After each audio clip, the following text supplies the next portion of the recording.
cracking jokes, adding fuel to the light. Doing the best moments, top supporter in the chat.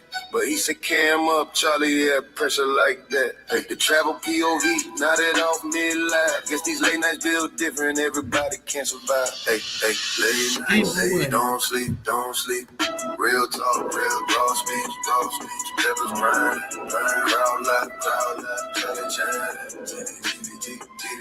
Charlie Chan, Charlie Chan, shout out to Live Chat, shout out to Replay Game, shout out to supporters who keep the lights on. If you're here every night, we see you. Let's talk. Charlie Chan TV. What's good, y'all? It's your buddy Charlie Chan TV. We out here at Ryan's party, man. This is jumping right now, man. My lit, man.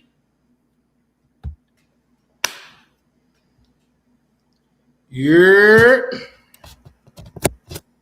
It's your boy, man. I just had to try to get through this.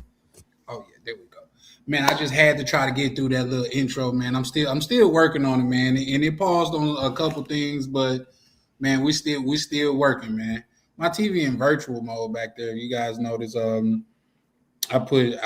doing simul screening, virtual and landscape. So that's what's up, man. Yeah, for sure, man. Let me give my shout outs, man. I always shout out to the good brother, man. Mr. Peppers, man. I hope, man, you know how much you are appreciated over here, man. Shout out to you, Peppers, man. Hope you're having a good one. Shout out to my good brother, DMV, man. Be safe on that road out there, good brother. Yo, shout out to the young king, man. Foreign Skies, what it do, bro? Appreciate you pulling up, man. Yeah, for sure.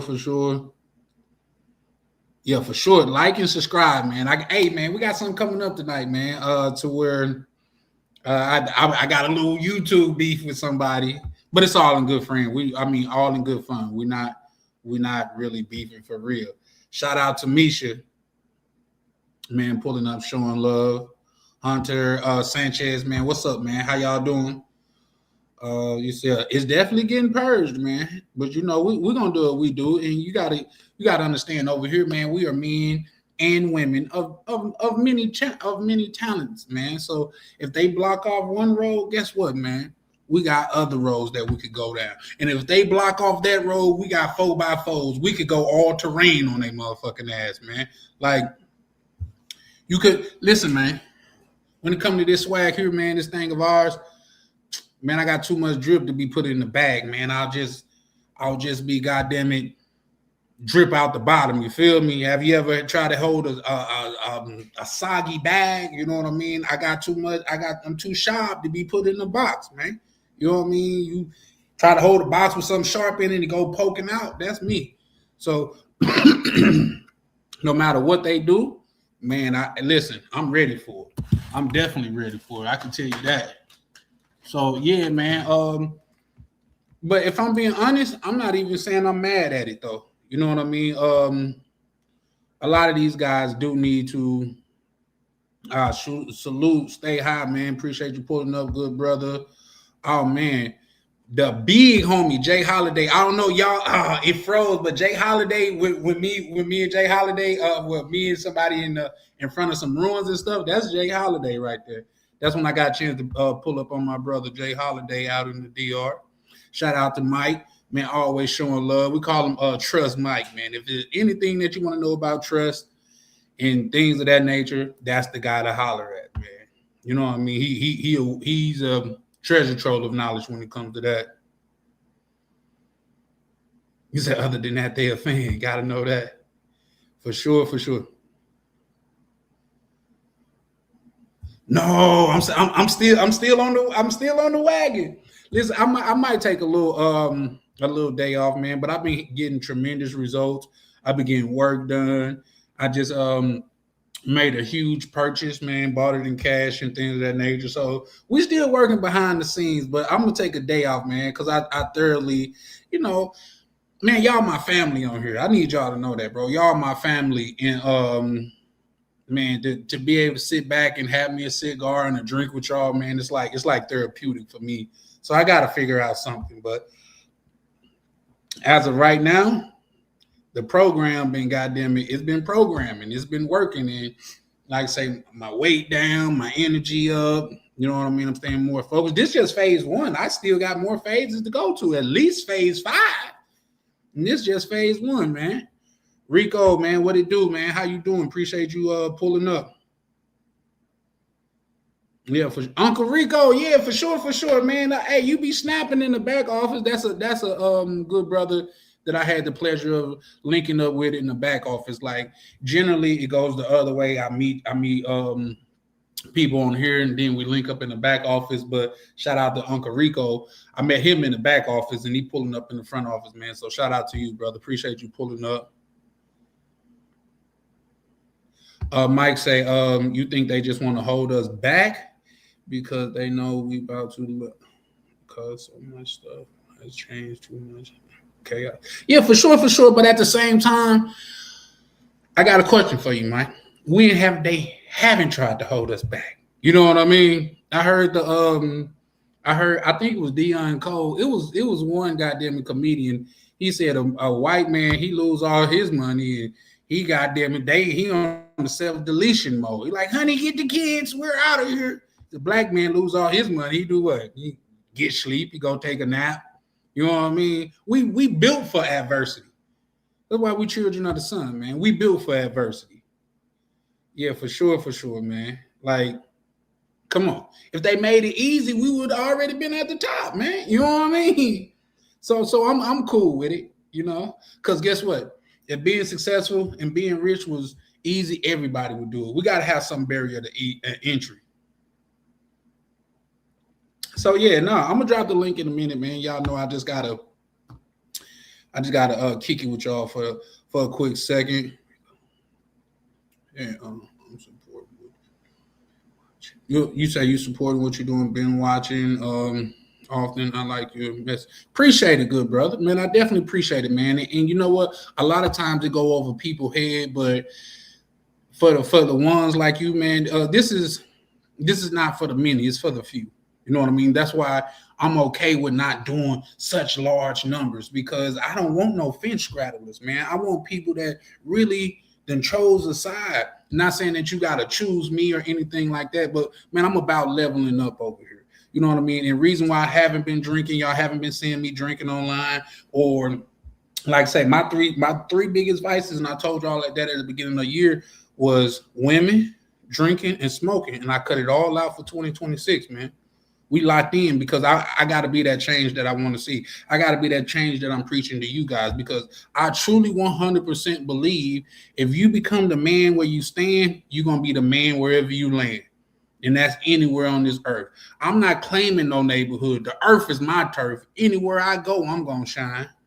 You either get with it or get left behind. It just come out like that sometimes, guys. I ain't working on that. Yeah, man. So my whole thing is, I guess the topic of the night is how the community is getting a facelift. Now, mind you, we new to this. Yeah, for sure. Shout out Misha. We new to this. We new to it. Like, say, they've been doing this for eons. Well, eons mean 100, but I'm being facetious. But they've been doing this for a while. We just catching on to it, and somebody said, well, reason why it's getting such negative stigma now because other people was keeping it secret. And you know what? I think it is some validity in that. There is some truth to that, because it's just something about us, man. It's something about us. We got to shine. Here's the thing. I've been driving, like, say, my truck that I had for like 15 years, man. I've been driving it, and I've been like, damn, man, I got to jump me something. Even motherfuckers, goddamn, bro, I ain't never seen you drive something like that for that long. Now, my truck, it's a good truck, easy truck. When else fails, I didn't had it. I didn't always had it to the cuff and shit like that. And I'm like, oh man, like even when I pull up places, if you used to driving nice cars and shit like that, when you kind of downgrade and shit like that, you feel it in your chest.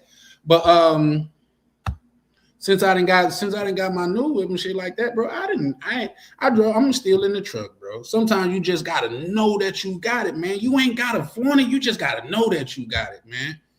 And my shit still parked up, bro. I'm in my truck. I'm like, it's snowing out here. It's like if I wreck my truck, I don't care. I could go on about my life. But well, I got full coverage and shit like that, so there's that. But yeah, no, I don't care, man. I could go on about my life, but with the new, it's gonna fuck with me a little bit. So us as people, man, we used to popping our shit, bro. No cap, but I think we gotta learn to put a cap on it, man, because everything ain't for everybody. You know what I mean? So there's that. No, man, there's that. So I'm okay with some of the things that's going on, like people that have channels and all they show is women and things of that nature. You just got to learn how to pivot. See, but that's the difference, especially speaking in hood terms or street terms and things of that nature. It's a difference between a hustler and a person that catch a wave. A wave, like say when that credit card shit come out, people caught that wave and they came up, looked good and everything, but soon it was gone. They had nothing else to do. But the hustler caught that wave. He caught the wave after that, caught the wave after that. It's some people they're gonna eat regardless. They're gonna find a way to win. Shout out to my good brother Prime, man, pulling up, showing love. Man, once again, man, Prime is listen. I'm trying to work with Prime because Prime is the back office guy and things of that nature, but Prime is a treasure trove of knowledge, man. Like, don't let the fact that Prime is just, he just laid back, kick it and shit like that. Don't let that make you sleep on him. Bro is a treasure trove of knowledge, man. He is truly, truly a gem in this community, man. And he is a brother to, in my opinion, what this community is about. Really out there putting in the work. Like right there, man, there's brothers in this community that's really out there putting in the work, boots on the ground. You don't hear them talking about it. You know why? Because they too busy doing it. There's two types of people in this world: people that talk about it and people that do it. A lot of people that do it, you're not gonna know they doing it because they're not talking about it. But with that, I yield. Shout out to Chalupe. Yeah, man, listen, because here's the thing. Shout out to you for that, bro. And for me, just leveling up now, it's a finesse. And I'm working on something in the back office to where I could talk about it more and things of that nature, because it's a lot of people to where be like, oh, you're gatekeeping and stuff like that. But it's a lot of people that don't want to hear it. So when I'm working on something as far as the back office, man, it's going to be able to where we could point out wins like that. And you guys could see the wins that people are setting up, or that I'm setting up. I have no problem sharing it and stuff like that, especially if we're building a community behind it. You know what I mean? So yeah, you said I want to get that Genesis. That's $60K. Come on, dog. 60. Yeah, I feel you. You said, but you said you're trying to get that Genesis GV70 60K, but I'm not trying to impress anyone. For sure. Because believe it or not, I think we got us as people, especially people of color, people of a darker hue, man, we got this main character syndrome to where we think people are looking when they really not. You know what I mean? To be honest, it just bolster our ego. You know what I mean? Like the fact that I know I got the new whip parked up in the garage and shit like that, it just make me feel good. Now I feel a whole lot better driving my truck. Like I drove my truck over there to tend to my dogs, and I'm gonna break out the whip again. Just like fuck it, and I said, you know what, my truck's already warm. I got gas in there because it's been snowing like a motherfucker here. You know what I mean? Y'all want to know the temperature? Alexa, what's the temperature? It's 5 degrees right now with a high of 12 and low of -10.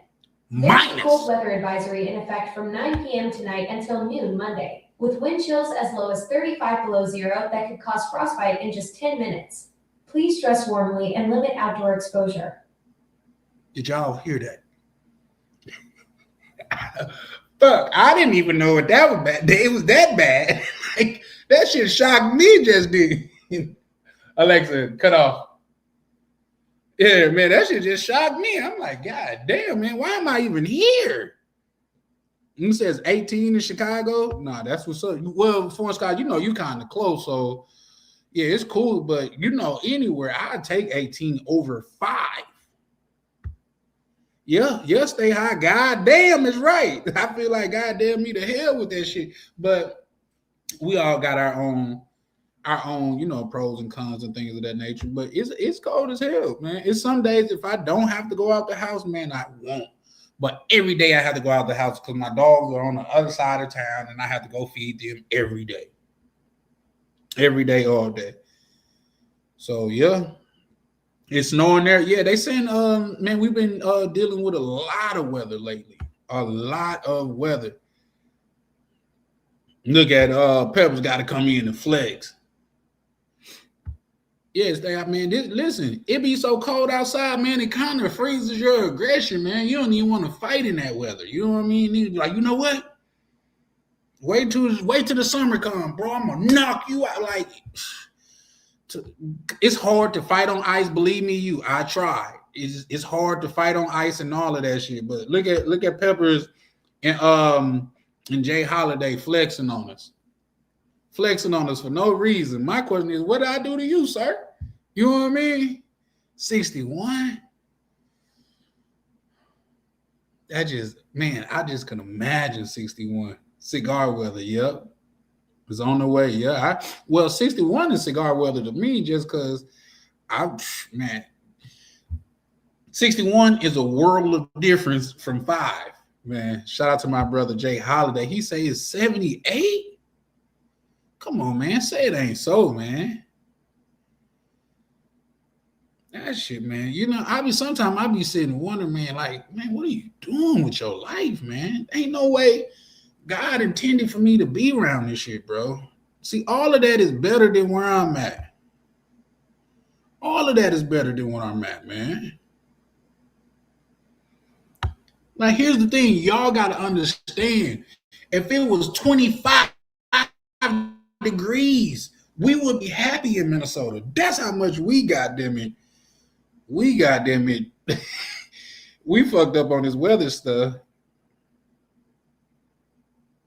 You say you better hope Chicago win the damn game. Yeah.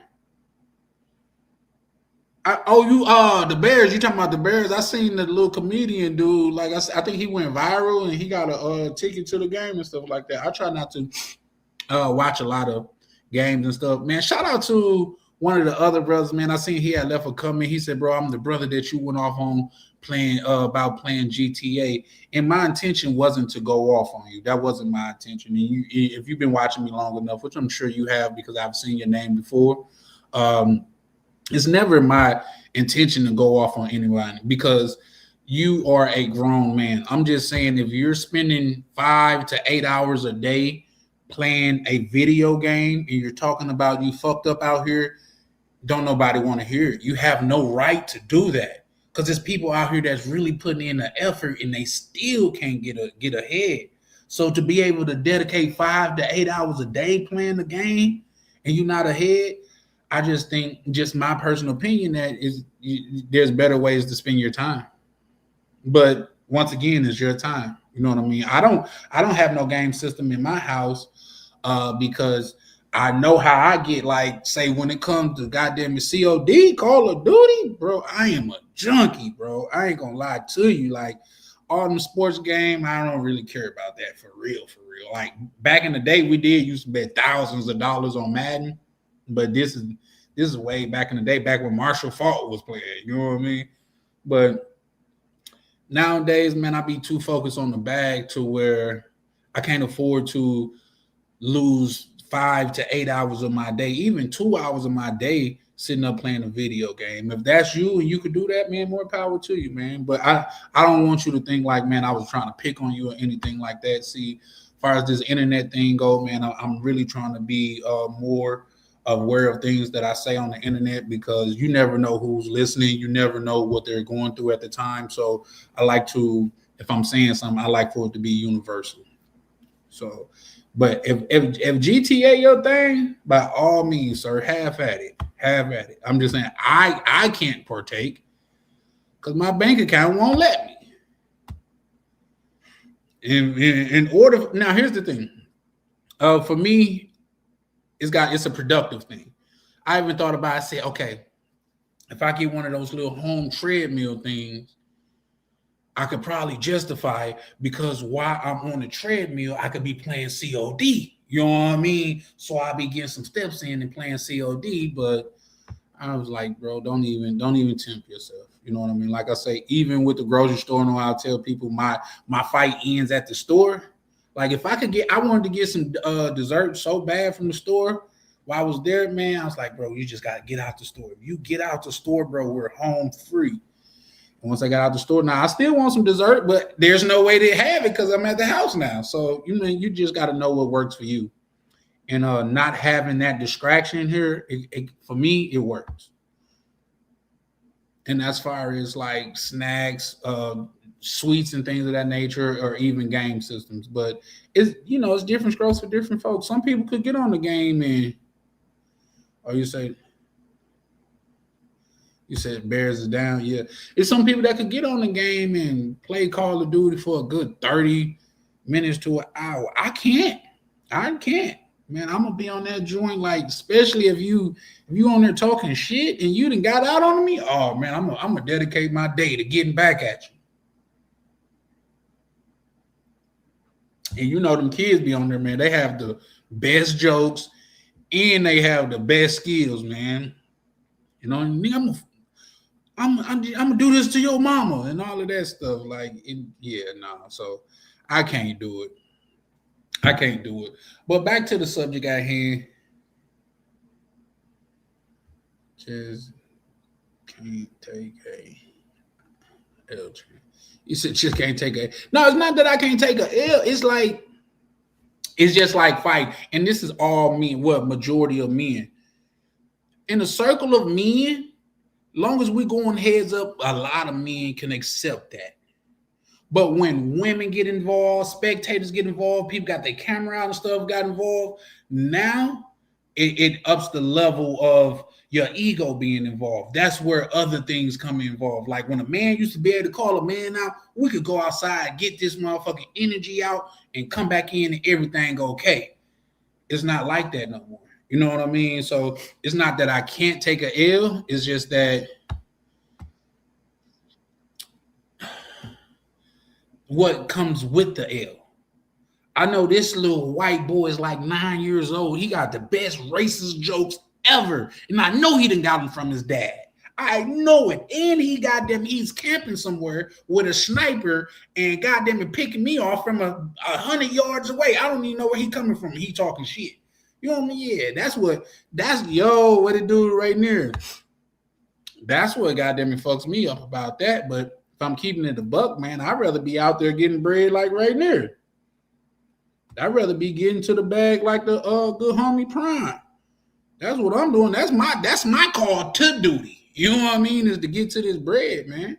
But but like I say, back to the subject and things of that nature. I think what's going on as far as the community go and stuff like that. We may I can't say we, but a lot of brothers that's in this space have made it too popular for the S tourism. You know what I mean? And now you got people that never would want to travel. Now they traveling for just that and that only. You know what I mean? And like you got some people that they just seeking a better life. Malik, what it do, good brother? I'm gonna say how everybody, y'all. Hey, listen, man. If y'all haven't liked or subscribed, man, make sure to like and subscribe, man. This is the brother I'm calling out. I'm calling out Malik. I'm gonna drop the link in a minute, so we can come up because me and Malik got some beef that we gotta squash. You know what I mean? It's chain gang over everything, you know. And like I say, once again, that shit never practice. It just come out like that. But I like that chain gang over everything. But yeah, shout out to my good brother Malik, man, which is another brother that is a treasure trove in his own right, to where he know a lot about, like, say, what he do in electronics and things of that nature. So yeah, shout out to him. So yeah. No, Malik, I'm on your heels, brother. I am on your heels, man. We gonna really see like who people really rock with. You know what I mean? We're gonna see, goddamn it. I'm calling Malik out, man. What y'all listen, and I want to get you okay. I'm gonna drop the link, but gotta know it. Shout out to my good brother Peppers, man. Shout out to my good brother Peppers, man. But like I say, and that's the beautiful thing, man, because we got brothers like Malik over here to where his content is not about S tourism or nothing like that. You know what I mean? We got brothers like DCPRT to where his content is about like just going places and enjoying yourself, living life and stuff like that. So I'm with that, you know, like to force me to level up and try something different. I'm on board with. You know what I mean? I can't be 100% against that, like saying like forcing people to level up and pivot. And man, it's YouTube's house. It's YouTube's house, man. Like if I tell you to goddamn take off your shoes when you come in my crib and you just keep walking in my crib, like nigga, fuck your couch. You gotta go. You gotta go, man. There's no in between. I'm not finna, hey, say, man, I'm trying to keep my floors and stuff clean and free of germs. Like it's dogs out there. I'm not finna do all of that. I gave you the guidelines and the rules, and if you choose not to follow them, hit the road, Jack. You know what I mean?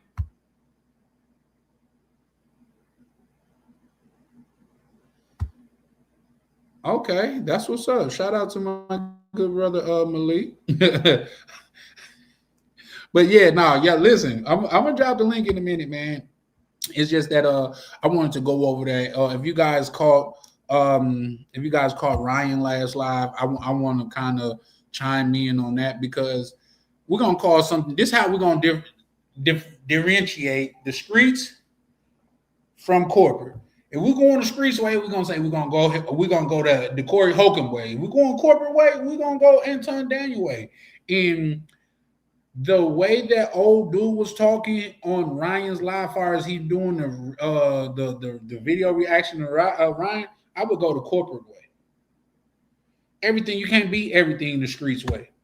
You can't beat everything by a strong. But sometimes you got to go that way because what he was doing, those tactics. See, because I'm well versed in arguing and going back and forth and things of that nature. What he was doing, not only was he rage baiting, but he was doing something to get other people involved, and that's what make it dangerous. Then, not only that, he blatantly threatened people's life on there. Shout out to the big homie YV, man. How you been, brother? Man, it's been a while since I've seen you, but I definitely haven't been going live as much, man. Shout out, hey man, I seen your oh man, we rolling out the cavalry tonight, man. Shout out to my good brother Mo Black. Mo Black, stick around. I know you want to disagree with me.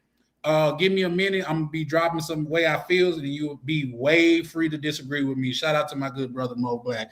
Man, reason why I don't mind conversing with Mo Black because we could do it in a civilized manner. You know what I mean? Like no matter what I like, he gonna call cap on it, and we gonna go back and forth. So shout out to my brother Mo Black. Shout out to the big homie, goddamn it, Ronin Travelers, man. Always, man, pulling up with some game, man. You know what I mean? I think bro got to carry an extra brain with him because he just full of goddamn knowledge, man. He just full of insight and know-how, and he stayed working, man. And it's just and it's inspiring to see a gentleman like that he just got it on recall. Boom, boom, boom, man. So shout out to Ronin Travelers, man. Always showing love, man, and it's appreciated. It's just causing good drama. Yeah, for sure. No. I appreciate you, man, because here's the thing, Mo Black, if you was a Pookie out there, it would be different. Like, oh, you just going back and forth for me because you got nothing else to do. And if you was a Pookie, I really wouldn't care. Like, come on, bro. Like, go do something better with your time. Like, GTA is calling you type shit. But no. It's always good to go, to converse with brothers. And here's the thing. Like I said, I converse with an open mind. I debate with an open mind. Come on, man. I debate with an open mind. So with me, if we could have a clear and honest discussion and you could show me where my point of views are wrong, not only would I give you props for it, but then I will adopt that ideology. One thing about it, I know I'm not always right. I'm human, man. You know what I mean? So I can be wrong sometimes, but it's not often. And even so, you're a lot of people not gonna be able to catch me up. So there's that. Man, shout out to the big homie YV, man, coming through with the super chat, man. Showing love as always, man. For real, for real. So yeah, man, I'm gonna get ready to drop this link, but the topic is, man, we can always veer off, you know what I mean? Because like I said, I love dialogue with you guys and things of that nature. But that I'm pretty sure that like people going to want to hear, not just people going to want to hear, because I want to know what do you guys take on like what's going on in the travel space, and what do you think like was the thing that happened with the little dusty forehead dude? Like, did that really just kick everything off? You know what I mean? Like, that's what we're gonna call him over here now. We're not giving his name no more power. I'm saying it one more time for the people that don't know. I forgot who called him a little dirty forehead dude. Like, but it's funny, so we're gonna go with that. We call Floyd the little dirty forehead dude, dusty forehead, dirty forehead. Whenever we talk about dirt and forehead, we talking about Floyd. You know what I mean? But out there, I'm not bringing up his name because I don't want to give it no power. I don't want to be associated with people like that. And like I say, just me personally, where I'm from, bro. Like y'all remember the scene in Scarface where he said, "If you want to get out of the camp, you do this." He said, "Listen, I do that for fun. But in order to get up out of here, I carve him up something nice." Handling dudes like that, bro. Cats in my neighborhood, we do that for fun. You know what I mean? At least that's back how it was when I was there. Shout out to Misha. Saying shout out to YB. Hey, Misha just gotta be different, don't it? Misha, she said, "I don't give a fuck what y'all calling him. Damn some initials. I'm calling him YB." You know what I mean? So yeah, young bankroll, young banker, young billionaire. Shout out to Misha. But I'm gonna drop the link, man, and see what y'all think about it. Hey, YV, you didn't get a chance to see the video. You said, "Yep." You didn't get a chance to see the video. I definitely put some visuals to it, but for some reason, it got through it, but it was lagging in some places. But once again, man, they say I got to keep saying it. Shout out to my good brother POV, man. I hope they having a damn good time out there in Cuba. I've got word through the wire that they say Cuba's trash.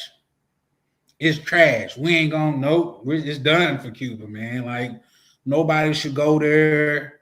Like the electricity been off the whole time. Like don't go to Cuba, man. Y'all, whatever you do, don't go to Cuba. No more. It's over with for Cuba, man.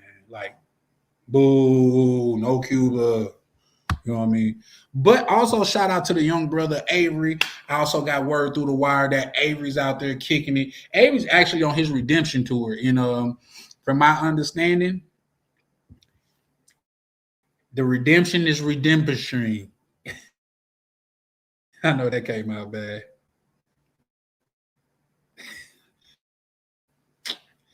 You said you.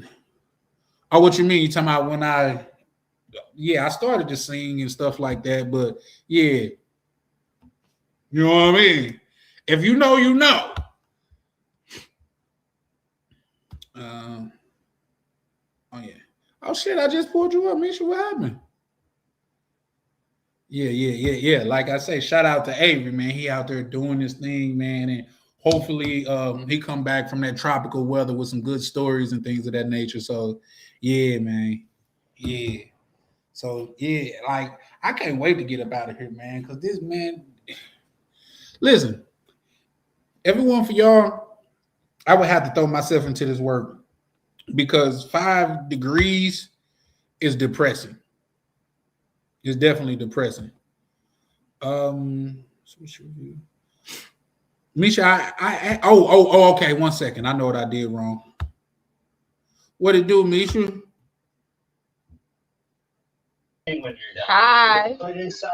Hey, how you doing? I got to keep muting because I got the cartoons on in the background, but I'm good. What's up? What's up with y'all? Yeah, same old, man. Just pulled up to kick it with the fam bam for a minute. It's been a while, so I got to get back on it. I'm this close to running another marathon. For real, for real. I see you got the little one back there in the back. Yep, and she watching what I'm doing. You see her head turned around. She's trying to figure out what I'm doing. That's why I could barely be on YouTube now. Yeah, dig that. Definitely dig that. You know, home come first. But yeah, I was gonna actually ask you that. When the next time you going live, Misha? I thought you was doing the everyday thing, so that's why I haven't went live. But and then DCPRT went live the other day. Well, I think that was last week, wasn't it? Yep, definitely last I'm week. gonna go live probably sometime this week. Okay. Yeah. Well, yeah, well, she because like I said, I'm this close to throwing another another marathon because I got great results from that, man. My watch hours went crazy, my subscribers went up and things of that nature. So I want to do it again, man. Like people showed up, and when I stopped doing it, that's what made me feel like I really should keep doing it because people was hitting me up every day that I stopped doing it. Like, bro, you going live today? You going live today? I'm like, no, bro, I'm chilling. But as you know, it do take a lot out of you. But what you think about what's going on in the space though? What with the deletion of the channels? Yeah. I can't come on to YouTube acting all crazy. That shit gave me a wake up call. I said, listen, we gotta figure something out because they'll delete my channel the first day I put up a video in DR. So I mean, I ain't gonna lie, like what's his name? Stylers. I was surprised about that one. A little surprised because I still felt like he carried himself in a different way. Or although he was doing what he's doing, like how I do it or whatever. But I was just surprised at that one.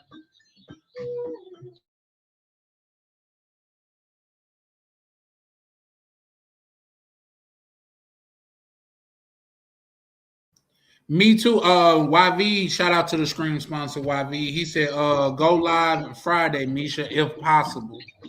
I could go live Friday. It would just have to be after I get off of work. So like early evening, I could do that. Yeah. But in contrast to Skylar, because that's one of my claims to fame. Like I haven't showed women on my shit, but neither does he. So that made me feel like I'm on the chopping block too. You know what I mean? But I don't have as a big following as he do. And if anybody knows Skylar, before he got on the women content, he used to be into finance. Back when he was like one master teacher. Do you remember him from back then? Who? Skylar. Not really. Rainier probably do because I got onto YouTube after Rainier. Rainier the one that put me on to everybody. So. Oh, okay, that's what's up. Hey, when we gonna hear your song? POV said you made a song. Oh, he did make me a song, and it's a strip club anthem. Like you ain't got no choice but to bop to that shit. Yeah. Okay. What Mo Black say? Tyler was taunting Brazil government, and he was promoting P4P. Was he? I don't know. I didn't see him taunting the government. If I'm being transparent, but what I did. You know something, Charlie? Also, since a lot of us do rock with Skylar, I just feel like a lot of people are not being honest, and they're kind of like going around it. Skylar is a great YouTuber, and I feel some type of way that they did take his channel because he is a black brother, and I'm sure his channel was doing numbers for him. Yeah. His lifestyle is not going to change, obviously. I mean, I follow him on Instagram, so he's still outside doing whatever he's doing. It's going to continue, but if you want to be honest, the way he was talking about certain things was a little bit too much, and they turned around and did what they did. I heard he's trying to get it back though. I don't know how the YouTube space works when it comes to stuff like that. So Yeah. Yeah, I agree. I hope like he get it back to it closing the because girls up on the cat, like all of that stuff. Like it was a little. It probably was too much for YouTube. But yeah, let's be honest, he was a little kind of wild with it. But not he as did wild as a lot of people like Roberto's World. I thought his channel would be taken down before anybody. Because That's a fact. Roberto's World, he's out there. Yeah, that's a fact. Like before they what it do right now? How you doing, good brother? Yeah. Man, hey, we done seen our brother completely transform on their ass. He done turned into a goddamn it. He part of the truckers union now. Shit. Yeah, we actually got our the business hoodies and hats and all of that stuff in the works now. So we waiting for them to like put the patches on there, and then they're gonna send us up like an example, and then we're gonna have like company hoodies, hats, and all that stuff. Countryside Drive, then turn right onto Westchester Pike. Hold on, I'll be back. Yeah, take your time, brother. We know you gotta get to that bag, man. You know what I mean? He better get to it. Shit. While you at the crib drinking and shit. I'm Spanish. You know, we like money. I heard that. You know, like he better get to it. Yeah, you would say get that money for sure, for sure. Yeah, you know what, Foreign Skies? He did coin the term foldables, Skylar. I've never heard nobody use the term foldable until Skylar. What you mixing out with the Oh, okay. Yeah, bro. That's what's up. Yeah, I haven't really been drinking rock since goddamn it. I found out Diddy didn't own it, man. I'm thinking I'm getting money with the black man. Now he know he should have muted his phone. I can mute it. No, bro, get into the bag, man. You know what I mean? Like, I appreciate him pulling up, building that empire for sure, man. See, that's what I'm trying to foster. Us brothers, goddamn it, doing what he doing, getting to that bag, man. Us building something together, man. Like, y'all keep in mind, right there been online long before, goddamn it, long before he started his trucking thing right now. You know what I mean? And we done seen bro get it out the mud. If that's not inspiring, what is? You know what I mean? Shout out to Malik Falls. You muted right now. I can unmute you though, Rainier. Oh my bad. Me? Yeah, I can hear you now. It was good. Nah, my bad. Yeah, yeah, man, you know, I gotta do this, man, because that's the only way I can be able to get to DR. You know what I mean? I got 4 drivers. I need 20. Once I get 20, I'm making like a good, you know what I mean? A good amount a month. So yeah. I can be able to be over there. I can live over there once I got 10 to 15. I want 20 though. Shout out to the man. Shout out to the hustle, man. Yo, and I only been doing this for what? Not even 2 months. Yeah, man. Listen, I'm gonna link up with you in the back office, man. I want to do a collab on where we talk about that, man. Because, like I say, for me, it's pretty inspiring to see you. I still remember you talking about your mother wouldn't co-sign for you, but a white lady did, and yeah, you getting it out the mud. Yeah, I mean, white people.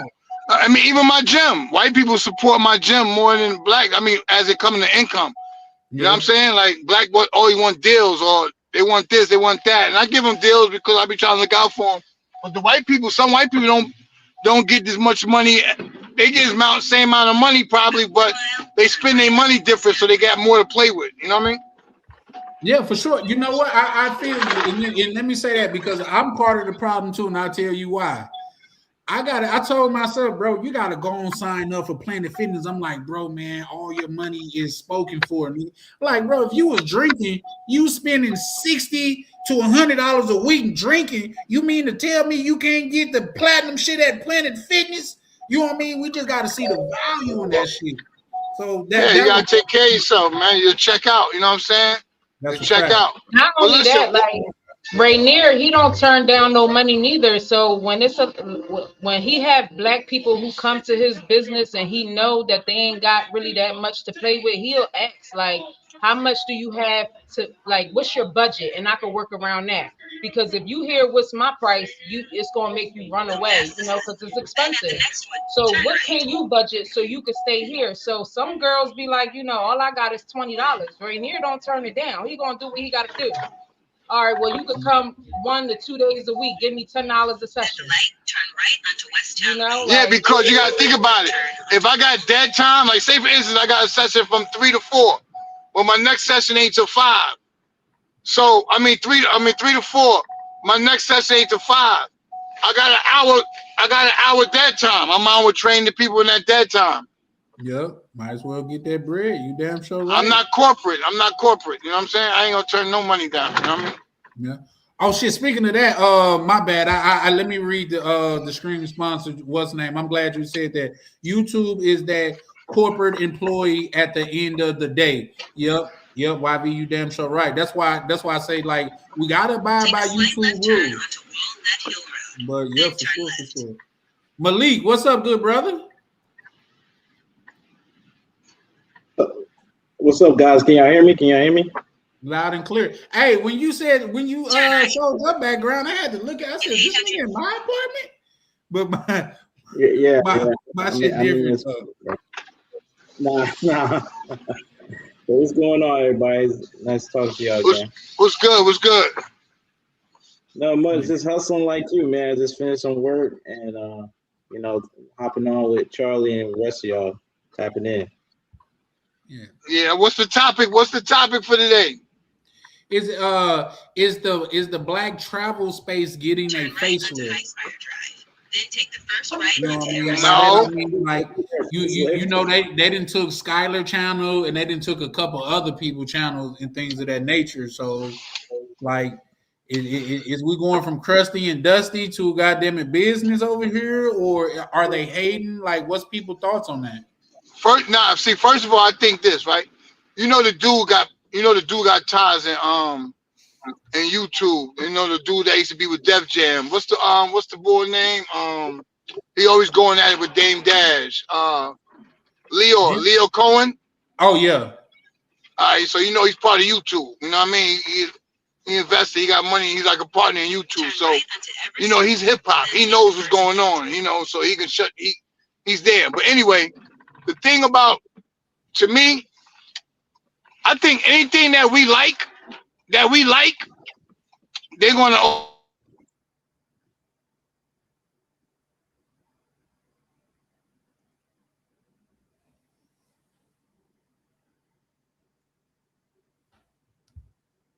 Oh, I think his network cut out. Yeah. I looked at my TV to see was that me or did I pause or right there? I think you paused.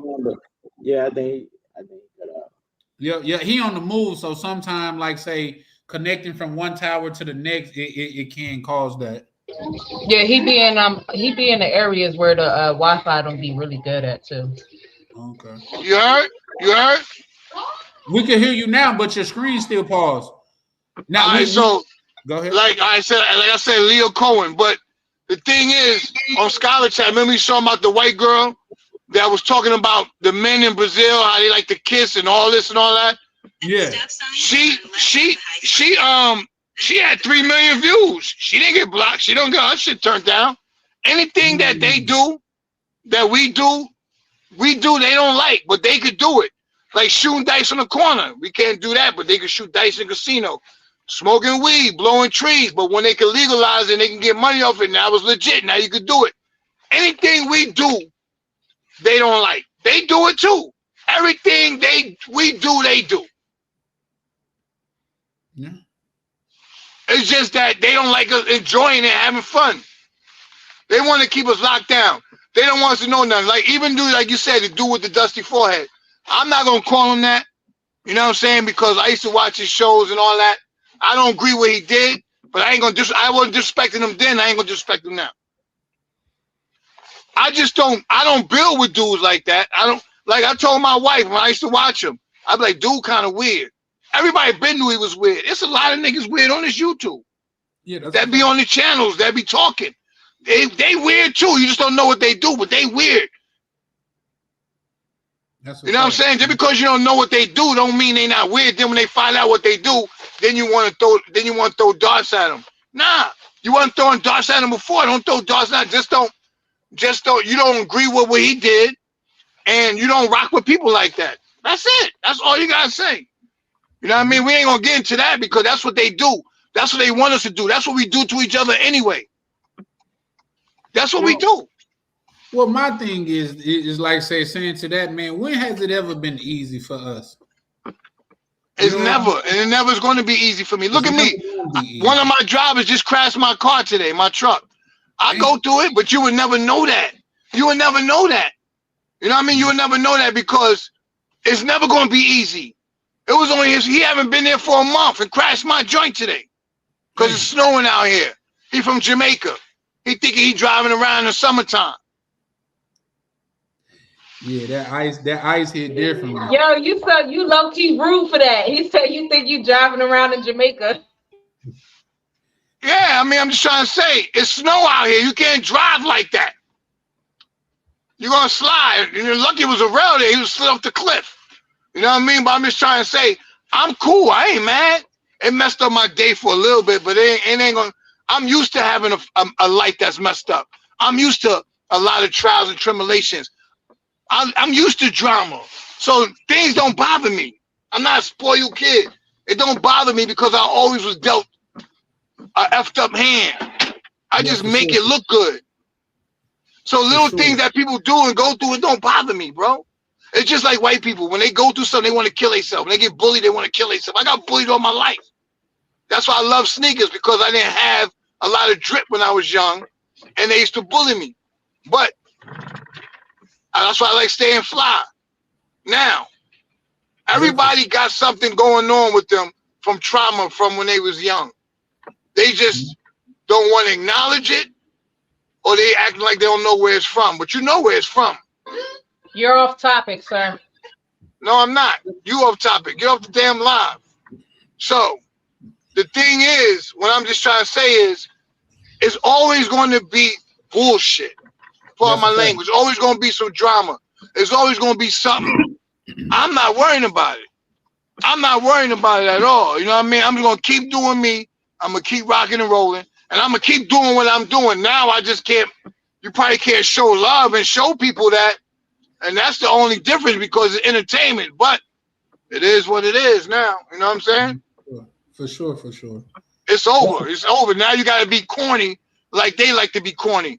Nobody watch their channels. Everybody watch people with the same color as you. They watch their lives. They're not watching the what the lady from my gym said. There's a new thing they call white people. They call them. This is what she told me, right? She said they call white people wonderfuls at work. No, listen, man. I said you call them wonderful. So what you call black people? She said beautifuls. I said you got me. This is okay. So when she. Real quick, I'm just trying to say. We got a new guest to where I shout out to you. He already showed his camera and things of that nature. Yeah, tonight, guys, if you pulling up, man, show yourself and things of that nature. Malik, my bad. I was trying to see what all I can do as far as that go. You can put your X back up. I took it down by mistake, but it was a 100% mistake. You can put your X back up, and we got a new guest on. Hey man, how you doing, sir? What's up, Charlie? How you doing, brother? Man, I can't complain. Even if I could, it wouldn't help. Absolutely, absolutely. No, I've just been sitting back listening to the conversation and enjoying. Like I said, I apologize for not showing more public support earlier, because I've been watching you, ever since we've had that first back chat conversation, and I've been liking what I've been hearing, and I know how it is to, be one of those misunderstood voices. So I was like, hey, I got a little bit of time tonight, so let me come up here and support the brother and let him know, like, hey, we do what we do because we love to do what we do. So I definitely understand what you're saying. and feel what you're getting. And, I just wanted to come up and support you with that. In between, the halftime and hoping to see who the Rams or Chicago going to win this damn game. Who you going for? The for? Super Bowl. Who you going for? I'm a Commanders fan, so shit, I've been crying for the last couple of months. Okay. I'm waiting That's on next crazy. year. My son is a Commanders fan. His whole room is Commanders everywhere. I think I showed Charlie one time on live, but his whole room is Commanders. Like, yeah. So we be crying till next year. Yeah. Shout out to the screen sponsor. YV say black folks gotta move different. We always had to move different, you know what I mean? So it's nothing new to us, man. Do y'all know back in sports, back in the day when black people played sports and things of that nature, not only was like say if they won, they couldn't celebrate like that. They had to be cordial about it. They couldn't go celebrate and stuff like that. So we always had to move different, man. It's nothing new to us. They always done. It's just like racing. What's that dude that to where he was playing as a dude from a third world country and he was in the race and he started running and then he shot the gun for everybody else to run? That's how it's been the whole time with us, man. They get a head start, then they shoot the gun and be like, y'all run now. But guess what? We've been hawking them down for years. We've been hawking them down for years, man. So if in my opinion, you're delusional if you think this they just gonna wake up and say, hey man, I think they need a fair shot like everybody else. Cause it's not gonna happen, man. It's just not gonna happen. And yet we still make strides. So there's that. But I give the floor to somebody else with that one after that, just because that's just my thing, man. Shout out to Rainier. Like you say, they do it like Misha said. Roberto's world is way crazier. I done only caught a couple his shits to where he got Decepticons in there and everything. You know what I mean?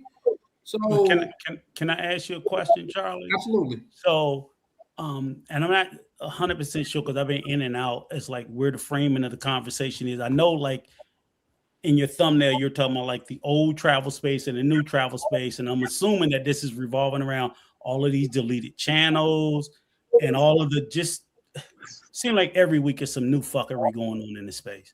Like you can barely keep up with it. And it just is. Yeah. There is, and I definitely agree with you 1,000%. I've always, even when I tell my adult kids, I used to tell them ever since they was kids, man, they be like, but I'm like, ain't nobody never told you was white. So stop walking through life thinking you got white privilege because you don't. They get to do shit that we just don't get to do. Case closed. I'm sorry. Cry me a fucking river. Shut the fuck up and keep moving on. It just is what it is. Yeah. But I do also understand, and I tell them too, you have to reflect upon yourself as to is it unfair what they're doing? Just a little bit. Because a lot of what they're doing, I'm like, you niggas make it easy for them to do. Because like you, Charlie, and myself, we're criticizing what y'all doing. So if I as a black man and you as a black man find fault with what they're doing, goddamn well them white folks gonna have a problem with it. I'm black and I'm saying y'all doing too much. So if the people in your community are telling you doing too much, how can you sit there and clutch your pearls because the people above you, your oppressors, are saying you're doing too much? You in the field, and I'm in the field with you, and I'm telling you bullshit, but then you scream when master come and crack that whip on your ass. I told you was bullshit. You knew what was going to happen. So when it happened, shut the fuck up. Stop crying because you know that this is the system we live under. So am I glad? Personally, I ain't mad about none of them being gone because I think that the channels that they've deleted so far needed to be gone. I implored those young men to clean up their behavior, to stop doing that. It was unnecessary. It was exploitative. They just shouldn't have been doing it. They told me shut my old ass up. Okay. How that's working out for you? I say, now you don't have to cut it all the way out, but can we watch the vulgarity? I'm sorry. Yes, I apologize. Right. But they told me shut my old self up, and their channels are gone. Yeah. Their channels are gone. So you ain't got to listen to me, but you're gonna listen to somebody. Yeah. Well, here's the thing. If well, before I go, do anybody want to rebuttal what Unc just said? No, I agree. Yeah. No, I don't have anything to say like what he said. Say that again, Like, Malik. I don't necessarily like disagree with what he's saying. Like, do I think their channel should be taken? I don't know. It's not for me to decide, but I do think obviously things were heading in a different direction in 2025 when you see different countries trying to crack on down on certain activities. You start hearing rumors about them searching the airports for certain activities. They're really trying to be more strict on certain activities that people like to partake in. So that was a sign for people to start changing the way they present the content or whatever they're trying to get across, and be more discreet about it, because everybody does it, but you can't be so out in the open, especially in this certain society where we have a lot of feminism in different countries. We have a lot of just human rights situations going on, and that stuff's not just popular in the United States. People feel like it's an issue in the United States, but that stuff is spreading across different countries that you think, oh, this is not an issue here. No, these countries are kind of getting a little feminism too. They're getting a little Americanized per se too, because I mean, most of the time brothers aren't traveling to the, I guess, bigger cities or lesser known places. So you're still going to get a little hint of Americanized stuff, a westernized feel, because that's what people are going towards. And most of the countries I've been to, and the bigger cities anyways, it feels a little westernized in my experience. Other people can disagree with me on that, but I mean, you just got to name the city, and I can name another city, and I'll tell you, like, a lot of capitals in Europe, Latin America, Africa I've been to are heavily becoming westernized. I haven't been to Asia yet, so I won't speak on that. Well, if I'm keeping it a buck, man, I think it's apparent. You know what I mean? We definitely do. We definitely do experience the more feminization of society and things of that nature. Like, say, when it's becoming less and less popular to be a man. You know what I mean? It's becoming less and less something to. I remember growing up seeing men, like, as a young boy, I couldn't wait to develop into one of these big, strong men that when they walk in a room, it means something. They commanding respect, and it meant something as to be a man then. Nowadays, they damn near gonna shame you as a man. But let me read this chat by the Scream sponsor, YV. Shout out to YV. He said, make no mistake, YouTube is that master. You don't have freedom. Want freedom? Start your own website version of YouTube. And that just got to be what it is. You know what I mean? Can you comment on that? Start your own, like his comment, if you don't mind. Say that again. Can I comment on his comment if you don't mind? Absolutely. 100%.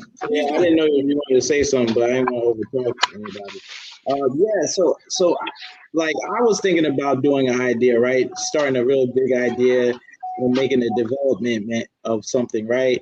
And starting your own stuff. It's really hard to pitch in our community, like, sort of stuff like, say if I'm trying to start a crowdfunding, when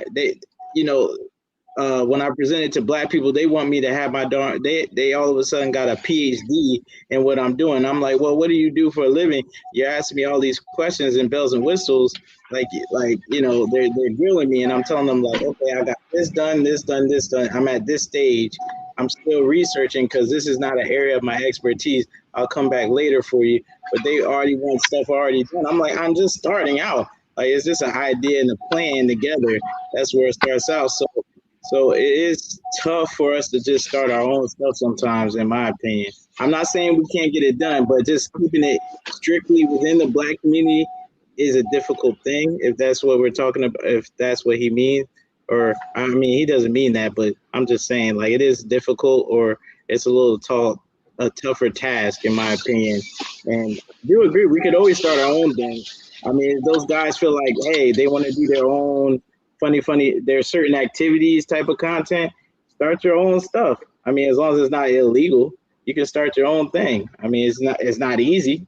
I mean, people might not throw money at it, but it's a way to go. I'll just keep it there. Can I ask something, Charlie? I don't hear you. Charlie, you muted. I don't hear you, Charlie. Yeah, Charlie's on mute. You muted yourself, Charlie. Yeah, I have muted myself, but go ahead. Okay. All right.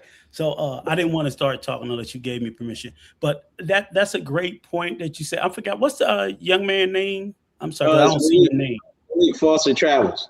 Okay, Foster. That's a great point that you brought up, and I wanted to say something about what you said and something about what you said, Charlie, because you're absolutely right. And when you talk about the concept, when we like Black people, we're not a monolith.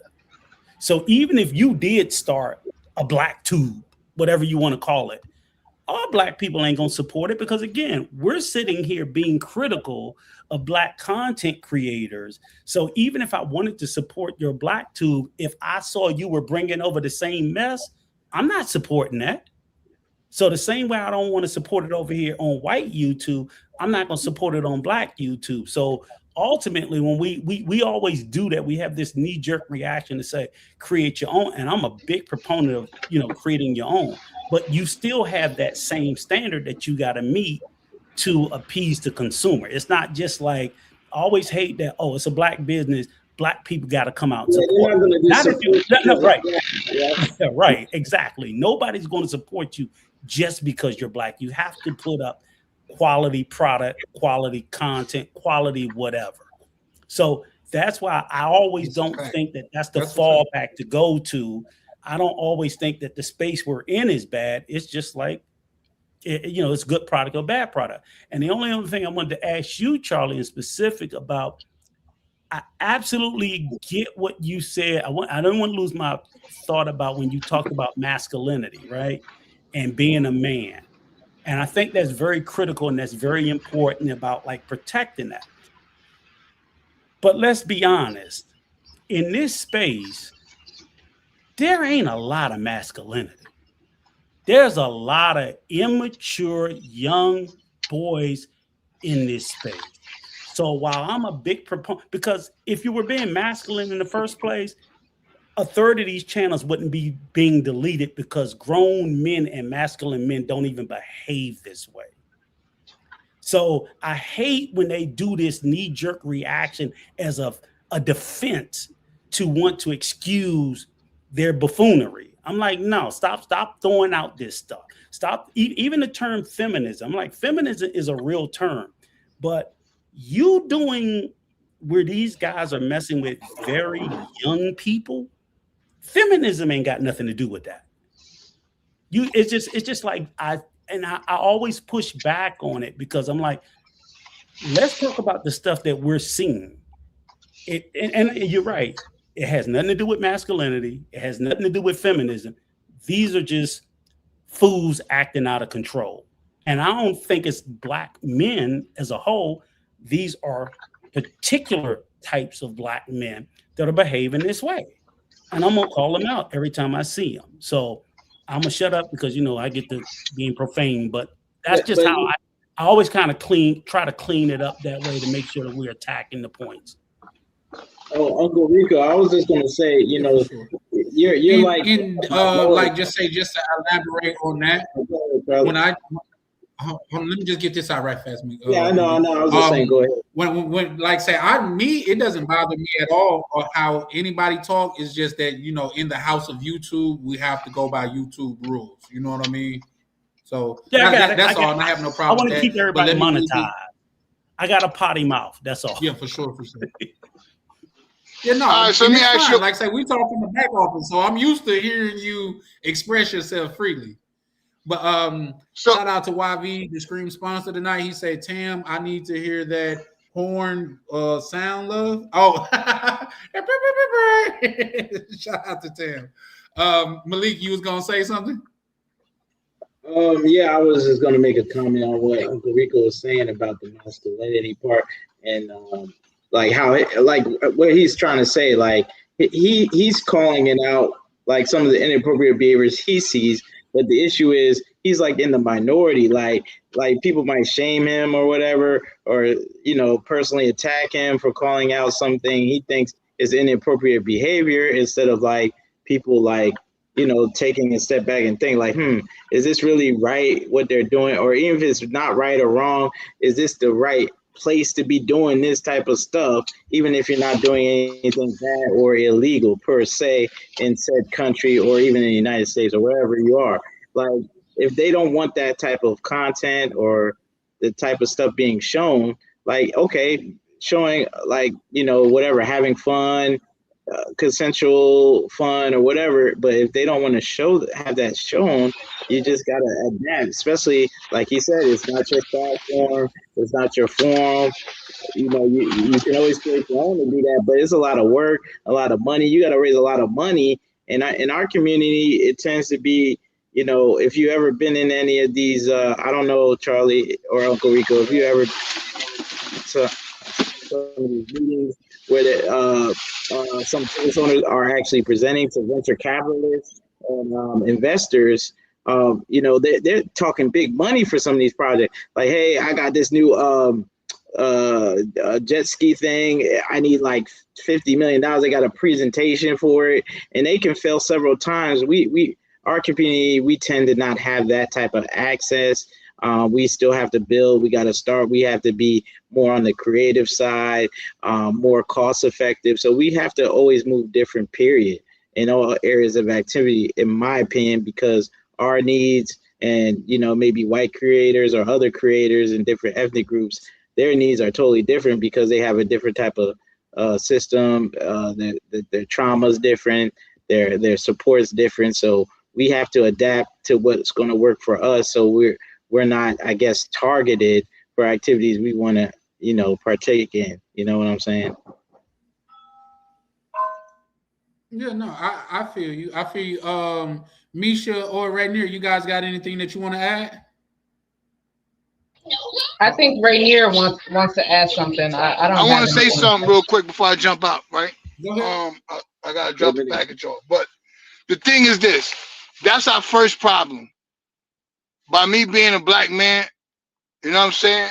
It's always some kickback about what another black man want to do. Like, the problem is this: everybody can't be the same. What It's like kids, like it's like people, like you got my parents, you got older people saying, well, these kids is doing this, that, and that. Some of these kids is making more money off YouTube than you, your father's father, all y'all put together. I'm talking about little kids. Life changes, and I get it. Just like he said, like the buffoonery, like there's like white people, like the Jewish people. You got a lot of black people that have a lot of money that could put a lot of hip hop artists in, but they don't put money behind them. But the Jewish people do. They don't live that type of life, but they see where the money's at. They see where the money's at, and they're making a lot of money off of this, off of music, off the industry, off of everything. While we sitting back talking about trying to be politically correct and try to do things the way we was brought up, they're eating. So when somebody trying to do something like the young man said, like first said, we're trying to do this with, you're gonna have a lot of brothers that's gonna shoot your stuff down because you're not doing it the way they want you to do it. You'll never succeed with our people, bro. Never. I don't care how much. I've been telling Charlie this forever. Charlie's always on black rights, black power, and all that. Listen, man. It will never be no unity because it's going to be always a black man trying to belittle another black man because of what he does. That's in their DNA. My mom is black. She said black people's crabs in a barrel. That's what we got. That's how people think of us. And look how we talk about it. As soon as we say something, we're going to call them out what other people doing, other people doing, other people doing. That's the prime example right there.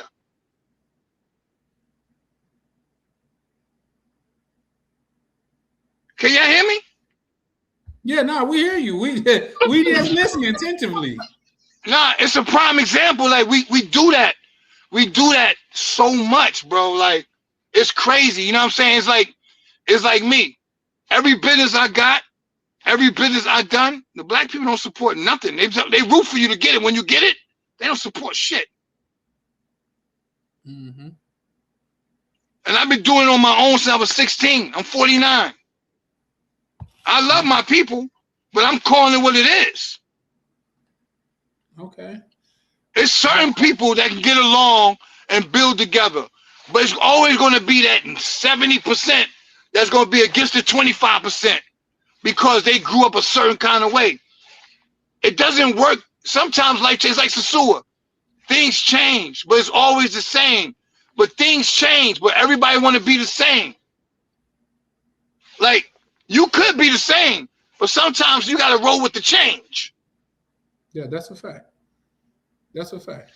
But everybody want to scrutinize and everybody want to point fingers and say, well, why he doing it this way? Instead of figuring out how to do it better together. Like, yo, I feel you, young homie, but I think we should do it this way. Instead of saying this and that. Because that's what got us pointing fingers at each other. That's why we got so many walls. That's why we got so many walls up. Can I respectfully offer some pushback?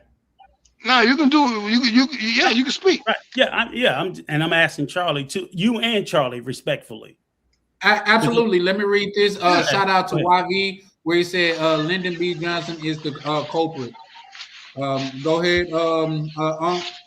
Okay, so it's not any like no criticism. It's just like different ways of thinking about it, right? Because I definitely understand what you're saying, and I definitely respect it 100%. The reason why I kind of said the way I said, so when we do talk about other communities and the fallback community, everybody tends to go to is the Jewish community or the little hat people. I'm sorry, make sure I'm using the correct words, right? Thank you. And that's okay. And I understand what they're saying, and there's true to a point. The point that's oftentimes left out when we talk about the little hat community is when they do support the community, they don't support them just because they're Jewish. They support them because the idea is sound.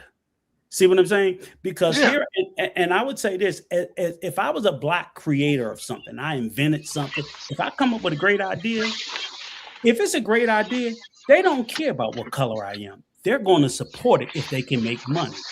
So typically what I think is what will happen in our community, everybody might want to come up with a restaurant.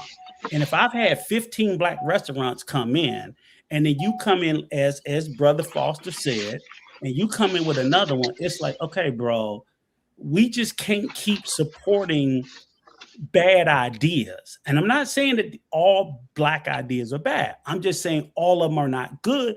And I also know of many Jewish people who have went to Jewish people and didn't get funding. Because let's use the term little hat. Okay, I'm sorry. I've known little hat people who went to little hat people to get funding, and they didn't get the bread because the idea was terrible. It was just a terrible idea, and they're not going to throw good money after a bad idea just because you wear the same hat. So I think that's where we get caught up, and we do have a problem with supporting each other. I 1,000% agree with you, brother. We need to support each other more and better, but not just because we're a same ethnicity or a same religion. We need to support good ideas and good programs. And I think we do, because I do know black people who have started businesses, done angel funding, and so on and so forth, and have been somewhat successful. Not as many as I would like to see. I don't think there's enough of us that are entrepreneurs, period. That's what I think is the deficit. I think there are more entrepreneurs in those communities than ours. And I'm done. Okay, quick thing. Let me read the screen sponsor super chat. He said that man Rainier is never afraid to state the truth. Super official. Shout out to UYV. Now y'all know y'all call me Pushback Charlie, and I do have some pushback. But first off, let me give props to my good brother Ronan that pulled up, man, showing love. How you doing, good brother? I'm good. I'm listening in. I got some comments later, but go ahead and Can I ask him a question, Charlie? How you get waves on a bald head, Ronan? Hey, hold on. I'm gonna do this just for you. He got a wave cap with no hair. That little bit you hanging on, ain't you? He's in a little bit. I'm hanging on. Rainier, before you get off, make sure you take $28 out the ATM because you owe me money before you come home. Give it to me in cash, not Cash App. Hey, y'all too crazy. No, because I just paid his parking violation ticket, so he owed me money. That wasn't my parking violation. That was the driver. The driver, but who is the car registered to? You. So it's your parking violation ticket. Please give me $28 when you get home. It's $25. Ask your mammy. $28 with online fees. She wants the okay. My thing is this, man. Shout out to y'all too, man. I love y'all dynamic. What I was gonna say to this is, if I did my hands like this, I just clap my hands, then I pull them apart like that. Is it unconceivable that I could do that again? Because my thing is, and I know right near have to work and things of that nature, so I'm just keep it. But this is like pertaining to what he said. When people say black people never come together, you guys are forgetting black people have came together. That's why you get a chance to send your kids to school with multi-race kids. School. You know what I mean? So when we say that, man, we forgetting what people have done in the past. Black people have came together. You know what I mean? Also, reason like say all these rights that people get to enjoy, that's because a lot of black people was on the front line and fought for them. So a lot of times we say, oh, black people, and then do say on top of that, the most gangster shit that I've seen was the Ray Kroc took the McDonald's last name. And that was a white man did that to white men. And now let's father that for being gangster. Fuck taking a nigga business. Forget taking someone's business. He took their last name. That is the most gangsterous movie I've ever seen. And they asked for 1%, and they didn't even get that. Do you know what 1% is? That's off of every $100 you make. I just want $1. That's all. That's all 1% is. And he didn't even give them that. So, yes, I do agree, man. It's a lot of chaos within the community. But when we push that narrative to where we'll never come together, I think, for one, like say, white people are just as critical as white people. You got a lot of white people on black people's side against the white people. You know what I mean? More than black people that's on black people's side against the black people. So those are things that we got to take into consideration. And why we got to be the super race to where everybody get on the same level. That'll never happen. Everybody got one mind and one sound body. That'll never happen. That's just not realistic. It's always going to be somebody that say, bro, I think we should go left. It's going to always be somebody that say, I think we should go right. That's just it. All right, but Charlie, look, it's like this, all right? It's like this to me, right? It's just like when people travel to Colombia and DR. Every girl is not the same, right? But every girl, they're going to be on the same type of time as American women, but they carry it different. So in your mind, you believe it's different. It's still the same. Mm-hmm. I agree. But you believe it's different. So what I'm saying is about our people, even though the Europeans or whatever, they act a certain kind of way, but they don't do you dirty in your face like some of our people do. So you believe that they rock with you. They might not, but they let you get a little bit more leeway. It's just like anything. Every time I'm trying to come up with something, I'm trying to learn how to do this with this trucking business, they trying to sell me a course, 5,000, 10,000. My own people. Yeah. Yeah, they did. Our people, we always do a lot of that quick money grab stuff. We don't want to take our time to build and develop nowadays. The only time we do build and develop better than other communities, like when we're forced to. So like when you saw when we were like forced to, like, well, you read about it in history, or maybe you see small situations where black people are forced to do the right thing. They know what to do, but we shouldn't have to be forced to, or it shouldn't be overt racism in order for us to be more together. Like Rainier is saying, like, we should be more on code. Like, not everybody has to be going the right way, like you said, Charlie, but pick a way, stick to it, and like back it. Don't just be doing inappropriate stuff just to do inappropriate stuff just because you fun and games and entertainment. You know what I'm saying? Like, life is serious nowadays. It's 2026, and too many black men and black women are playing games out here. Like, now's not the time, and everybody else is kind of seeing that and trying to prepare for the future, and that's what we need to do. Yeah, I agree with that, but I forgot who I first heard this from, but I think it's to be true. The best thing that you could do for poor people is not be one of them. And yes, the ghetto thing is, the ghetto is a thing, but you know what the white people version of the ghetto is? The trailer parks, and those been around. Rainier, did you say that Europeans don't do you dirty in your face? But here's the thing. Now, as a Southerner, I would like to speak to especially that. I don't know if that's what he said. That's why I asked. I said they do you dirty. Everybody do each other dirty. I'm just trying to say they give you a little bit more leeway before they do it in your face, like another brother, like some of us do. It's like me on YouTube. I rock with y'all more YouTube brothers on YouTube because we got something in common than people I rock with on the street that I know since 5th grade. That's a fact. That is a fact. And I'm saying, like, how can you do that? How can I do that? How can I rock with brothers that I don't even know? And I feel like I know y'all brothers more than I know the people I grew up in 5th grade. Yeah. Explain that to me. Yeah, well, here's the thing. I would say this right fast, and then shout out to my good brother Black Cleaner just pulling up. I'm gonna say this right fast, and then I want to let brother Ronan get in because he always got some interesting insight. And my quick response to that is because your day 2 is always more cemented in than your day 1, and I'll tell you why. Your day 1 is proximity. Your day 1 is your best friend that you went to school with. He wasn't your best friend because y'all had similar interests. He was your best friend because y'all was in proximity. But over here, we get a chance that we come over here because we want to. We come over here because we are like-minded brothers. You see what I'm saying? Everybody is here because it's no proximity thing. We got brother Ronan, and goddamn it, he's in the Philippines. Goddamn it, Black Cleaners in Panama. Y'all on the East Coast. Uncle Rico, you in Chicago, right? DC. Oh, he in DC. My bad. I should have known that. He in DC. We all from everywhere, but we are like-minded people, and that's why we're here. Because day 2s a lot of times is more cemented than than day 1s. Because your day 1s is proximity.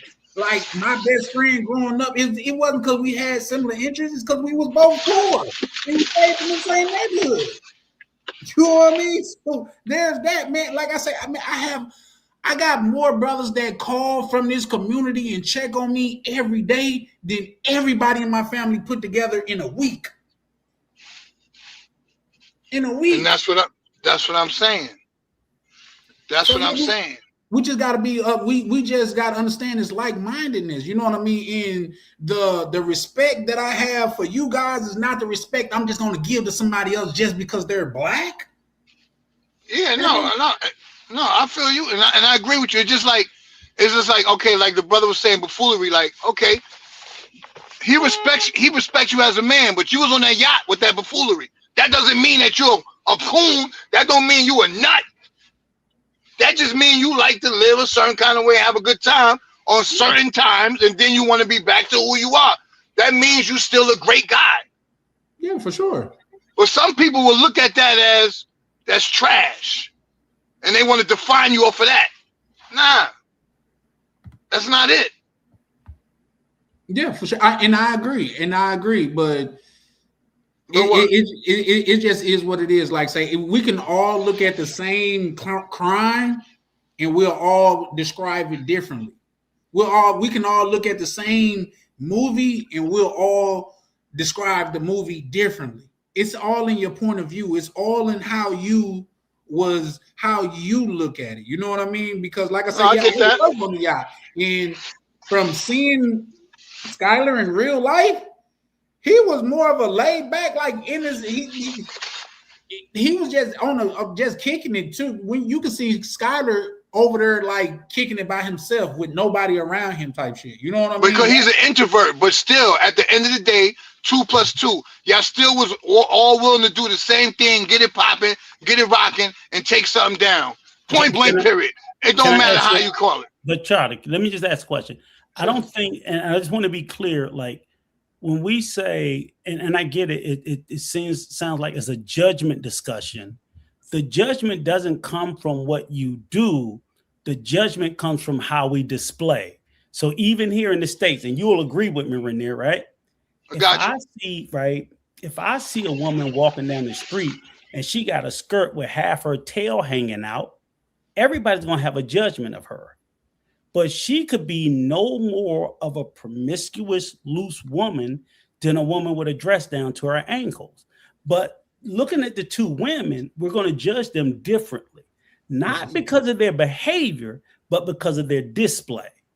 So Skyler could have been an introvert, but we know Skyler did not display that on his YouTube channel. He displayed the complete opposite. So that's what we have a problem. We have a problem with being judged when we do a whole lot of stuff to be judged for. We're putting ourselves out there for public, not to be judged for. We're putting ourselves out there publicly for public judgment, and we don't like the judgment that we receive. If you don't like the judgment that you receive, stop putting yourself out there publicly like that. I agree. It's just easy. Yeah. Yeah, no, I agree with that. I agree with that. I think he was doing it because of bread, because he tried to make the money before YouTube got all crazy. And then when it got crazy, he already have his videos up there, so they're going to sweep him up like the task force. But the thing is, that's what a lot of the people of his audience wanted to see. Because if they wanted to see him talk about, when he be talking about his stocks or whatever, they're going to watch it for a little bit and then it's going to be gone. Agreed. So he was just trying to gravitate to the people. A lot of people are slave to the algorithm.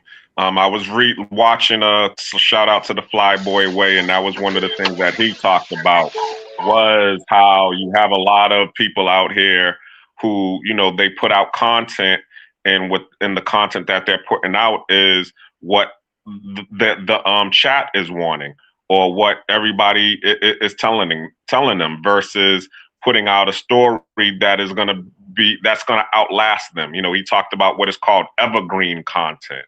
And I like that word because he was saying, you know, the content that he has created, because he's been on there ever since 2006. I mean, he has some of what everybody wants, but it's content that's going to outlast him.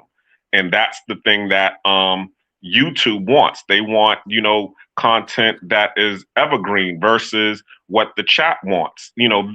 And a lot of the people who are out here who are getting their pages swept up, it was because, as they said, this one is going viral. This is the one that's getting the most views. So this is the stuff that I need to put out there.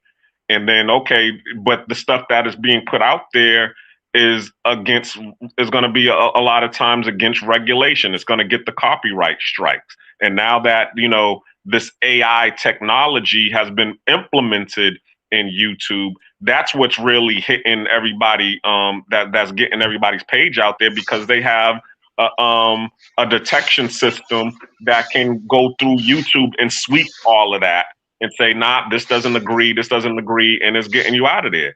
Versus if you just wasn't worried about, you know, the chat, and wasn't worrying about, you know, trying to go viral and just worrying about putting out a good story, then your stuff would be out there and would be outlasting. So let me ask you a question. How they skip Roberto versus the world? How they skip him? His worse than everybody. I was gonna say, do you think YouTube is picking and choosing when it comes to that? Do y'all know who Roberto versus the world is? Y'all know who that is? Yeah, they know. Why they ain't get him? I don't think anybody can answer. It's only a matter of time before they get him. If he's getting out content that is suggestive, then guess what? And you know, all of a sudden, if something comes on with, and I like how he explained it, was that he said, okay, well, let's say that something has been going beneath the radar, and then all of a sudden, okay, there's somebody that complains one time about Alberto against the world's. They're gonna review his whole YouTube page, and then all of his content, if it has been against what the guidelines are or against that wall, they're gonna sweep it out of there. So it could just be a matter of time before they get him. Let me ask a question. So like even you, Charlie, Ronan, and I think Misha, you got a channel. Here's the funny thing about it. There's a thing called TOS. Anybody know what TOS is? Terms of service. I'm pretty sure all of you guys, when you signed up and created your page, ain't nobody read them 29 pages of blah, blah, blah, blah, blah, blah, blah, legal jargon. No. Nobody reads that stuff. Nope. They can delete your channel for anything that they can. And not only is the term of services very extensive, very legalese, very detailed, they update it periodically, and they don't have to notify you, because when you sign off, they do. They send you a notice of terms of change. They do send you. You sign off to the terms of services, and you sign off to that as they update them. Whether or not they notify you, you agree to it. Anytime you violate it, that gives them the right to delete it. That's the hidden part. We don't read well, we don't read often, and we certainly don't read legalese. Right. What Vet Club said is true. After I said, what about Roberto's World, and are they picking and choosing? What he said in the comment, now I have to think about that, which is very true what he said, because Roberto's World is crazy content, and me and Rainier know that because we watch him. But I haven't seen Roberto's World saying where to buy it at. I haven't seen him on his YouTube saying come here for it. He's just having fun with the people, the type of girls that we like to have fun with. So he's not advertising, oh, well, you buy it for this much, or oh, I'm going to bend her over on this couch tonight, or things in that nature. Roberto versus the World don't do that.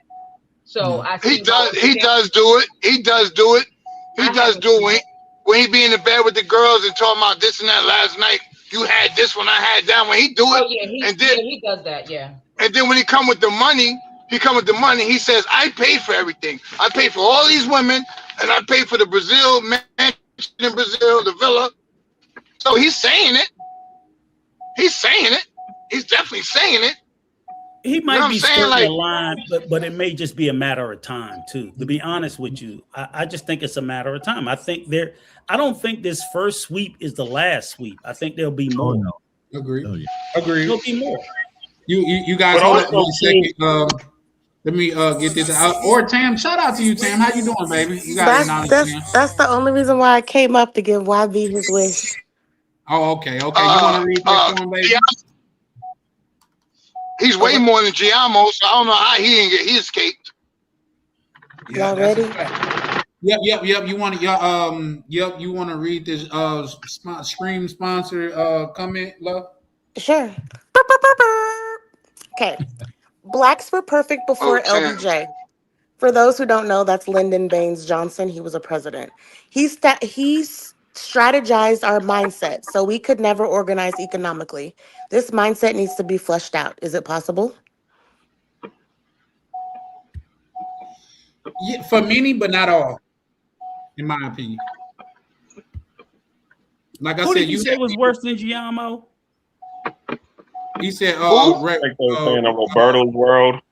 It's way worse. Roberto versus the world. So Roberto has an OnlyFans? I don't know if he does, but he got a Patreon. He got Patreon. But does he have an OnlyFans? Because Giamo has an OnlyFans. I don't know. But people Patreons be like OnlyFans as well. No. Giamo has a Patreon and OnlyFans. Giamo is shooting soft porn. Giamo is shooting. He just has an Instagram. Let's use the term corn. Let's use the term corn. Corn. Giamo is shooting corn. And that's why I asked you, because I'm like, are you certain? Because he is the only person I've seen that has taken it to the corn level. Sorry about that, Charlie, but it just like I'm like I've seen Roberto. Giamo was next level, and if Roberto is, then I would be surprised. But Giamo was Patreon, OnlyFans, Corn. Okay, I got you. And that's like the other tall guy. What's the tall guy that does YouTube, babe? The tall one that be doing YouTube. He should be with the dude from Chicago sometime. Yeah, he probably got his page taken down because he was doing stuff right on front of YouTube. I just seen his Instagram today. Yeah. He got OnlyFans and all that too. And he known, I forgot his name, but anyway, he's tall. He's Jamaican dude. You know what I mean? I forgot his name with dreads and all that. What city? What country? He be in Colombia. He be in Dominican Republic. Yeah, he got like small little dreads, and he's really tall and dark skinned, and he's always. Pab used to be with him. Pab used to be with him all the time when he's in DR and all that. He be in Sasu. He be driving the dirt bikes. Mental issue. No. Was it mental issue? No, not I forget his name, but he even recorded the girls doing the funny stuff right all on the camera and everything. Like his YouTube is crazy. That's why I said his YouTube picking and choosing because I think I know who you're talking about, but I don't think he's. I think he's like Jamaican or African or something. He's Jamaican. No, he's Jamaican. Something like that. He's Jamaican. Yeah, he got OnlyFans. He got Patreon. He be showing him smashing chicks, all that. Yeah. Yeah, but I don't know if he has a Corn channel or a OnlyFans channel, but he do.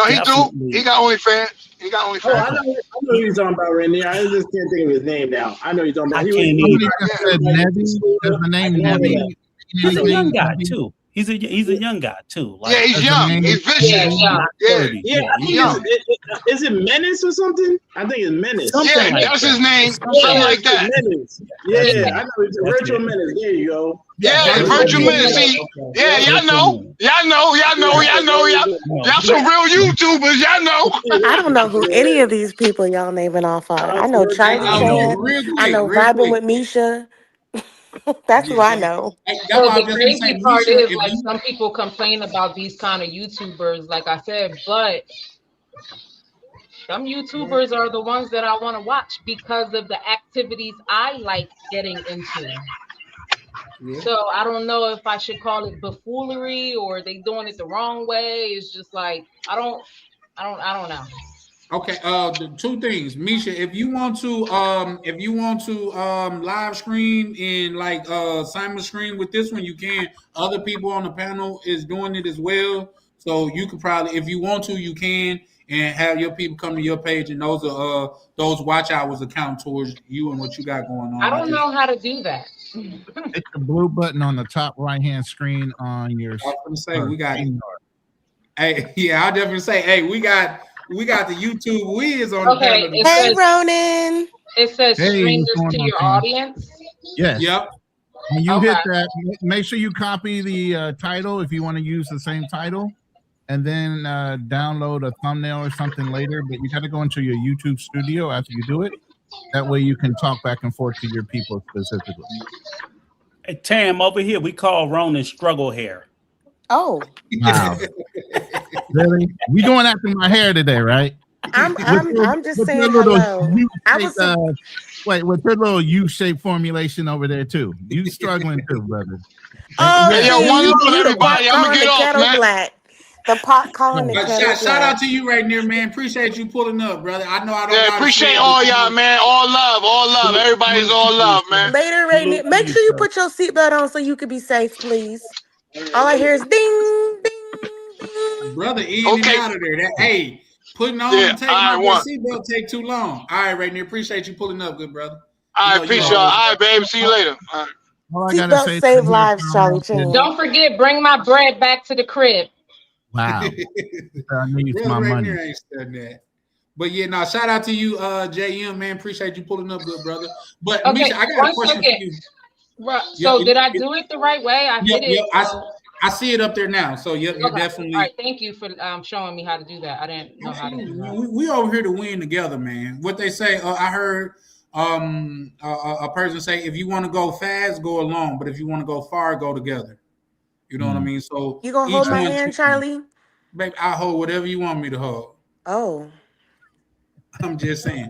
What was that question, Charlie? Let's say this: they are being selective. Oh man, what are our recourse? What do we do? Like, do we boycott? Like, are we in a position to say, you know what, fuck it, we just not gonna put nothing up there? Like, listen, you put your hood on and you just hope they don't catch you. That's it. Like, what are you trying to boycott? No, that was just in pertaining to when Misha was saying, is YouTube being selective? And I'm saying, if they are, which they may be, what do we do? What is the recourse? You know what I mean? There's nothing we could do, because when you're on somebody else's court, unfortunately, you got to play by their rules. Absolutely. And then also too, one of the other things that Flyboy said was, a lot of us don't go to the conventions. We don't even know when they have these YouTube conventions to be able to meet and greet with the people that is actually, running the show. I mean, the only thing that we're worrying about is trying to get views instead of trying to get to know whose house that we're actually in. How many times has somebody ever been invited to crash somebody's party and don't even know who's the host of the party is, and trying to get to know that person? You're just over there just getting the free food and, trying to, enjoy the vibes over there without even trying to get to know who it is. And that's what a lot of us on YouTube is doing. We should be trying to go to the conventions and meet the people and get to know who's running YouTube, because when these situations do come up, we have somebody that we can actually go and talk to and call, and maybe somebody be able to pull some strings for us. Can I add something? And I wanted to ask Brother Foster. I'm glad you back, because you seem like the. Please forgive me if I call you the geek guy, because you seem like the, you know what I'm saying, the technical guy, right? And the reason why I'm saying this is, I do manual labor. I'm just kidding. Oh shit, I don't know. Go ahead. Wait. I'm actually the tech guy, and my last name is Foster. But you ain't got no hair. He's my senpai. The reason why I say is this is my thing, and I don't know to be exact, but I'll be honest with you. I think our problem with YouTube is I think that our community came to YouTube late. I think YouTube at its inception in the beginning, because if you know what YouTube literally is a DIY space, a do-it-yourself, like the overwhelming majority of content.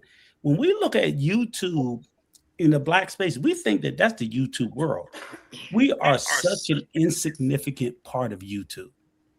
We are just, it's embarrassingly small how the Black space is. And I'm not saying embarrassingly, it's just like, I think we believe we're bigger than what we are.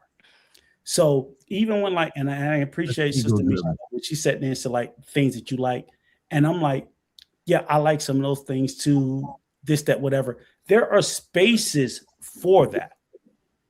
But in the overall arc, like the biggest YouTubers are children and toy reviews. People don't even realize. I'm like, no. If you want to make it in YouTube, get a child to play with toys and do toy reviews. Mr. Beast has like 300 million views. It's not the stuff that we're consuming. We are a decimal point on YouTube. So absolutely. It doesn't mean that, we don't matter. It means we don't matter in the way that we think we do. So in other words, when I'm criticizing a YouTuber, you can't go, oh, well, I'm like, no, you're insignificant. You should be able to change your behavior, because you're not even affecting YouTube's bottom line, but what you are doing is you're affecting the image of the community. So that's what I'm concerned about. I'm not concerned about YouTube's bottom line. I'm concerned about the image of the community. That's what you're affecting, because you really, I could be, Casanat, I show speed is not affecting YouTube's bottom line, but they could do something that can affect the Black community.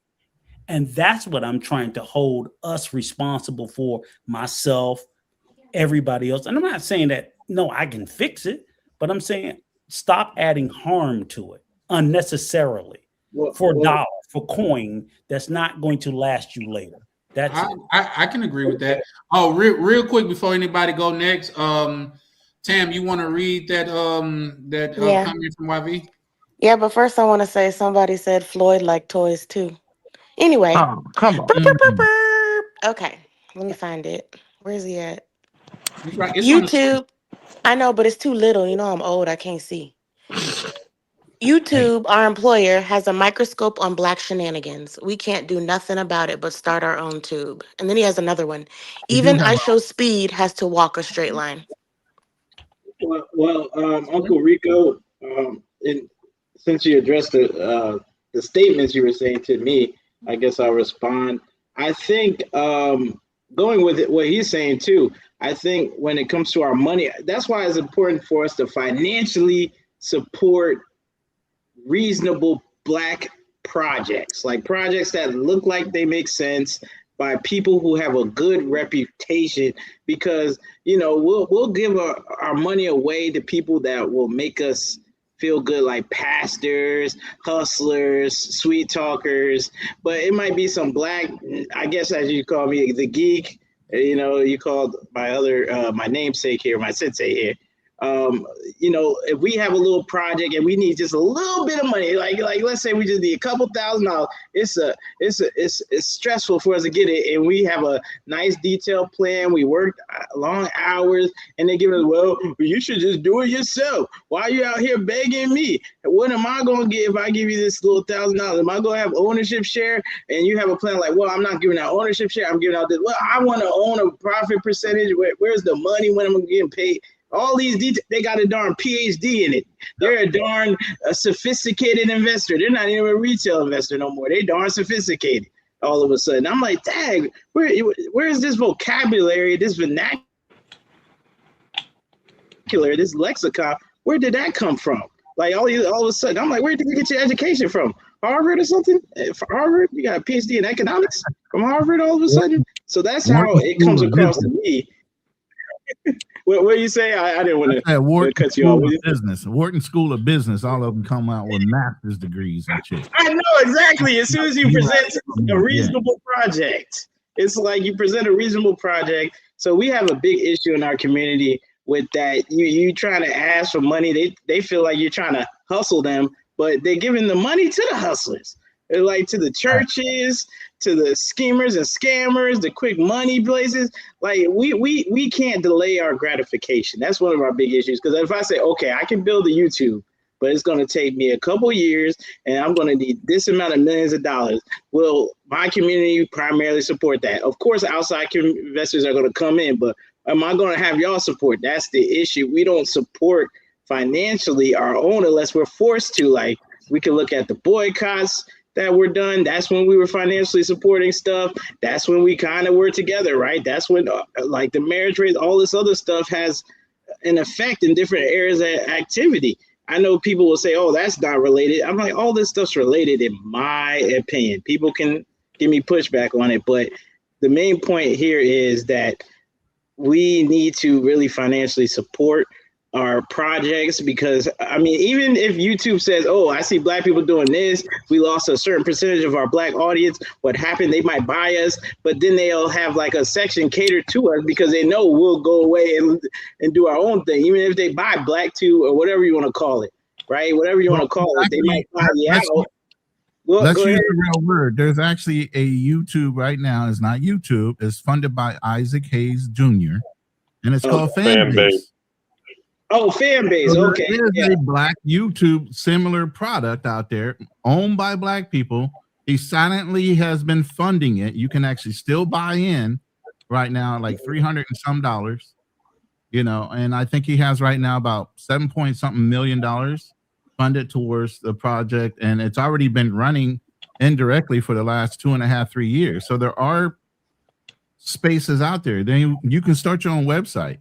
That houses YouTube and different things like that, or has that video capability. So there are people out there doing it. It's the fact that we don't look. That is very true, Ronan, because I follow the Homies Hub, and He creates his own websites and things in that nature. He also helped Skylar create his own website. So that is very true. I've have always silently and publicly supported the Homies Hub as one of our future YouTubers that puts out positive or straight information. He doesn't lie. Whether he mongers, whether he's doing whatever, he doesn't lie about what he does. He does actually tell the truth. Right. Not about everything. Here goes. This is what I want to say in regard to. He's gotten better. Malik. We all getting better, but this is what I want to say in relation to what Malik just said. When you think about, like, say, Don Pebbles or even Reginald F. Lewis, like, if you haven't read his book, one of his books is his book is Why Should White Guys Have All the Fun? And when they was trying to put him in like top black entrepreneurs of the year, he said, I don't want that. He said, I'm a top entrepreneur of the year. Don't put me in a category to where it's gonna put down what I accomplished. Yeah. Separate the overall achievement. I'm sorry, go ahead.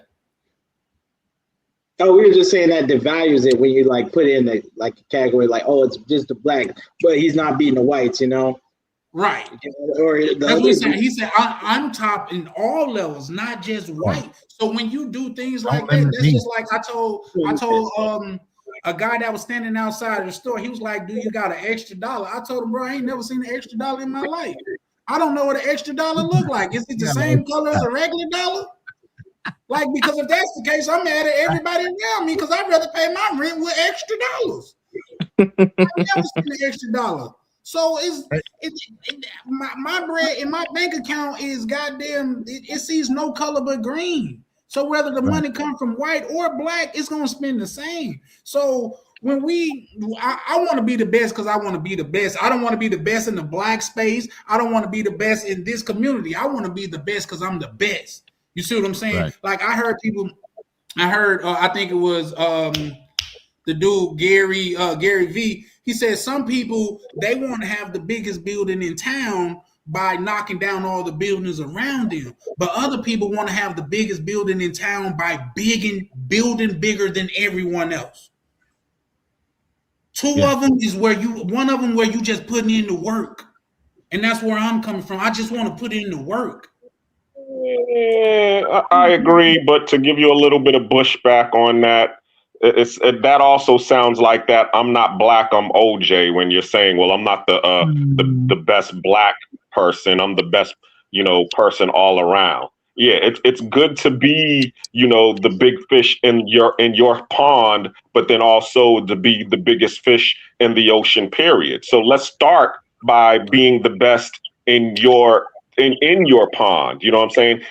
And galvanizing the support of your people first, and then going after the crossover appeal. That's how it's supposed to go. That's the formula. But to just try to denounce your people who will usually be your first supporters to try to go for the crossover appeal, that what's going to happen is you're going to get rid of your core supporters. Okay. I don't think he's saying that. It's not denouncing your people, and it's not like putting down your core supporters. I will accept that when they got a Best White Man award. They do. You see what I'm saying? I would accept that when they say, "Oh, you the best white Charlie, businessman out there." But Charlie, what he's saying is the de facto award is Best White Man. The default is Best White Man. Because white supremacy, it's a playing field across the board. What's up, OTO? How you doing, bro? Because Best White is global. So black people can't be global. No. But I'm saying when you said, and I get you. When you say what you have to understand is, okay, when they create these awards, okay, they're not creating them for us. We're the ones who actually try to infiltrate, like the Oscars, for example. They didn't create the Oscars for black folks. They created the Oscars for themselves, and then everybody wanted to join in and then wanted to stake a claim into it. So that's why, we're over here and we're saying, hey, it's good for us to be able to create something and galvanize the support of our people and delineate and then go after the crossover appeal. Not okay, hey, I'm just as you just said, when they have a best Oscar, a white person award, then that's when I'll be wanting to have that go on. No, the best white award is the award that they created for themselves and everybody wanted to join. Listen, I don't know how you guys grew up. I think Uncle Rico or agree with me since he's Gen X. Okay. I don't want to. Boomer, goddammit, get it right. All right, Boomer. You're a little older than me. All right. So I don't want a participation medal. I want the fucking medal if I'm going to compete.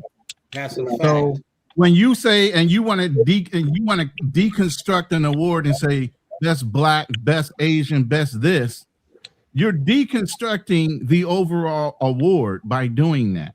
I want if I want to be the best, I want to be the best. I don't want to categorize as I'm just the best black man out there.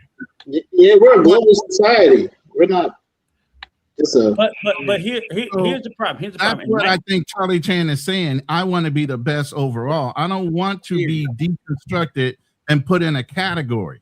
That's the problem. Those are considered participation medals to me.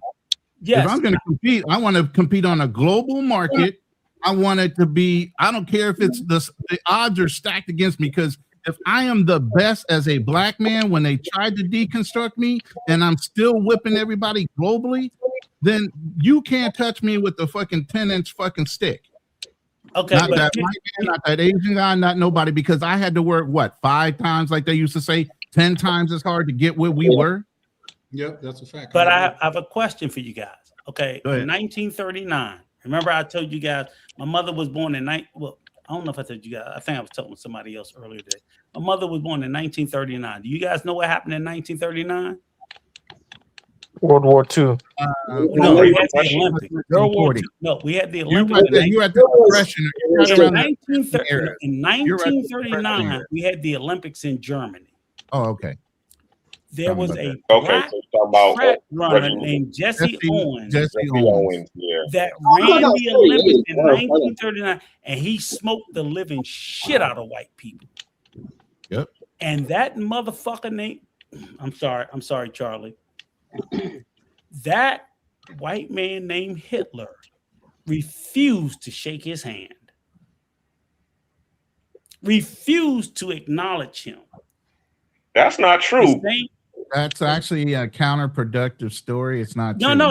What I'm saying is, I'm saying that to say that there are instances, and even still today, where you can be a black man in a white space and you can say, I'm the best, period, and put full stop on it. Yep. And they're not going to see you that way. And I'm not saying that in 2026 that still exists. Oh, yeah, they'll use DEI hire and whatever else to try to say. No, all I'm saying is even if so Denzel won the Oscar. There are still people who that year will say a white actor of that year, when he won the best supporting actor in Training Day or Glory, deserved it over him. There are still white people in their minds that still feel that way. I think we would call that delusional, though. Right. So while it's not a hold on, what year was this? What movie? There's still white people who believe it is. What movies were out to KB, man? KB is the brother with the apple, the bitten apple on there. Man, shout out to you, KB, man. So much. What's up, man? What year? What year was it? Hold on. What year did he win the Oscar for what movie? KB, hold on, right fast. Let's acknowledge YV right fast, and then we pick up right where you left off. Tam, you want to read YV question, love? Yeah. Hold on, let me find it because I'm old. Hold on. There you go. Question for the panel. Each person answer, please. Historically and presently, why are whites able to finesse blacks economically? Why? I'll go first. We're gonna double back to that, but like I just said, KB, you can ask your question. Yeah, for the move, I mean, it depends what year it was. Like, What year was it? Because there were some years where there 1989 were and some crazy 2001. movies. Huh? 1989 and 2001.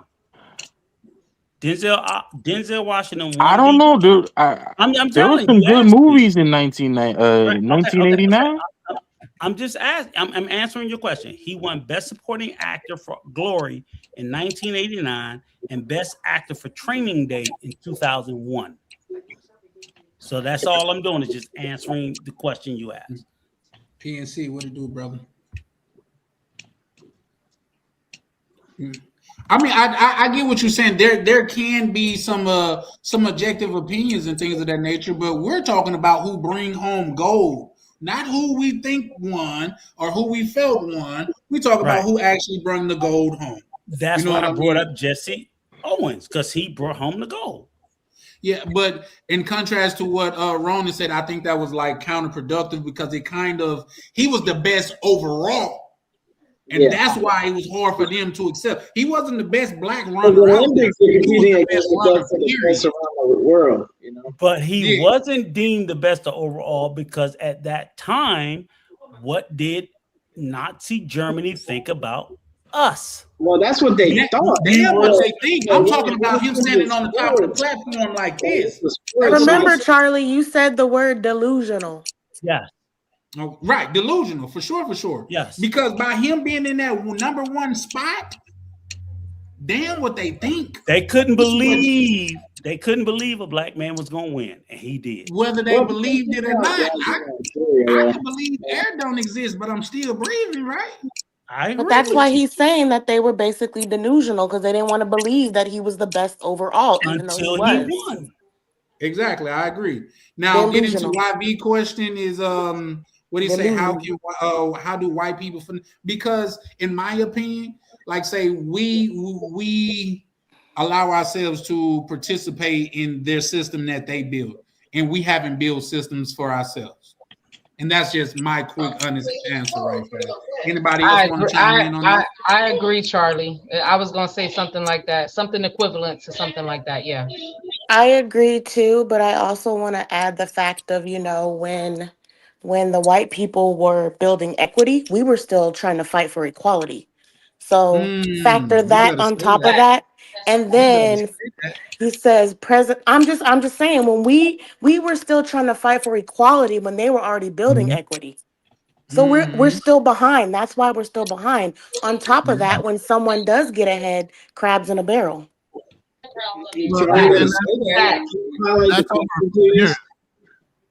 That's over 500 years. That's over 500 years of training. But what the white people made a mistake was they bred that shit out of us. They made a bigger, stronger black mentality over the 500 years of us being in slavery. Redlining, of course, was some of the recent things where they stopped us from being able to progress. Even when we progressed, they were burning down towns, Black Wall Street, and so on. So every time we did it, they kicked us back 10 steps. But the biggest thing is our mentality. Well, he said presently and historically. Yes, so. I'm going back to historically now. Historically, when they got us, if you look at the African nature now, they're subdued when it comes to their level of aggression. Okay, so they took a subdued type of people because if you look at the history, even when you look at the Zulu nation, when they fought, it wasn't huge wars where they decimated fucking villages. They did very minimum damage to whatever, and they would just announce a winner. You get what I'm saying? So even then, you have a subdued culture where they sold us into slavery. Then they sold us into believing in religion, which the slave Bible was torn up from the original King James Bible. And then if you even go further than that, the King James Bible was torn up from fucking the Ethiopian original Bible that had way more books in it. So then you capture their minds by using religion to control us, even though the white man would beat the hell out of you and say you need to be obedient to your slave master. And everybody's supposed to be equal in the Bible as far as Christianity is supposed to be concerned. But again, that's also false too. If you think about it, God decimated whole fucking countries. When he said go in and take something, he said every man, woman, child, and animal. Facts. So all this kindness that was inbred in us, that ain't the shit. That ain't real. That's all fantasy to make us feel more subservient if we're doing something wrong when a white person can step all over your fucking neck and not even think twice about it because they got you to believe that bullshit. We're so easily and we're so quick to want to be gullible because we're so nice by nature. Now we've been bred to be more dangerous. Well, I agree with that. You know, and then the other thing is, like I said, it's just through ownership. They stole a lot of our fucking inventions and everything else through ownership. They owned us, so they owned the patents. Yep. So then that was another thing with our wealth. We had patents on certain things that the owners of that slave that invented it got the benefit of it over the long term. Yep. So there's been, you know, basically long history of us being taken advantage of, yes.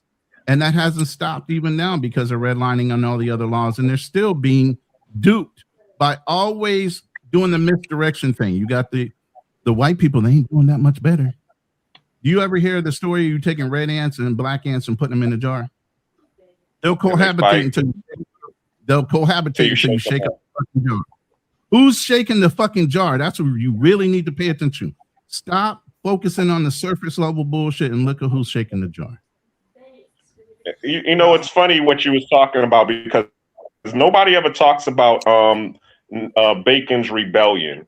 Nathaniel Bacon, when in 1676, when he actually led a rebellion against the aristocracy elite during that time because he saw the inadequacy of, you know, the share of resources and wealth during that time. And it was poor whites, or, you know, the poor people during that time, which was both white and blacks.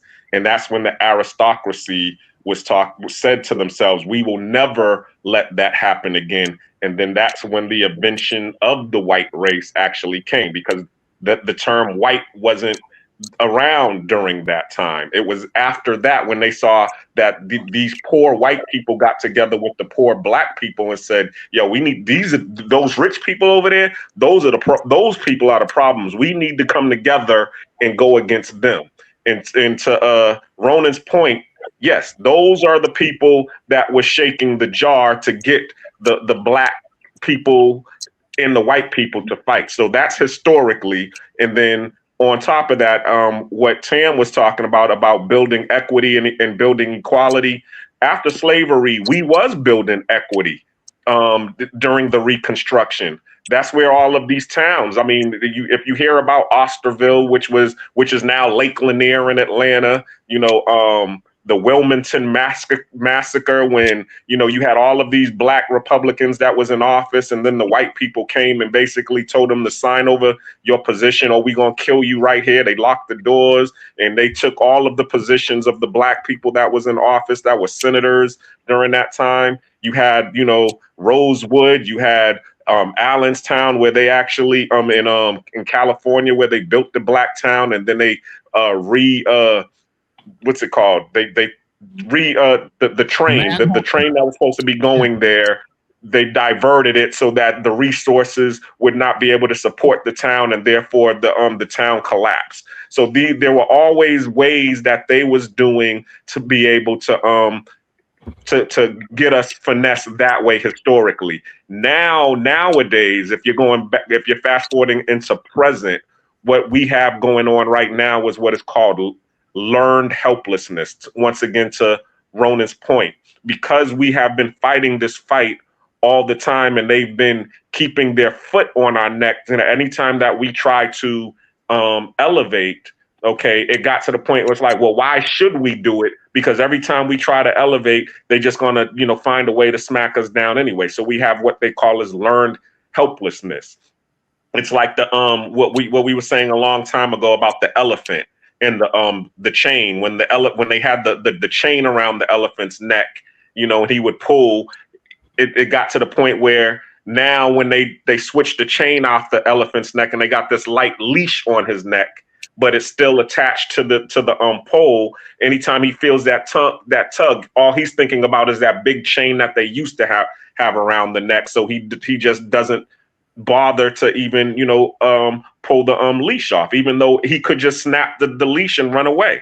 And that's where what needs to happen is we need to realize, you know, something, We don't got that big chain around our neck no more. We got this light ass leash that we can just snatch right off of the pole and go and do what the hell we want to do and get out of learned helplessness. But I don't think we can. But with that being said, OT been on the panel for a while and he haven't had a chance to chime in though. What's up, good brother OT? You got anything? Oh wait, happy Martin Luther King Day. Yeah, I forgot. Yeah, it's tomorrow. Yep, that's a fact. Yep. Shout outs to Martin Luther King. I think he has a valuable lesson. You know, it's about the content of the character, not the skin. That's how I roll in all things. Because at the same time, we can go back to history, but I'd rather not do that and stay just grounded in today. But if I do brief on it a little bit, there was all types of white people that helped us, white people that didn't. So to just say white people, it just doesn't really make sense. It's not according to American history. A lot of white people died on the front lines, died in Civil War, whether they agreed or disagreed. It's just a lot of stuff. It's very contentious. But what I would say is nothing's stopping nobody today. I have to speak through the panel and then just to anybody who's listening. There's nothing that could stop you. I'm the top 1% in the globe, and that's included in the United States of America. And it was really just me doing a lot of work with myself. It was a lot of people who looked like me who said I couldn't do certain things because of white supremacy and because of a bunch of other things. It's not like that was the only thing. I would also say my time in the military has taught me the world is what it is, and no group of people anywhere in the world is perfect. And starting from a position that, man, when I get something, people try to destroy me, of course. There's other people trying to get the number one spot. That's reality. So you have to have a level of maturity when you're dealing with just life. And I think a lot of people have just been maybe conditioned or educated to be immature about their perspectives on the world. Everybody's trying to be top dog. No one's going to let you feel comfortable, not even your own people or people with outside your ranks. Hence why they say all people of skin folk ain't kinfolk. Why? Because they can have a different idea. They could want to enslave you. They could want to put you in chains. So just something as superficial as a skin color is not going to get the job done. You have to find those who are like-minded and rolling on the same covenant. And so my perspective is, if young brothers really listening, I'll tell you this, not a damn thing is stopping you.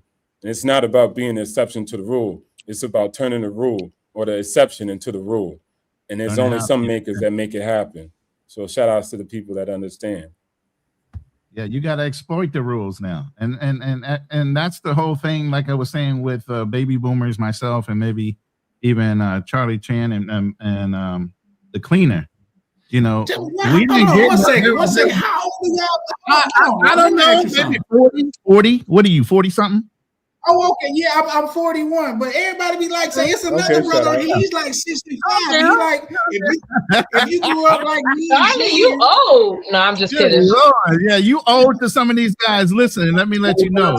Here's the thing. It'd be another brother on the panel. He like 65. He'd be like, if you grew up like me and Jane, my point to saying all that was, before there was equal opportunity and employment, before there was DEI, you just had to get in and try to do the best you could in order to go up the ranks. And that's the thing. It's like some of these things made, like I said, it's a participation medal now. Some things you got the job because you were a certain thing. I know when I was in executive management, if we hired a black woman, that was 2 requirements. 1 black and 1 woman, all in one hire. So you can pick off 1 black woman and hire 2 whites. That was the game. They played the game based on the rules they were given in corporate America. Okay. But at the end of the day, I knew that because I was just one of the most successful people in the executive ranks of the company that I was in, just on merit. And when the one thing you got to say about white people, whoever that runs a business, if you're making them money, they ain't going to fucking get rid of you. That's a fact. Okay. If you're an asset and not a liability and you just trying to skate by to get a fucking check, they're not going to get rid of you. But what I learned was take what they taught you, take the rules, exploit the rules, but go and start your own fucking business. Get from underneath working for somebody else and own your own shit. And yeah, let me add on that real quick. Oh, go ahead. Go ahead, Ron. You got your knowledge. It's your knowledge they're leveraging. So if they're willing to pay you $100K, how much more are they gaining for that $100K salary they're giving you? Think about that. I used to sell labor. I used to sell all kind of things, and we accounted for the labor hours that we had to pay them legitimately, and we marked that up anywhere from 40 to 60%. So how much are they paying you right now at that job, and how much can you leverage on your own if you started your own company doing that same fucking job? But we're so wanting just to get a fucking check at the end of the day instead of doing our own Well, thing. but you already We learn to understand that, Ronan. It's because of wait, hold it's on. because of survival. After that. Okay, go ahead. Go ahead, brother. Before you start, and say, guys, if we could watch the vulgarity a little bit, I know we all passionate here, but we kind of watch. That's that military thing. But O2O was next, cleaner, and My then bad. Let the brother go. He wanted to say something. Go ahead. No, I was just saying the whole thing about the paycheck is because they're on a survival mentality. I mean, I remember before I started my business, okay, and I was working for Serve Pro and all of these people. I would be scared because I have it wasn't until I owned my own condo and I didn't have a mortgage to pay for because my house was paid for cash that I wasn't afraid of not getting a paycheck. Because I knew that, okay, if I didn't get a paycheck this month, I would not be homeless. But most people, because they have these bills and these expenses every month, they don't want to go and go for self because they're afraid that they're not going to be able to meet the monthly quota and they're going to get kicked out or they're going to go hungry. But go ahead. That's all I wanted to. That's some survival mentality. I land there. Hopefully the brothers or even sisters that hear me, I'm going to say this quite clear. I don't give a damn how they feel, think, believe, and hear. At the end of the day, I compete. I compete all day, every day. And I compete with all men and all women that actually want to fight me in an open battlefield. I remember at one point I was on a stream and a white guy, you could say he was racist, but it's irrelevant. But he said, well, yeah, you could be the top 1%. You got this money, but you still a ninja. You know what he really said. And I said, yeah, that's cool. That's what you're supposed to say, right? Because you come from George Washington and I come from slaves, but I could feed generations you can't see your family. So I know why you got that mad. I know why you angry. You're supposed to lean on your color. You ain't got nothing else to actually stand you up. So I don't care for that. So when people say, well, somebody don't like you, somebody feel this type of way, I don't care. What can they do about me? And it's nothing. That's the type of energy I get with. That's why I got the top one spot. Now, if it come to Elon Musk or something, he got me. But if it come to most commenters, it really ain't nothing. Most white people are also busted and disgusted and ain't got nothing to actually stand on neither. They're not their ancestors. They not no George Washington. They none of that. They overweight, they out of shape, and they obese, and they barely making by. So what do I care? How they feel, what they think, and what they believe. It's about out here going to get it. And just to destroy that, white people ain't Thanos in America. They're getting landslided by Asian Americans, period. Wealth in all categories.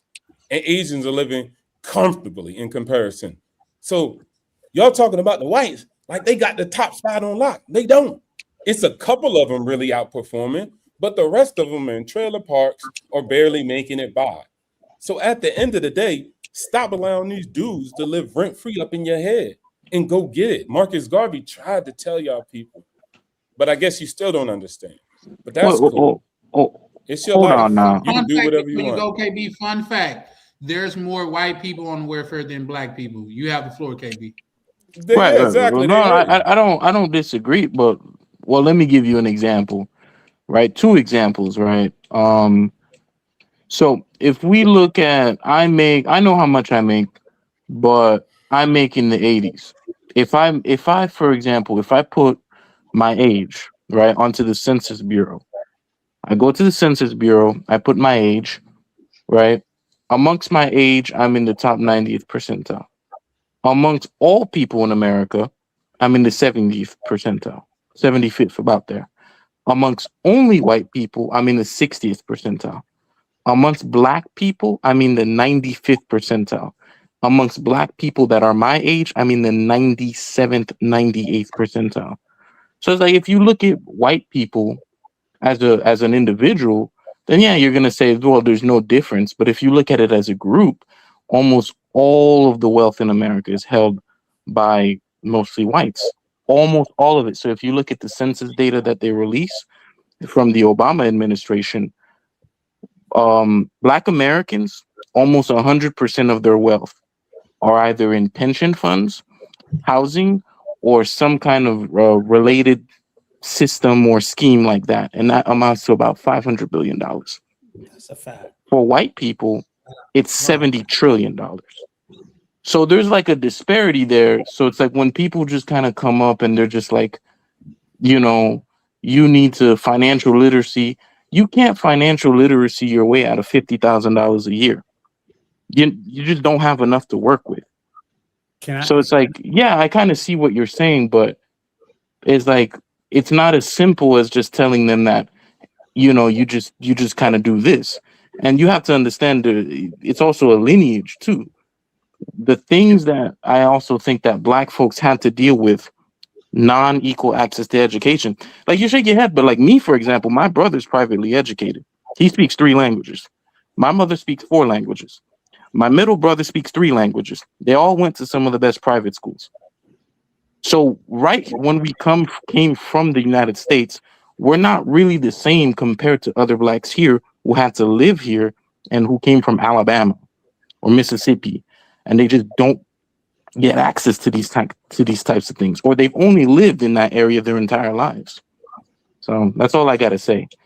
But the most important thing I would say is just those 2 things about the statistics of when you compare Black people as a group and white people as a group.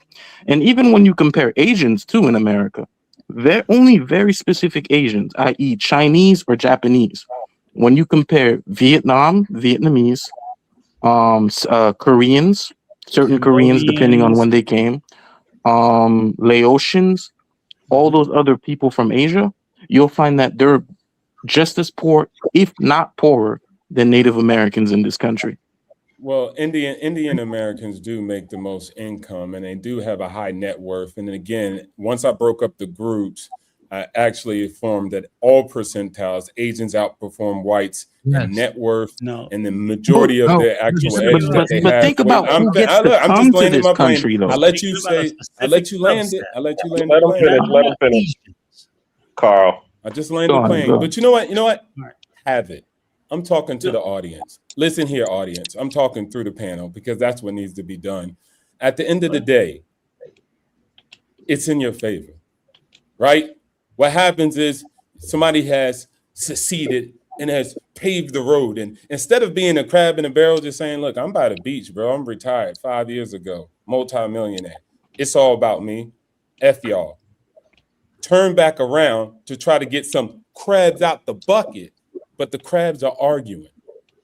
Well, we all stuck here. So therefore, since we all stuck here, we can't get out and make it out of the pot like you did. That's what you see happening. So it doesn't matter. But if you listen and you peep game and stop hating the play and learn the game, you can get yourself out of that goddamn bucket and stop yelling at the crab that's turning around to pull down the ladder to show you how to make these plays. But you could argue too, and you'll just stay boiling in the pot. And then that's just your future and your destiny. That's all I got to say about that. Yeah, stupid crab. Let me hold the dollar, OT. Nobody said stupid crab. It is what it is. It's your choice. No, I'm saying you said turn around, look at the crab. So I'm saying, yeah, don't look at the crab and be like, you stupid crab. Go do something about it. I'm agreeing with you. Yeah. What I want to say is, for the brother, but I want to let Charlie. The only thing I will say is, again, it's disappointing to me that we and again, I like Brother OTO, but to Asian to a subset of Asian is disingenuous. We know that. That does not cover the range of Asian in America, because as the brother said before, there are large groups of Asians in America that are not doing nowhere near as well as you may be talking about Indian Americans or whatever. I don't care. I don't care what group there are, but it's like it's the same thing with the Nigerian argument out of Africa, where they'll say Nigerians are doing better. I'm like, but you're ignoring all the other Africans that come out of Africa. You're dismissing them. hold on. I gotta add one more thing too. It's to benefit your point. I'm not trying to interrupt, Go ahead. but Go ahead. it's important that people kind of understand this too, because I'm an immigrant. I Mhm. came here about 10, 15 years ago, right? Peppers. So the types of people that you normally see in the United States, don't think that just because you see this Haitian doing dishes, at a restaurant, that they're just your regular, Joe Schmo. A lot Nope. of those people that you see coming here who have access to come to the United States, they're already in that top percentile in their own country, meaning they're able to actually pay for that immigration documentation. So when you see the Indians come here, a lot of the times they're paying money either to get a degree or to actually pay for the right connections in order to get that H-1B visa or whatever visa it is to come to America. Those are not poor Indians who are coming with nothing. That's all I want to say. And just to add to this, okay, we look at this through a lens of say and let's speak specifically about Southeast Asian Indians specifically. We look at it through an American lens, and we talk about the success they do in Hey, America. Charlie, I'm sharing an image with you. Can you pull it up when you get a But chance? here's one question I would ask you guys: has anybody sat there and looked at how Indians are faring? Simply, Charlie, I'm sharing an image with you. Can you share that, please? Hang on, Charlie. Are anybody looking at how Indians are faring 50 miles? We're gonna let him north of finish his us, point and then I'll pull it up. how they're faring 50 miles north of us in Canada? Because in Canada, there's a completely different story being told about Indian Americans, where Canada is being flooded with Indian Americans.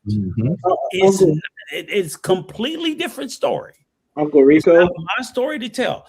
And what I wanted to get to was when you talked about the entrepreneurship, right? And we talked about why certain groups are doing better as entrepreneurs up globally, worldwide, in all countries. Approximately less than 10% of people are entrepreneurs. So this look it up. Anybody want to look it up? Look it up. Look up the data. Don't believe me. And what I'm sitting there saying is this nonsense that people are telling, that yes, there are these success stories of entrepreneurs, and people can come up with all this anecdotal evidence, and I can't dispute it. But I'm saying statistically, show me where statistically like 80-90% of Indians or Asians are coming into America and they're being entrepreneurs, as opposed to they're working in the system or living off the government dole. We just went through this crap with the Somalis and so on and so forth, right? And I'm not saying that most of them are being that, but I'm saying this mythical knowledge that we're perpetuating, that these immigrants are coming into America and they're being all these entrepreneurs, is abject BS. I'm watching my mouth, Charlie. I appreciate it. Abject BS that people are pushing, because I think most immigrants are coming to America and they're being just like Americans. They're going to work, they're getting jobs, whether it be the government, whether it be whatever it be. This notion of romanticizing them as being something better than the people that are already here is pure abject BS. And if you look at it, look at the entrepreneurship globally and say, what is it worldwide? Why would it be greater here in the US than it is globally? If it's at a 10% rate globally, why would it be greater here in the US? It isn't. It's made up. Okay, put that on the screen. But I did have a question for you, Uncle Rico, because I didn't want to. I don't like to do statistics, but my thing is, okay, when you start looking at, for example, the Indians, and you start going around and you start seeing all of these Red Roof Inns and all of these different hotels, and you see who the owner is, and it's a Patel, or I can go to.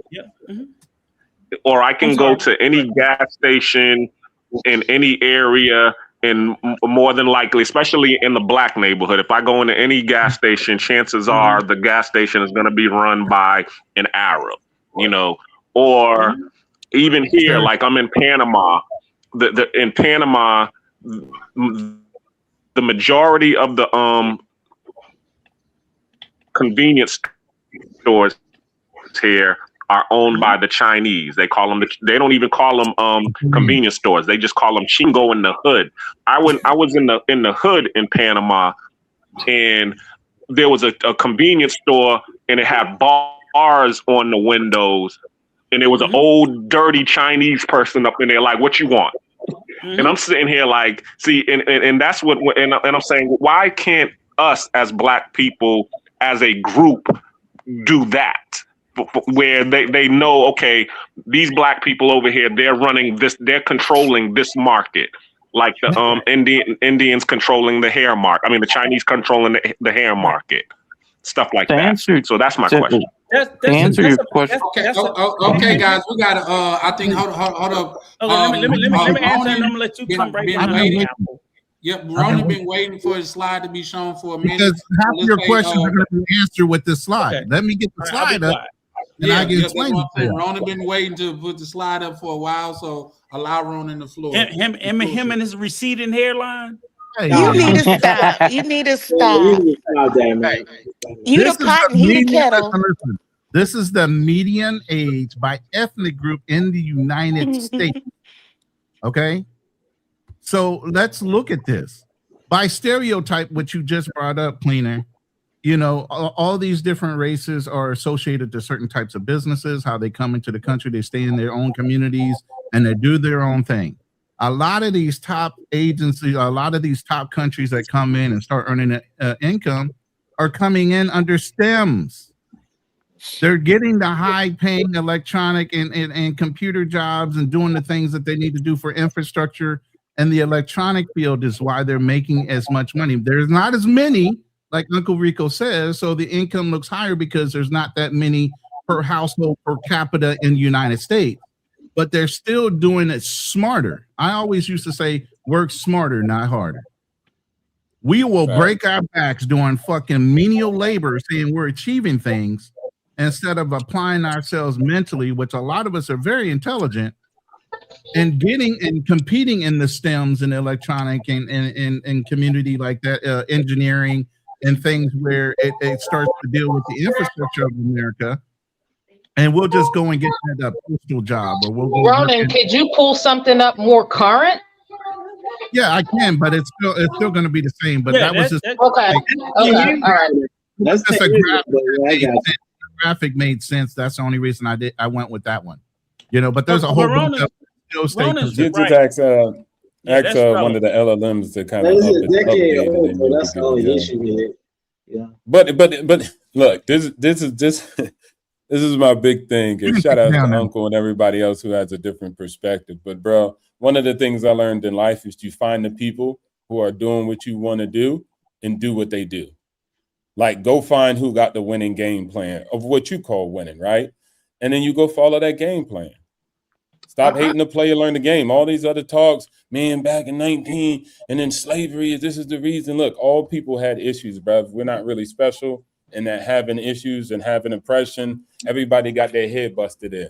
So once you actually realize that, you don't even feel bad about the stuff your quote unquote people been through.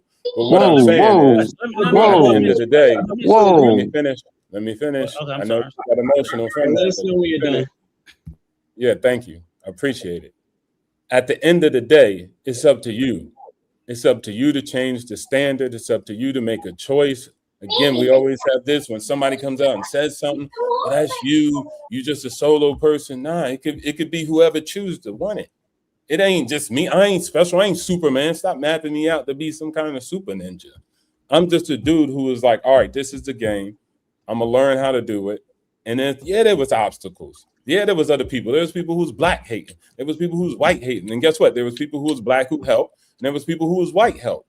That's individual people deciding to be nice or not nice. But the opportunity is there. The more time you spend in the basement talking about that, all that other stuff, instead of spending time on STEM, instead of spending time on AI, instead of spending time on robotics, instead of spending time on financial literacy. It's what R was just saying. It's about working smarter, not harder. Now, you can work hard and smart and truly exponentially grow. But at the end of the day, that's just my play. Listen to all the other stories. Hope that all the people in Black, you force them all to open up businesses and trade money with you, then go ahead and try to do that. But at the end of the day, I lead by example. That's all I know. I agree. I agree. I'm about to be the postmaster general. Watch. Hey, shout out to that. Hey, Roman, did you still want your chart up? I had to go handle something right fast. Did you still want your chart up? Switch the chart. I just came up with one for 2023. And that's by a Black media company, so they ain't gonna lie. Blackdemographics.com. Yeah, it's about the same. Okay. But Ronan, let me ask OTO a question. If in fact, if you're saying the only thing that matters is to follow the same playbook, if I run the same playbook with lesser players, why the fuck can I expect the same results? Language, that's crazy. So in other words, if you got the Super Bowl champion, because I'm looking like it's football, you got these studs, not football, and you ran. Let me finish. Because I'll let you finish. You ran the play with these studs. You got Tom Brady. You got Gronkowski. You got all these Super Bowl players that were successful. Now I run it with a bunch of bums. The same playbook that they ran. Why the fuck can't I win the championship? You're going to look at me like, because you got bums. So it doesn't equate to be the same just because you have the same playbook. You said you would watch what they did, but if I don't have the same team that they got, I'm not going to get the same results. I'll go to a different team then. Yeah, exactly. I'm going to a different team if I want to see better results. But I'm not. Not only that, I start drafting. Wait, you asked the question. You just asked the question. Playbook looks like. All right, bet. Got you. You asked the question, and again, why you listen? All right, let me go to your level and do it in basketball or football because that's where you're coming at it with, right? Wait. How did you get your team? That. No, I said that's what he said it as. That's not disrespect. Yeah, but you said go to your level. That's go to your level. Yeah, level doesn't mean lower. I think you rock with me. You just meeting him where he's at. Okay, let's go with it. Bro, I just told Uncle Krusty, bro, watch your language. There's no offense. Because he cursed. I don't have no offense. It's not between me and him. We know what we're doing. So, anyways. Okay, OTO. No, go ahead. Let me.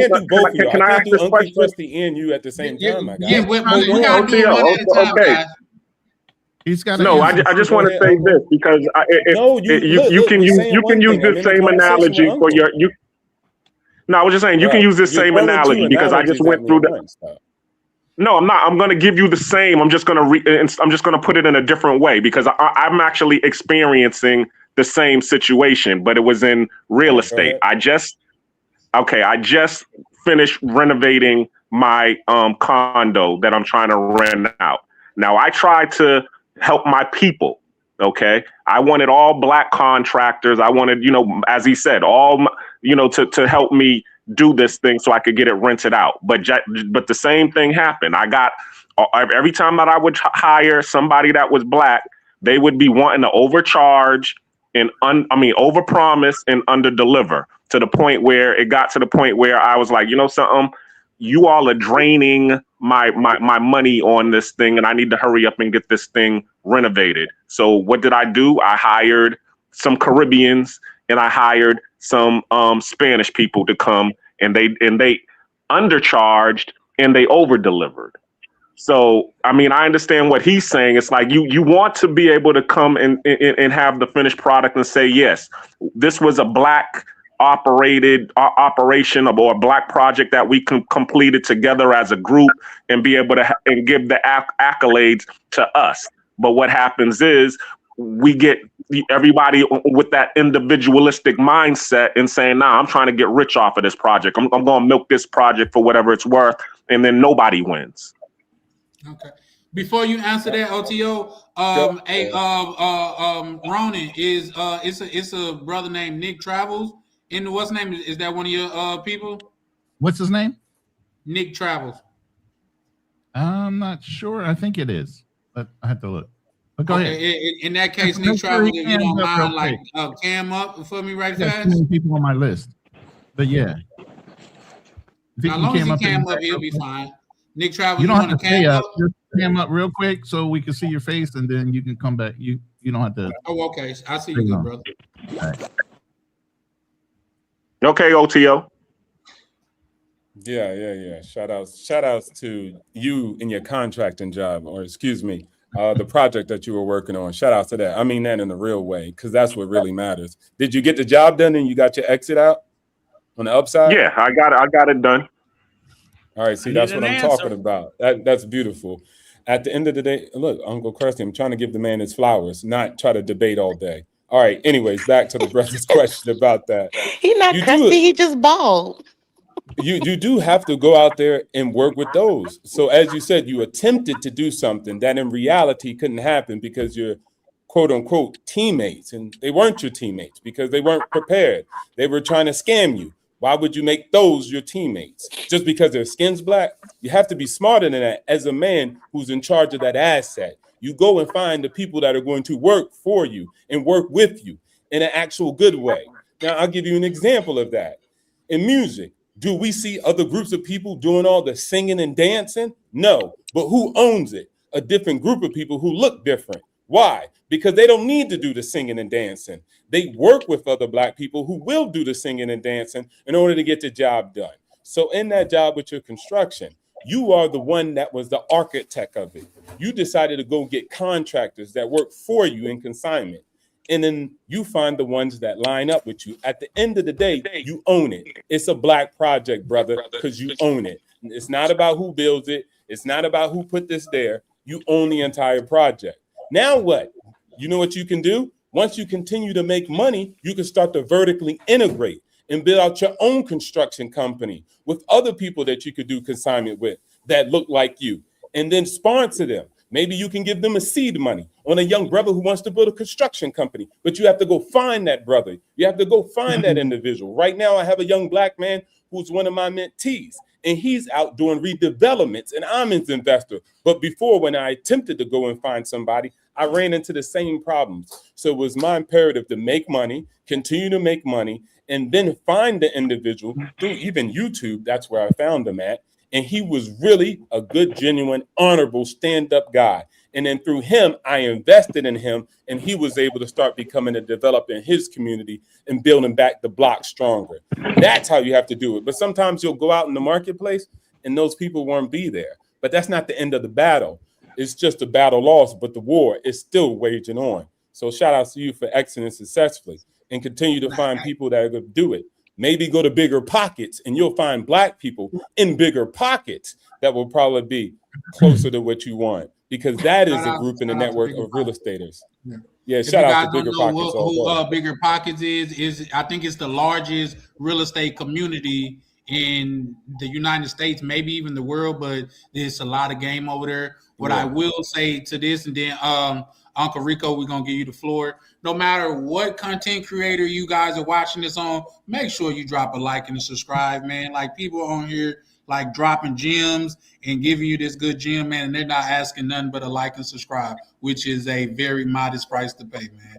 Uncle Rico, is your floor. Let me say this. Shout out to you, OTO, brother. I love you. You know I fuck with you. Sorry. I mess with you. I'm working on it. I see you trying, so I'm not really. I see you trying, brother. I'm working on it. I'll speak slower. And I love it because you definitely answered his question. But what I noticed was you skipped over mine. You completely re-asked the question because the other brother stepped on your question to tell you the truth. He was trying to answer. No. He didn't step on my question. He skipped over my question to go to his because his was easier to answer.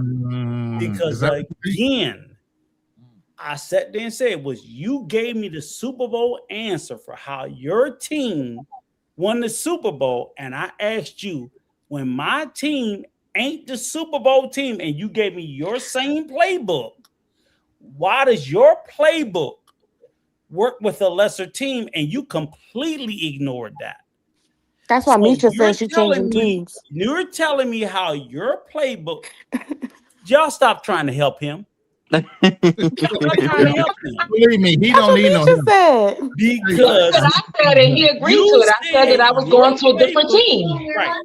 So if your playbook should work for when you got Tom Brady and Randy Moss and you got all these all-star players on your team, give me your playbook when it's me and Ronan with Ronan snatchback ponytail fading.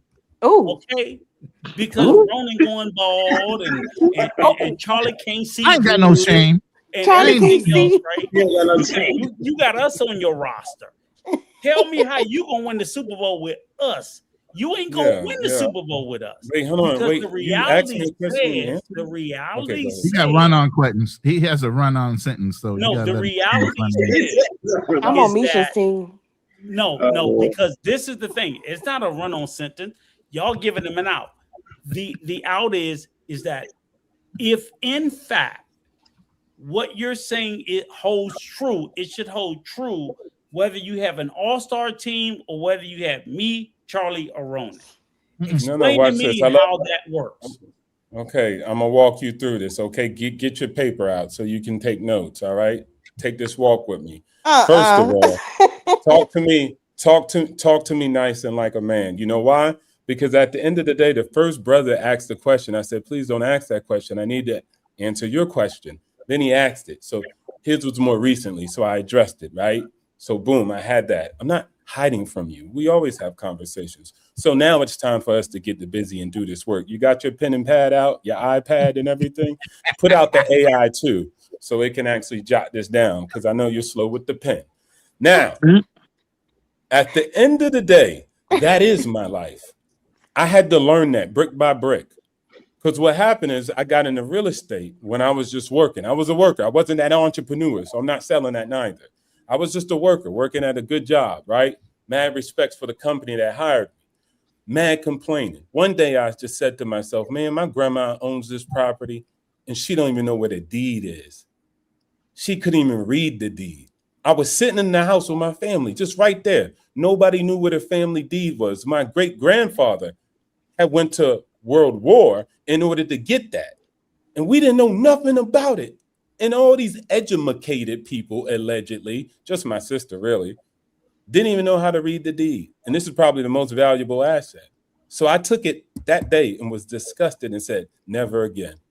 So I decided to figure out real estate. Shout outs to Google and YouTube that taught me everything I needed to know. Now watch this. When I went, you know how we are. When I went and I started making moves and I started learning, I was like, you know what? Let me get my family involved. My family loves me. We all Black. I can make this work. And every day, I threw one-on-one consultations with my family, showing them everything. I had PowerPoints, my homie. Rule Slide number 1 through 3, 10. never sell your family. Come on. And not only that, my close friends too, because I was like, I grew up with them. I already got my team. Can't do that So either. let me go ahead and work with them, right? Let me go ahead and push them in my direction. Guess what? I found out that some people, you could lead them to the water, but you can't force them to drink. Their journey is their journey. When they decide to do it, or if they decide to do it, it's their choice. So guess what? I had to go out. No, ain't no timeout. Put your hands down. I had to go out and go recruit people. It's the same question. When your team suck, as a coach, as a leader, as an owner, you go find new teammates. Let me school you. Get your iPad out, Krusty. You go find and recruit the individuals that you need for your team. So I had to go to bigger pockets. I had to go over yonders. Because guess what? Unlike you, there is Black people that know how to do it. They all don't suck, unlike you believe. So I had to go out there and find the mentors. I found them, got access. One guy led me in Baltimore. So he showed me his real estate. I showed up every day. Ain't no tying him out. And I remember he told me, he said, guess what, Bird? He was like, don't start learning a little bit and leave. You have to watch this and take this walk with me. Don't get ahead of yourself. All the other people I taught, they got ahead of themselves. I said, no problem. I took him out to dinner. He's rich. I took him out to dinner. I asked him what he knew and what he learned. He showed me the pathway. And then I built up my own portfolio of people that I worked with and collaborated. I built out my team in a real life, in a real way. And unlike you, Krusty, I can get them to come up on this show and testify so we can actually verify that I've actually done this in the battlefield. So when I say you find somebody who ran the play and made it happen, that's how you make it happen. I built my championship team. I couldn't just turn around and all of a sudden people had it. But guess what? I'm pretty sure any coach will probably tell you that they had to build their team, teammate by teammate. And that's how you have to do it at the end of the day. You can't just reach out and grab somebody. There's a bunch of white people that suck. You can't just reach out and go and just grab them. You got to go find them. And shout out to Bigger Pockets. That's why I know Charlie, big homie, he know what I'm talking about, because when I said Bigger Pockets, he said, yes, sir. Shout outs to Bigger Pockets. You, Krusty, you didn't even know what Big Charlie, Pockets. you fell for this shit. So stay in your lane, my guy. No, I know who Bigger Pockets is. I know Brandon Turner. He was like, Bigger who? This is the nigga moment. This is the nigga moment. Let me say this. Hey, real quick, guys. Tam, you want to read that by YV right fast? Because yeah, he got two of them though. I'm gonna read two of them. You want to go ahead and read those? Yeah, and just to say, Prime has the same experience. Okay, ready? Black cleaner, 10 years in the game, yes, same ma'am. Situation.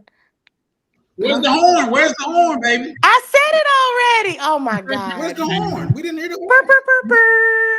There you go. Dang. Is that better? Yeah. I need y'all to start breaking me out some money for this, okay? Black cleaner, 10 years in the game. Same situation. Hired blacks, they overcharged, underperformed, and shot envy my way. Hired a white boy and a Hispanic, no problems till this day. And then he says, everyone has the same story. Whoa, where'd all the comments go? Why? I don't know this man, but I already know what he's gonna say. Damn, we'll start paying when you show up on time. What? First of all, I got a life, so and who I work for, I show up when I'm done. Thank you. Let me say this real quick. And We'll this has start been, paying when you show up on time. let me say this real quick, because this has been since I came on the show. I never really got to address everything we're talking about. And happens to be that half of the things we talked about, we kind of touched on. You know, you guys say you can't take all your friends with you, but you got to keep some of your friends with you. Some of your friends are loyal just because you're friends with them. Some of the friends you met in the hood were trauma binded to you because of your fucking environment. So then you got rooms like this where you find common interests and commonality with people that you like. They are the people you can grow with. Those are the people that you might move further than maybe your initial childhood friend. And maybe that person you met that have commonality believe in you enough that they'll do more than a person you've known all your life. Because y'all have the same understanding. But let me continue. Go ahead, and then, like we talked about, you can't take and you can't sell your family. Can't sell your friends. Why? Because they're so close to you. It's like, oh, this is just something else you're into. Let's see how you can't sell anybody until you're successful at it. Then they're going to come and ask you, but you never sell a friend. You never sell a family member because they're not going to believe you. Why? Because they saw you fucking grow up. They think of you less than you think of yourself and your potential, even though they know you. No, so even man in is a prophet in his own house. Even in the sales game, I always used to tell people, you know how people used to say, well, I got into sales, or I went into this business, and they wanted my top 50 people that I knew in my family. They wanted to sell your friends. You never closed your friends. They sold your friends and took away your warm fucking market. But you could have never done that because they don't trust you like they would trust that fucking stranger. And they're your fucking family. They're your fucking friends. That's the way it works. You got to work so much harder to excel in front of your friends and family to where they have to come and ask you, how did you do that? Then they might just listen. They might just listen. But half the time they won't even listen then. They'll want cut corners and everything else. And then we got into the black businesses and all this other stuff. Even when you start a black business and they see it successful, the first thing they're going to come and do and tell you how you're doing it wrong. They're going to want a discount. They're going to want something from you for nothing. They're going to take advantage of every situation and every fucking life lesson you learned. They're going to want a fucking discount for it. You guys ever heard of the story where this ship had broken down? It was a huge ship, and the owner had called in so many different people to try to fix this ship, the engine itself. You know, and spent thousands of dollars trying to do it, hundreds of thousands, literally. He gets one guy that had almost 40 years experience in dealing with this particular engine. He comes in, looks at the engine, sizes it up. One little minor adjustment. You know what the invoice was? $40,000. You know what the owner said? Well, you were only here for 15 minutes. He said it was 15 minutes after 40 years of fucking experience is why you're paying that $40,000. Everybody wants you to discount what you fucking know because they feel like they got an angle on you. They don't think you are worth what you feel like you're worth and what you justify yourself as being worth. Understand that. So while we're sitting here talking about the black community doesn't do this, nobody respects anybody, especially in our own community, which is sad. But then you have to look at it. Even though you have black patrons and you're running a black business, are you doing right by them? Or are you thinking less than? But if a white man walked in that office or if a white woman walked into your business and wanted their hair done, are you going to treat them a little bit differently because you feel like they're going to pay you just a little bit more? How are you really shining on the people in your own community versus somebody that's outside of your community? I feel like these are closing arguments. No, I'm just saying. No, it's just the way you're talking. It sounds like it's closing. It's seething. I agree. It was something that has been, you guys had talked about it and you talked past it, and I never got my opportunity to even address those things. But like I said, we had talked about it over a period of this conversation. These are first minute notes. I never got to say anything. And we actually literally hit some of these points. So that's why it sounds like that. I'm kind of wrapping that up so we can push through. It sounded really good. That's why I was like, Appreciate that. Thank you. Go ahead. I'm done. Go ahead, Uncle Rico. Well, I mean, it's just like it's just so much stuff. It's just crazy. Again, and again, like I said, OTO, no issues with you, brother. I rock with you, just that whatever.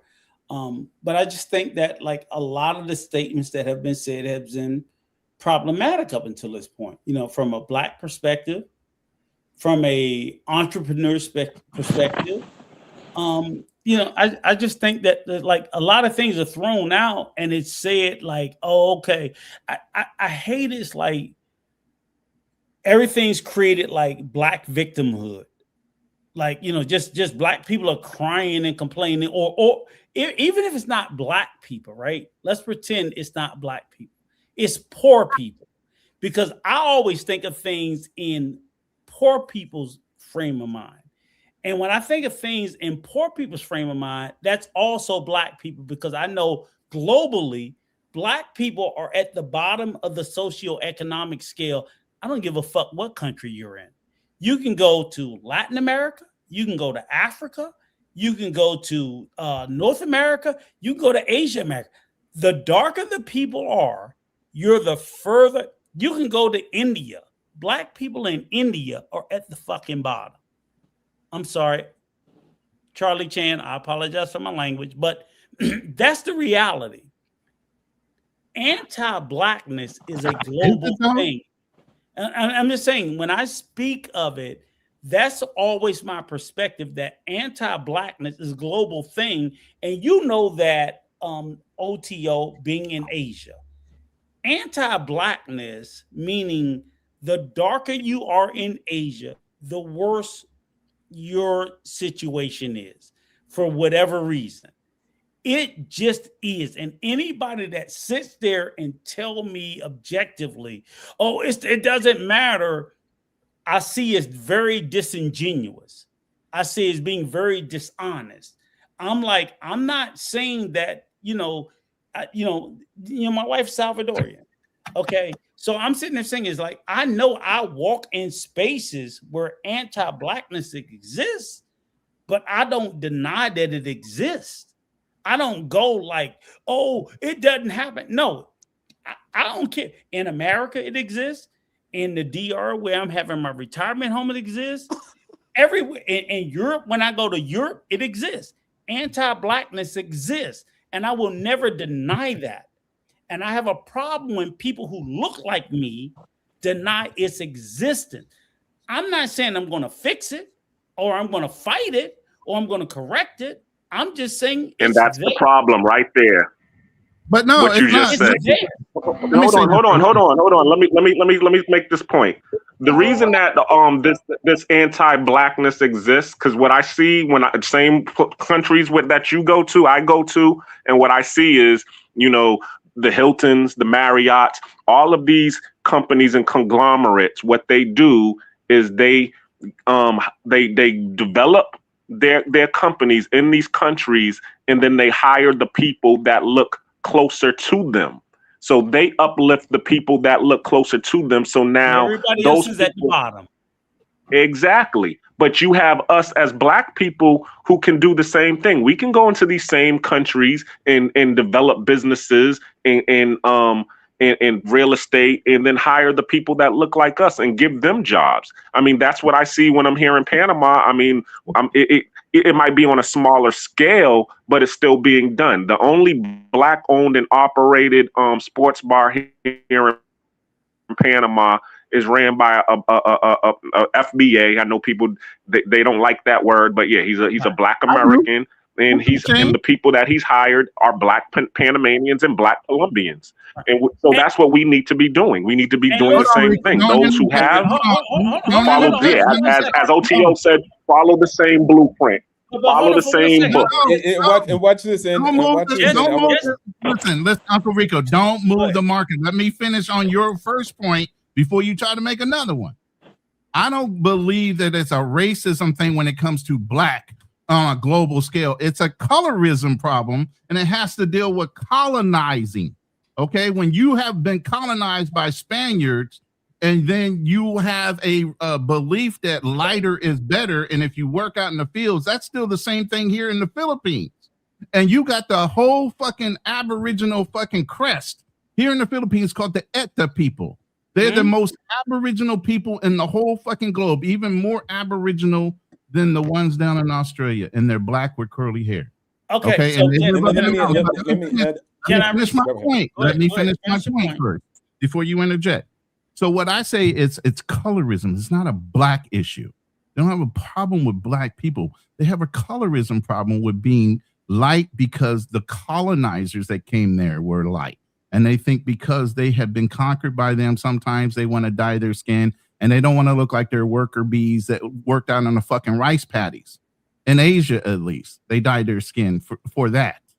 Let me know when you finish. I want to rebut. When he's done, I got a couple comments that I need to have read. Yeah, 0202. But there's a classism thing that goes on in a lot of countries. It's not about race. It's I think it is about race. I'll disagree. But go ahead. It is not, because they don't know about. Let's put it this way: you can't establish society on racism when the society was already established before racism was even a global thing. They conquered people. They conquered people. Yes, there were warring nations against warring nations, and when they took them in as slaves or concubines or whatever the fuck it was. Okay, go ahead. But you can't say there's a slavism thing in the Philippines because they were never considered slaves. There wasn't a slave issue here. It was a color fucking thing. No, but I'll push back against that. But then when the Americans came over, you had some colonizers. Let me say this specifically for the Philippines. You started off with Spaniards.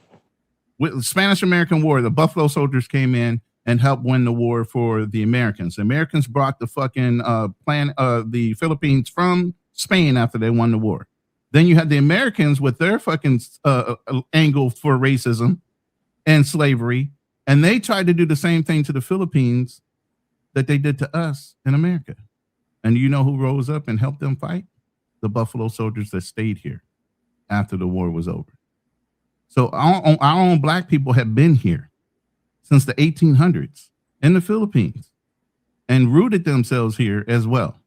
Look up David Fagan if you guys want to know about just the specific history on the Philippines and how rooted we are in this culture, and we didn't want that to happen in other cultures. But there's always a colorism problem in a lot of nations, Latin America too.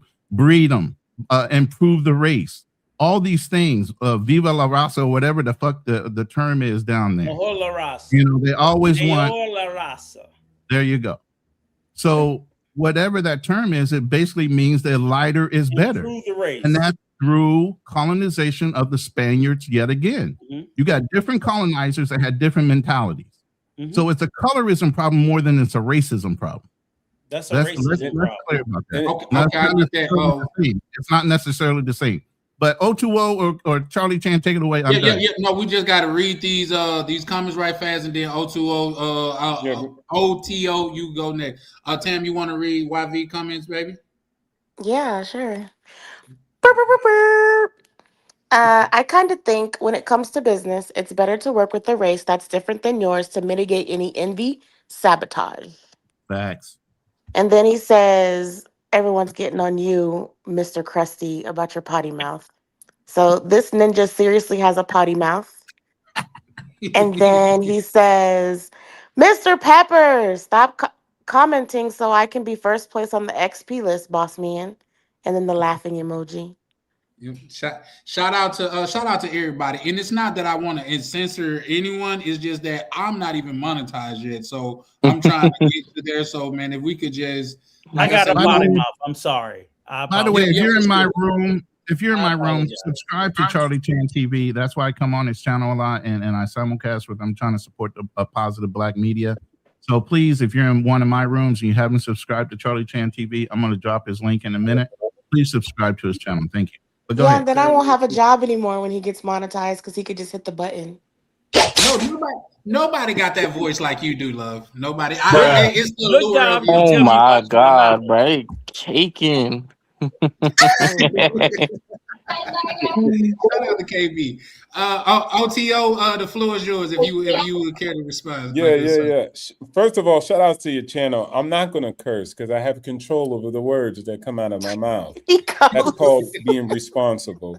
And also, before I address those points that have been brought up, shout outs to this. This you probably can't see it, but you'll pause it and you'll be able to see that. That right there is the development plan from the young brother that's black that I was telling you about that he started developing in his own plan. And then what I also wanted to show, can you put that back up on the big screen? Because one, I'm handsome and I'm trying to show you the next one too. The next one is him right here. I'll make sure his wife is not in it. But him right here, he's opening that right there, right? And that's a cashier check right there. That cashier check was when he actually bought his first duplex. He moved in and his wife was like, what is this? And he said, you know how you have your degree up on the wall? She said, yeah, I got my degree. I went to get my education. He said, this is when I bought our house and I made $1,000. We didn't spend no money, but we made money by purchasing this home. Because I showed him how to do it appropriately and how he structured his deal. So he was super excited for that. So I wanted to show that in real time. Presti, you talk a lot. Show something that you've done. Hold on. I gotta jump in because they be ganging up on my man. I agree with him a lot. Let me say my point. I'm about to just do this real quick, all right? And then you got it, my brother. First of all, issues. I've lived overseas, bruv. And I've seen Nigerians live over it and Asia and stuff. But when people address me, they're like, oh my gosh, you're American? So my skin is still black, but I come from America. So they see that differently than what they see when they see a black African. So it's not all cut and dry that it's just about your race and your color. And then I would say at one point, it's really not about being black. You know why? Because when Mansa Musa was going around the world and doing what he did, nobody said, oh, he's black. Because he came from a powerful place. He was a powerful man. And so at the end of the day, it's not really your blackness. That's the issue. It's your powerlessness, right? And so you really need to understand that. That's why when people have these conversations, I'm like, bro, you can't get me with the race stuff. It's really being powerless that's the issue. Even in Asia, Ronan was actually just talking about it. It's not even from eugenics that they have that colorism. It was from what he said, a class issue, right? When you didn't have the right money, you probably were out in the field and you got burnt by the sun. And those who stayed in were more probably noble and had maybe higher level of skills. So it really wasn't eugenics. Nobody was proving that. It was just something that came from a class thing. So as you see, the world has many different reasons to dislike each other. And guess what? When there's no different races, they start hating each other for different reasons. Like you're a pagan, and then I'm a Christian Viking, and we start fighting each other because of that. And I subjugate you, and then I enslave you, and then I actually nail you to the cross, you pagan. So again, what I'm showing you is people have real issues, and they had them for a long time. What I'm showing you also is just because you're black, that doesn't mean you're poor. Your blackness doesn't make you weak. Your blackness doesn't make you powerless. You just happen to be poor. You just happen to be powerless. And you could do work and change that and be a powerful and a rich black man or woman. The power is yours and the choice is yours. Listen to old Krusty or actually create the life that you want here on earth. Okay. I'd rather choose. You next, and I'll answer after that. Go ahead. Oh, I can't agree with it because okay, it's better if I tell a story like this, right? So back when I was in high school, I was talking with one of my teachers, and he's Columbia educated, very well educated man. And we were talking about the subject of, some of these elite universities. And I said, I really thought about maybe going to one. And he looked at me and he said, you know what, Carl? It's not that I don't think that you could make it. It's just that before you even step in on that campus, understand that 60% of the slots aren't going to you. They're to the legacy students. They're to the other students. It's not that you can't make it. It's just unlikely. And at the time, I wasn't really ready to hear that. I thought to myself, I said, man, I don't know what he's talking about. He doesn't know what he's talking about. He doesn't know me. I can do it. I can achieve it. And then eventually one day, right back when, and this was a really important lesson for me too. I was in this little science project. So when I was actually there, part of the reason why I was there was because the school needed funding and they were trying to get all the students to do this so that they can get some funding for the school. It's a Title I school. It didn't have a lot of money. And then I met a girl there who was in 9th grade. And, I'm talking to this girl. I'm like, wow, that's really impressive what you did there. And she's like, yeah, I know, what ended up happening was my brother actually did this experiment in 7th grade. And I said to her, I said, well, this is a really impressive experiment. Like, how did you get the biological material? How did you do this? Because at the school that I go to, I can't do this type of experiment. They forbid it. They would actually, this could really cause a lawsuit if you just use this type of stuff in the way that you did. And she's like, oh, don't worry. I had my auntie who's from Columbia University, which she's a legacy at. And she went ahead and purchased the material for me on my behalf and helped me run the experiment. And in the practical sense, that's when it kind of hit me all at once, because I then realized, I'm like, listen, she went out and she was able to do this. If I wanted to do this same thing, there would be so many barriers for me to do the same thing. I've tried doing that same experiment, and the teacher told me they can't do it because they can't get approval from Miami-Dade County Public School. I asked and they said, well, Carl, if you want it, you got to get the lab time. But unless you're paying for the lab time, which is $300 to $400 an hour, they're not going to give you the lab time. And you need to apply. And it depends if the professor still wants to give you that lab time. And because she went to a private school, she was able to run all of her experiments in the school campus with supervision of the teacher. And with that research that she was getting, the views that she was getting on that research, she was getting FIU med students coming and looking at the research. She was getting all these important people looking. I have no doubt that she would have won a gold medal for that project. And she would have used that to go on to nationals, where she could have secured a full ride scholarship to go to university, free of charge. We're talking about a university that out of pocket might have cost you $70,000 a year. She gets that free of charge because she went to the right private school and she had the right parents in that situation. So that's what I mean. Like when you take a look, for example, at even some of the Martin Luther King speeches from even 50 or 60 years ago, and you see the whole "I have a dream" speech, even when you look at it today, Black people are still at the bottom. So you're gonna say throughout the entire Civil Rights March, throughout 1, 2, 3, 4, 5 Civil Rights Act from 1960 to 1965. Everything that's happened, you're just gonna sit here and be like, well, black people are just at the bottom because they're just not that hungry for it.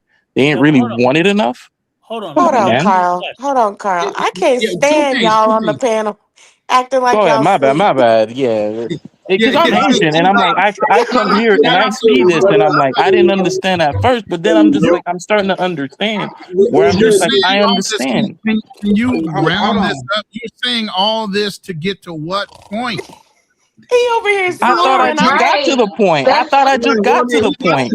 I thought I just got to the point. If you were paying attention, I Hey, got to guys, the hold on, point. hold on, That hold was on. the point. We gotta take it like hey, KB, Carl B is 23 years old, so let's take it out. Charlie, I'm I just thought saying I I was had to next. stop him because Yeah, you are. I looked at 3 people and they all had their head back. Yeah, No, yeah, I get what he's saying. Okay, He was Charlie. really long. Hold on, Rico. Let me get this out right fast. Go ahead. Shout out to my good brother DCPRT, and shout out to the good brother YV for another $100 cash out, man. Shout out to you, bro. Your support is sincerely appreciated. And shout over out to here. Primey Prime. Yep. Uncle Rico, the floor is all yours. Quick question, OT. Go ahead. All right. What country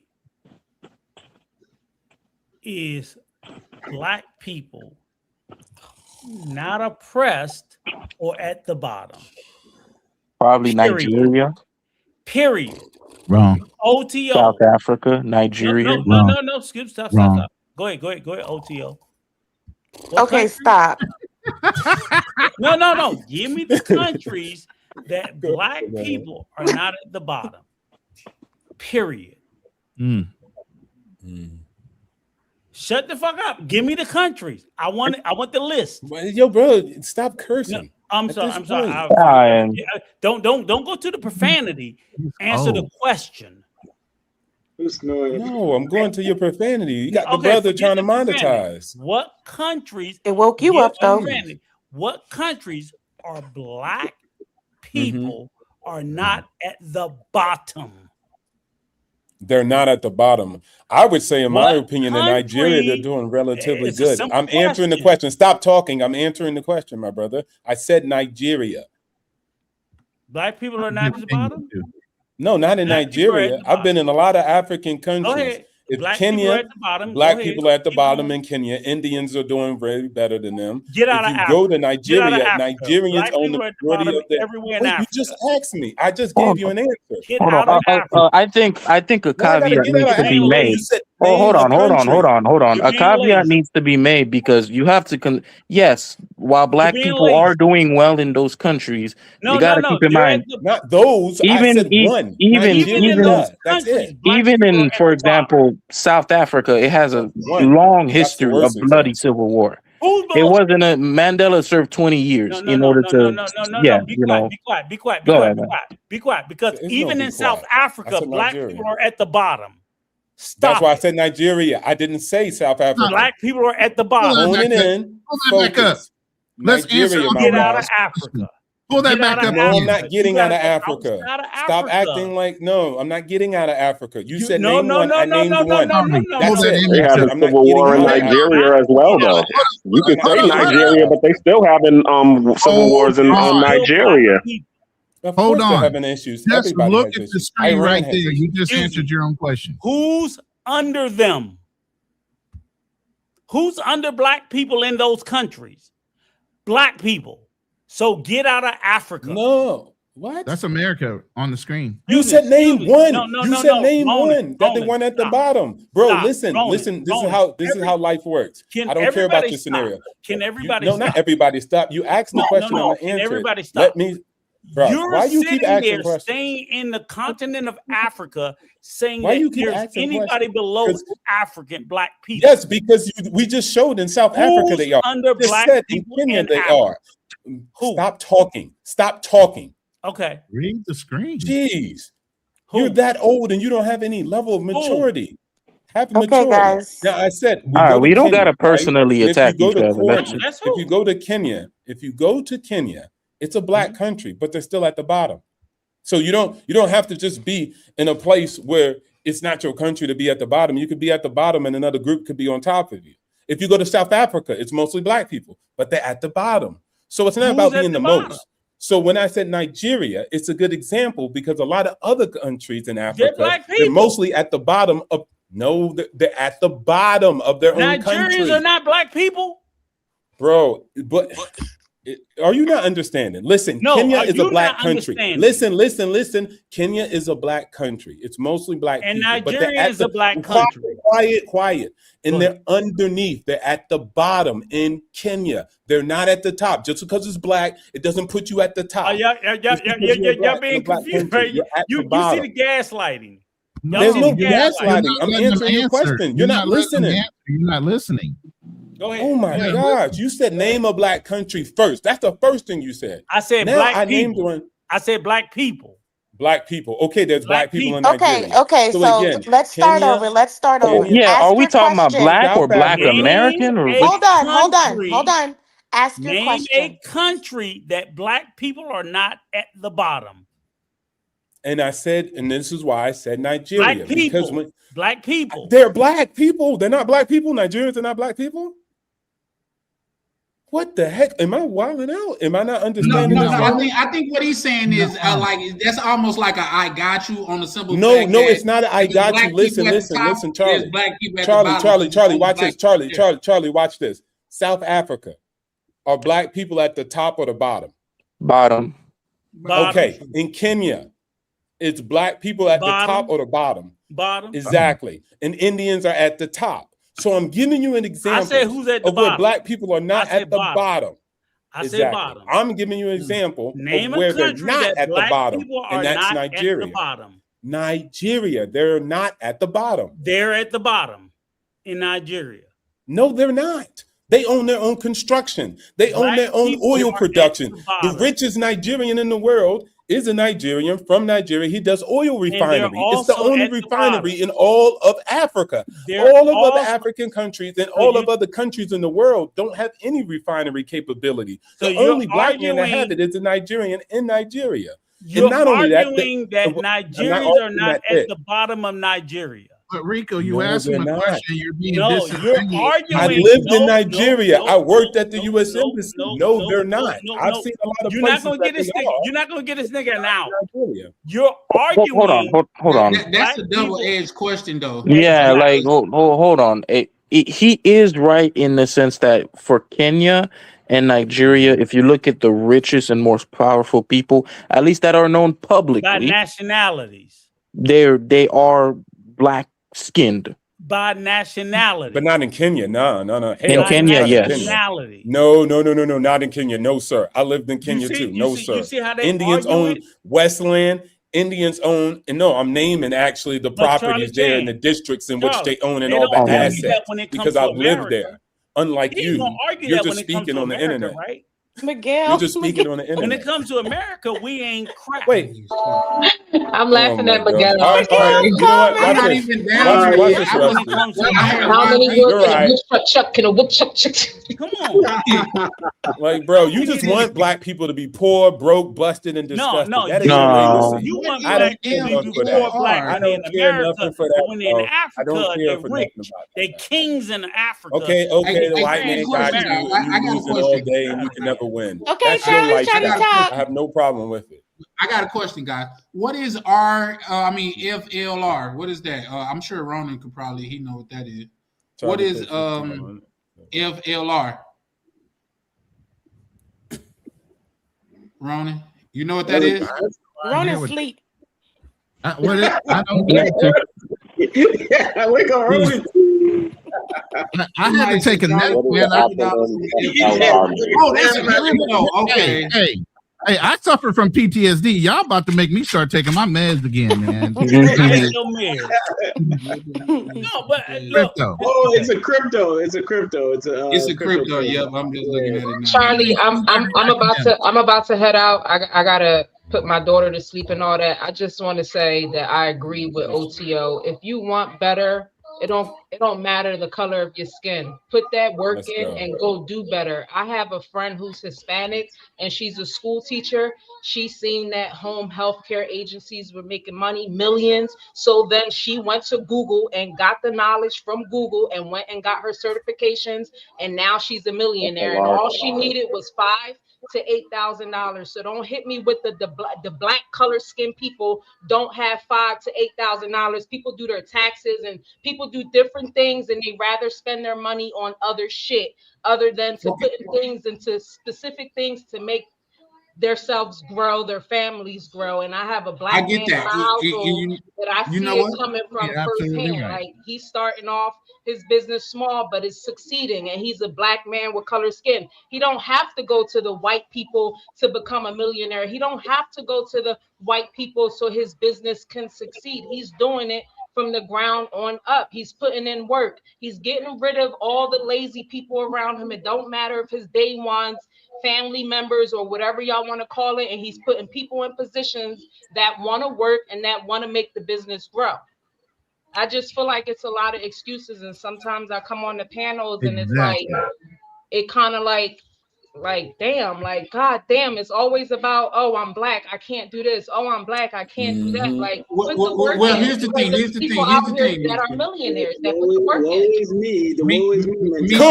Allow me to gracefully sit back, because allows me to gracefully push back. Although I do agree with you in that same. Let's push forward. Let's push forward. Let's stop pushing back, bro. Like, yeah, no, but at the same time, at the same time, let's do this. Let's do this though. Instead of talking about what black folks not doing, let's talk about what we are doing. How can we move forward?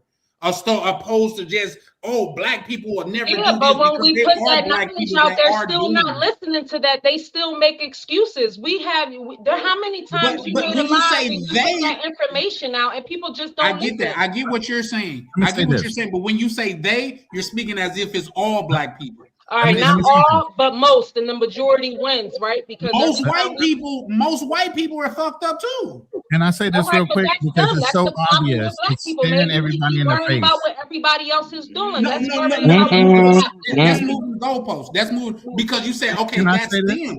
I'm saying, well, if that's the case, stop goddamn harping on what black people are, the people that are not doing nothing. Stop harping on them and start building with the people that are.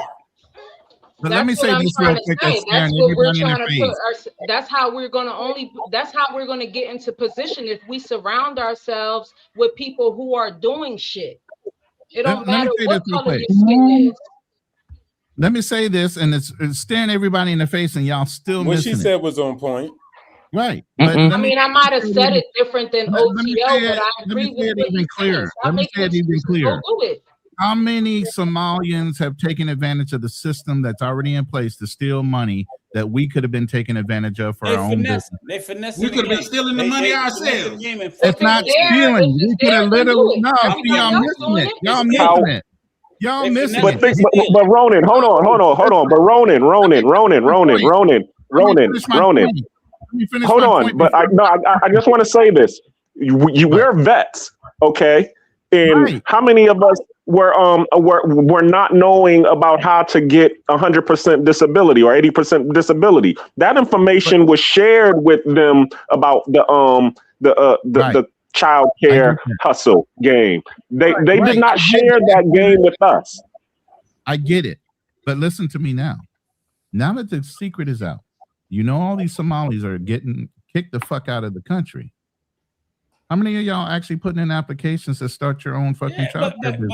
But the problem is legitimate ones, not stealing. Legitimate ones, not stealing. I'm not saying steal. I'm saying actually set up a functioning business that these same Somalis were taking. The fucking secret's out now. They've held it back for 20, 30 years. Because this shit's been going on for quite a while. This is not something that happened yesterday. It's something been going on for 20, 30 years. But Roman, here's the problem is that, like, again, it's always a freaking problem. And I get what you're saying, is that, again, even in fact, okay, they stop and they legitimately put it out.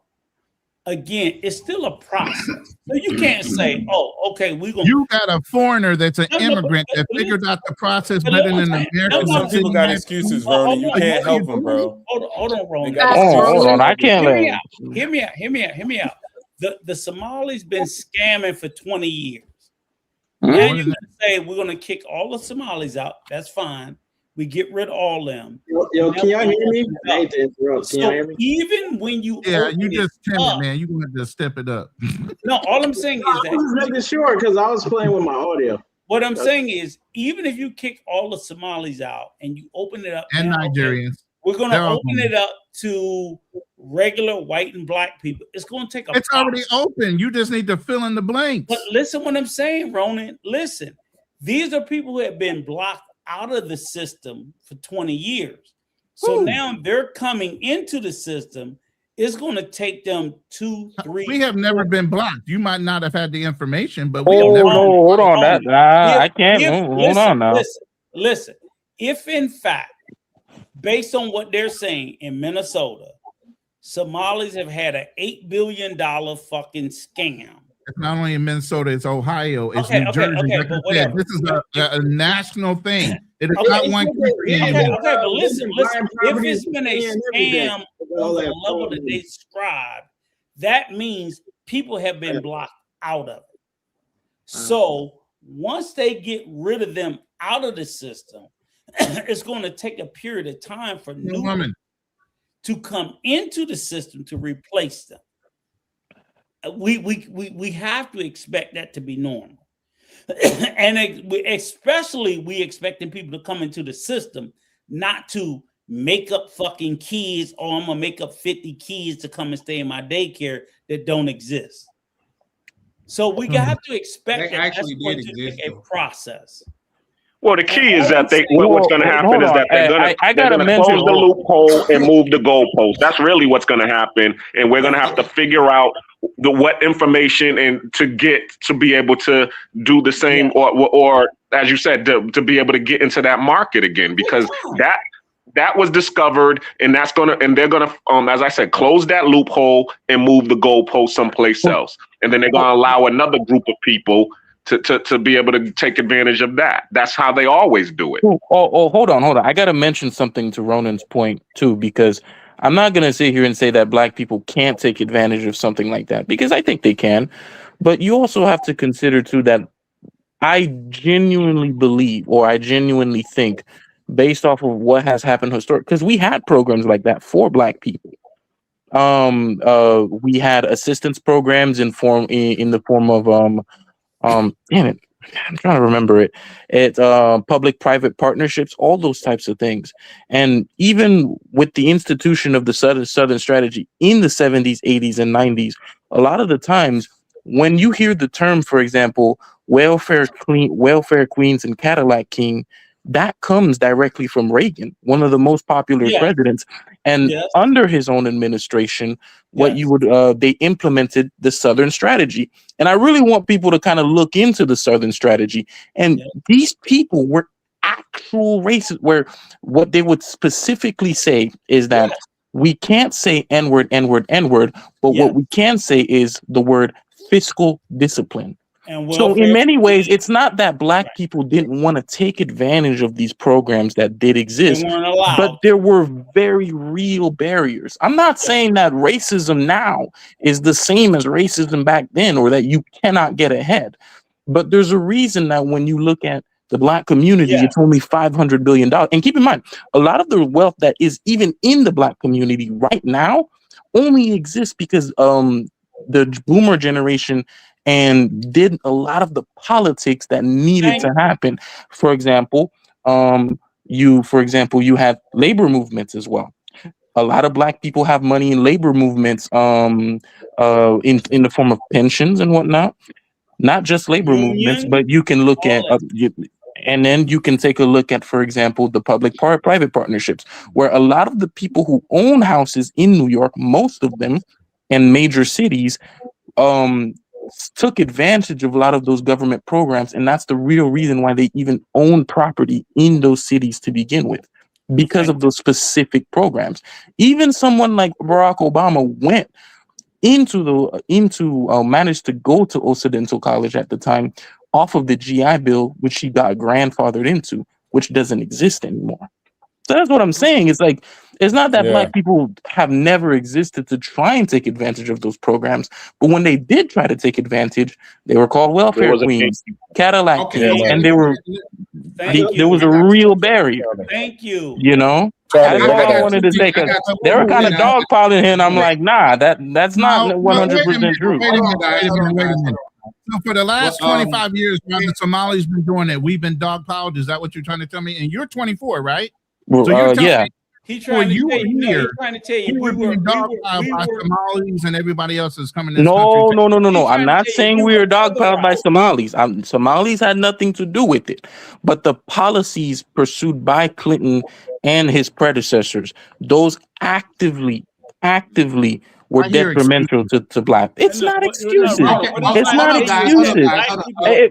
Okay, no. I gotta address this because we gotta stop saying that it's excuses, because when we have specific programs to help companies like Tesla, Apple develop, we literally spend money to develop systems and technologies, and we allow companies to take those said people try to stop technologies them too. and to actually use those technologies for free or for $1, and then they sell those to the public.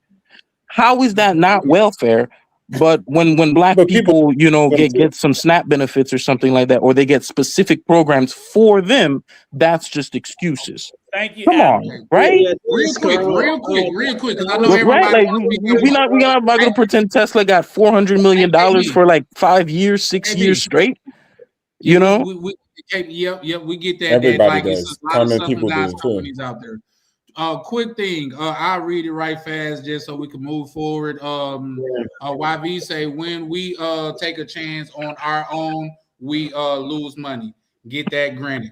My thing is, my whole thing is about what I was saying is, me as a Black man, I'm not going to come on here and talk about all the bad points of a Black community. What I'm trying to foster is, what can we do to move forward?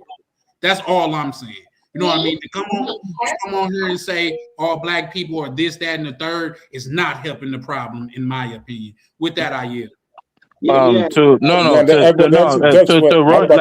saying. I want to say this too. I'm just saying this. Hold on, KB. We got some people exiting the stage. What you about to say, OTO? Yeah, I was gonna say I'm about to bounce, but definitely shout outs to you and your channel, man. Shout out for the monetization. If you need anything, just reach out to me. RT got my contact; he can give it to you. But in closing, I would say, like, and this is coming from the heart before I leave out, man. This is genuine. Like, I get it. I get every point that everybody's made, because I used to, if you look back on my YouTube video, like maybe 5-6 years ago, I was saying the same stuff. I was up 4 hours going back and forth about this. And I'll tell you what changed my life. I can't talk to nobody else. The day that I decided, remember I told you about that deed, and I decided to make myself better and understand how to read a deed and learn about real estate and learn about financial literacy, it changed my life. Everything I used to say, it was the same thing. Man, I got stopped, or they blocking me. But the day I started putting in work, I just realized that nobody can stop me. God gave me life. He told me to command this earth. And until then, I never heard any directive. Anybody else telling me anything, I'm not really listening to it, because I started to just see the benefit of what it takes when I actually go out there and do the damn work. And yes, it takes time. That doesn't mean you don't do it. Yes, there's going to be obstacles. That's why my O2O means obstacles to opportunity, dude. The obstacles make me better. What you mean? The more booby traps, the more errors, the more trials that I go through, I get better by every trial and error. So that's what I live by. So I was like, you know what? I'm going to call the show Obstacles to Opportunity. So all the obstacles made me dope. What you mean? You a 2-parent household family. You had shit handed down to you. You had life easy. There's no way you're going to beat me when we meet one-on-one, because I'm hungry. I know what it's like not to eat. So at the end of the day, I just took my story and just changed it and became a different man. And then I became the top 1%. And so I'm here to inspire brothers. When they hear me talk, they can feel it in their spirit. They're going to walk away and say, you know what? I could change my destiny. No white man, no Asian man, no Chinese man, no Chinese woman. Nobody can stop me from being great. at the end of the day. They can try their best, and they will, and it won't look like me, and they'll look different than me, but they won't stop me. So shout outs to God. And once you get that spirit, man, I'm telling you, you could do anything you want in this world. I know we stopped telling people that when they stopped being kids, but I still believe in that same message today. You could be anything you want to be. And yeah, people will be in your way, but come on, man, they can't win against the king. Shout outs to RT. Shout outs to Charlie. Appreciate you pulling up. I respect everybody's opinion, but that's just how I roll. And oh, wait, one more thing I wanted to say. Just the last part, man. You have to be very careful. When you hear negative messaging, it affects you badly. It's like a 30% effective on your mentality. But when I speak optimistic, it only affects you 15%. So I got to double speak when I speak positivity so y'all can really hear it. Because when somebody says something negative, you hear that more than you hear the positivity. So that's why I said you got to control what you listen to and what you hear. I'm coming up with solutions. I'm telling you could win, period. That's right on God. Anybody else telling you different, they're an enemy. Move past them. Shout out to you, man. Dropping bars as usual. Thank you. Appreciate it. Yeah. Take care, brother. Shout out to the sister soldier too. She felt the vibes. Come on, man. Let's get it, man. See, No excuses. No excuses. Get out there and go do what you got to do, and that's all I got to say. Stop being lazy. Shout out to the sister. Shout out to the sister. I agree with you too, bro. I do. Yeah, damn, for sure. I took that shit personal. Yeah. Well, okay. Well, here's the thing. Watch my language. That's okay. Here's the thing. I got a question for. I got a question for Misha and Uncle Rico, because you guys seem all right, to be because I gotta go. Okay, on two separate ends of the spectrum here. You're the lady. Yep. With that being said, with all of the negative stuff that we could say about the Black community, what do you have positive that you could add that the Black community could do to move forward? Not none of this be lazy, stop being lazy stuff, not anything anecdotal. I'm talking about something that is like what OTO was just saying, where he helped a young brother like go into real estate and things of that nature. Instead of complaining about the problem, how can you be a solution to the problem? He could go first because I gotta grab my daughter. But go ahead, go first, and I'll go right after you. Okay. So you want me to go first? Yes, sir. That's what she was just saying. She got a newborn. Okay. Yeah. No.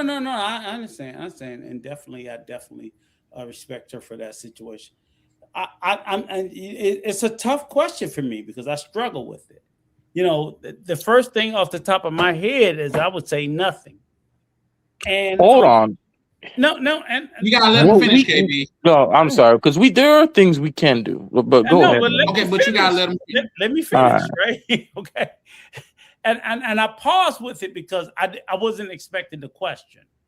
I would ask young men. So re-say the question again, Charlie. Okay. I want to like give it the seriousness that it deserves. Yeah, you and Misha seem to be on two opposite ends of the spectrum. You know what I mean? Yeah. Just from my observation, you saying like all of these obstacles and things are in Black people's way, which there's no, at least there have been. There's no denying that. The history says agree with you there. But what can be done today? What can you bring to the table, or even in advice that move the community forward, opposed to just talking about all the obstacles that are in the way? Okay, boom, bam, damn. There you go. I'm glad you reframed it. Mm-hmm. All right, excellent. I got a fucking excellent answer. It goes back to the answer I gave you when I came in. Huh? No cursing, man. No cursing. Oh, I'm sorry. Thank you. Thank you for correcting me. Thank you. No. I appreciate that. I want everybody on this channel to smack me in the mouth and say, you little old B, you old dirty B. No, we too respectful. No. I want the disrespect to tell me when I'm being disrespectful. Right, for sure. That's what I'm saying. For sure. So what I'm saying is, when I came and I emailed you was, I want the authenticity. So when young men come into this space, I want them to be authentically honest about who they are. So if in fact your authenticity is that you're foul, you're this, that, whatever, and people call you out for it, I want you to deal with that and address that. What the hell are we talking about? KB, you gotta let him finish, bro. Okay, because that wasn't me. Okay, that wasn't me. And then on the double down on that, you can't call him out for cursing and then curse you right curse, now. right? Exactly. What? But like, you know, Dan, because you know that's in the Bible. That's in the Bible. I'm just saying. That's in the Bible. He's saying get to the answer. Stop talking about the cursing. Let's get to the answer. No, I'm not talking about the cursing. I'm saying I want people to be authentic. I want them to be themselves. I want them to be truthful. So in other words, if in fact, I don't want somebody to pretend to be somebody that they're not. Just say who you are, be your authentic self. And if your authentic self is problematic and someone corrects you about it, you need to address that. You need to deal with who you are. So in other words, I'll come out and like my mouth is potty. People correct me about it and like, you know what? That's authentically who I am, and I need to deal with that. I need to. You're segueing. Whatever is problematic about you. When Charlie Chan did this video, he did the video about going from the bad part of the space to the positive part about the space. I've took the overarching point was that people in the space, men in the space, needed to address the bad stuff that they were doing. And we needed to get to a more positive space. So if it's language, if it's behavior, if it's whatever else it is you're doing, you need to clean it up. I'm trying not to use bad words. And you need to say, hey, I need to stop doing that. If I'm going to continue to do that, then that's the part of the space I'm in. Okay. That's it. Let me rephrase that. If you could put into compartmentalize in 30 seconds or less to move the community forward, not just the tribal community, the Black community, what can we do to move forward in more of a positive direction, not focusing on the obstacles that's in our way, not focusing on what has happened in the past. What can we do to move forward as far as the future goes? The only thing I can think of 30 seconds or less is that the people who are not in the negative space do more to call out the people who are. Okay. Charlie. I would ask the people who are not in that negative space, if you do not reside in that space, do more to be open and vocalize.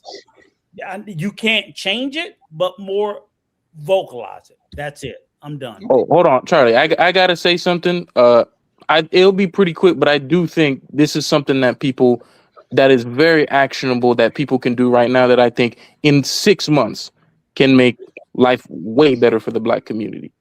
The number one thing that you can do to improve your Black community is number one, go out and vote. Vote for whatever. You don't necessarily need to go in and write letters to your senator or to your representative or whoever it is. You only need 5 letters or something like that. Just show up and vote.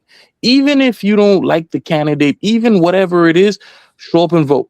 Go to your primaries. If you're a registered Republican or registered Democrat, take 20, 30 minutes, 2 hours out of your day, whenever elections are, and just go out and vote. And you go to those primaries. They have those primaries. They tell people when they have it. Those are the number one things that are going to get you whatever it is that you need. If you have a community and you want to open up a gym and you want to get some kind of special funding or HUD funding or something like that, go out and talk to one of the local politicians. Show up and say, hey, I'm going to give you $1,000, $500, or I'm going to give you this vote. Can you take care of me? That's the number one thing people can do right away. Quick pushback, Carl. Go ahead. That wasn't real quick. That wasn't, you said something. My bad. All right, that's it. Where's Misha at? Yeah, because I'm going to bring it around. I mean, to I pretty everybody much said what I said earlier, and that's what I'm sticking to. There is nothing much more that I want to say. I said earlier to stop making excuses, and I didn't say that all Black people make excuses. I'm just saying stop making excuses. It don't matter what color your skin is. Surround yourself with positive people. Surround yourself with people who have goals. um if you have a goal in mind, do your research, Google things. The only way your life is going to change is if you make that change. So I don't, what I said earlier is pretty much what I'm saying now, whether Okay. it was positive, and if anybody felt like if it was negative, it's not. I mean, some people need to hear the truth. Okay. Okay. We'll let that land. Okay. Anybody else? Now this is the time for reason why I wanted to let them two go first because they seem like to be on opposite ends on the same spectrum. So I just wanted to hear from them. Like I say, far as I I go, was I guess just agreeing to what OTO was saying. That's all. yeah, but the thing about it is, in at least in my opinion, OTO is laying out groundwork of what people can do. And for the most part, I didn't hear him say Black people as a whole. You see what I'm saying? He's saying just go where you're treated best. Mess with people who do the better business and things of that nature. Don't do business with somebody just because they're Black. Do business with somebody because they have the accolades to do business with them. So that's what I heard from him. But when, like, say, when people come out and say either or, like, oh, we can't do it because of these obstacles are in our way, is a little bit of disingenuous. Or when people come out and say, oh, Black people can't get together because of this, is also disingenuous, in my Well, opinion. what I said earlier was stop feeling like you can't do it because of the color of your skin. For me, that's making an excuse. That's what I said earlier. Mm-hmm. That's that, and I feel like that's a fact. Stop feeling Charlie. like because of the color of your skin you cannot do whatever it is that you have to do. You have to put in that work. Stop feeling like because of the color of your skin you cannot get to where you have to get to. Okay, And you Misha, might that's not be something able. more tangible. That's something that I can agree with. Yeah, that's what I said earlier. Yeah, but Did I not? okay, not say that Carl, we earlier? gotta let other people chime in too. Oh, We know I that didn't you say anything. I disagree with didn't say everything. anything. Oh, somebody said they That was me. disagree. I apologize. That was me. Can you pull up that video real quick? I just want to play that for the room. Absolutely. And this is typically what's going on with our society right now. We're in the downward grade of this video. Hold on. I'm gonna play it for y'all. If you haven't heard it before. Weak men create tough times. Oh, yeah. My grandfather walked 10 miles to work every day. My father walked 5. I'm driving a Cadillac. My son is in a Mercedes. Said my grandson will be in a Ferrari. But he said my great-grandson will be walking again. So I asked him, I said, well, why is that? And he said to me, tough times create strong men. Strong men create easy times. Easy times create weak men. Weak men create tough times. He said to me, many will not understand, but you have to raise warriors. Easy times create weak men. Okay. Weak men. You can stop it. All right. Except for the Rockefellers, who are still in the Ferraris. But all right. Do you understand what that means? We're in a downward struggle from the baby boomers and pre-baby boomers to our generation, Generation X, to the generations on. We have made it to where it's been real cushy to come up. Now there's a level of expectation that goes on with these new generations that they don't understand they had to put in the work in order to grow. As men, being successful and other factors. So we're in a downward cycle right now, and it's going to take our community to commit to learning the new technologies that are coming out, STEMs, getting into AI, getting into the infrastructure that's going to grow into the future. You got these other communities coming into our country, getting into STEMs, becoming super successful, super fast. Why? Because they paid attention to the changing. of the systems and the infrastructure that's needed for the future. So the thing is now educating our kids and getting our kids exposed to wanting to get into those areas. Stop pushing them to be basketball players. Stop pushing them just to be football players and all these other things, or a rapper or whatever with their talent. Yes, that's one thing. You need to expand their minds. I'm 58 years old and I'm doing AI. I just wrote a book on AI Filmmakers Playbook. At 58, I'm still learning newer technology where some people are stuck in a rut and they just feel like these are the only ways out for them. So that's your solution, because it ain't about just getting our community back together with the wife and the husband and all that thing. Where are we pushing our kids to go towards? Are you letting them look up to these football players, these basketball players, these criminals and everything else, the rap songs, all this shit that's going on out there, lowering our morals and our ethics, these OnlyFans girls, these IG girls, all these things that are out there to fucking distract you from being in the place where you learn. But the question is this, is like, why does, like, for example, OTO, I'm just going to use him as an example. This is purely as an example. It's like, so when he comes onto a panel and he gives an argument, right? And I understand everything you're saying when you're talking about the rappers and the athletes and whatever. Like, I'm dismissing them for the moment. But he's saying, like, why is he being so dismissive again? When I stiffly ask him, like, why are black people at the bottom globally? Now he will quickly pivot to an AI environment. But I'm like, okay. Wait, what if he doesn't have the answer to that? Right, exactly. He might not actually know that, and I don't think it's fair to ask one person why a whole race of people. But if that person compared to others, I think that's above his. I think that's above our pay grade. Personally. But Foster, it's not above your pay grade if you sit there and say racism doesn't exist. Well, we all know it does. No. But Foster, if you make a definitive statement that racism doesn't matter, and I'm saying, but it does, and we know that. So anybody saying but if he's sitting there making the argument demonstratively that racism doesn't matter at all, and I'm like, bro, well, there's no point of continuing that conversation.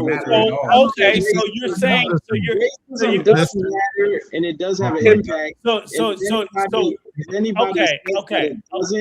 It's just relevant because which I'll accept your argument. So you're saying that I'm saying what he's trying to say is, I got his point. What he's trying to say is racism and stuff does not stop me from being successful, and that's what I agree upon with what most people saying. Like racism, the point I'm sitting there saying, it doesn't stop me from achieving some sort of level. Let me say this. So let me say this. Even in that argument, he's being disingenuous. He's not being disingenuous. It's just a mind. Hold on. Let me say this. There's people who will come on and say this. Okay, it's because of their mindset. It's just because of the way that they think. Hold on. Let me say this, because there's somebody who's going to say there is no competition, and that's the thing that helps them get through their problem. But then you have the person who's going to say there is competition, but guess what? I got something for that competition. This person is my he picked the wrong one. I got something for him. And that's what's going to help them get. See, you're the type of person who wants to see the problem, know the problem, understand the problem, and have the solution for the problem. But some people, they just want to totally eradicate the problem in their mind, and that's what helps them find the solution over it. So it's just really about a mindset thinking, or just a way of thinking. So, hold on. I gotta mention this one thing. Because I think it's important, and you guys missed it. But it's very important, and we gotta consider this too. He inherited the house. He didn't have to pay for it. Yes. And look, Apple, hold on for a second. Oh, he's talking Foster, OTO situation. No, Foster, I want you to hang on. Apple, Ain't nothing wrong with that, but I'm just saying. hang on, Apple, hang on. And Foster, this is the problem that I get with people like OTO, right? And I always tell them, it's like, look, for Black people, you have successful Negroes. And we're all way back to Negroes again. I'm going to. Oh, come on! You know he don't mean it like that. No, I don't mean it like that. Yeah, I'm 61 years old. Okay, so Martin Luther King called it the Negro race. Come on, it's not a successful blacks, successful whatever. Jay-Z, whatever the fuck you want to call it. Whoa, easy. I'm sorry. Hey, we're gonna have to get apologies.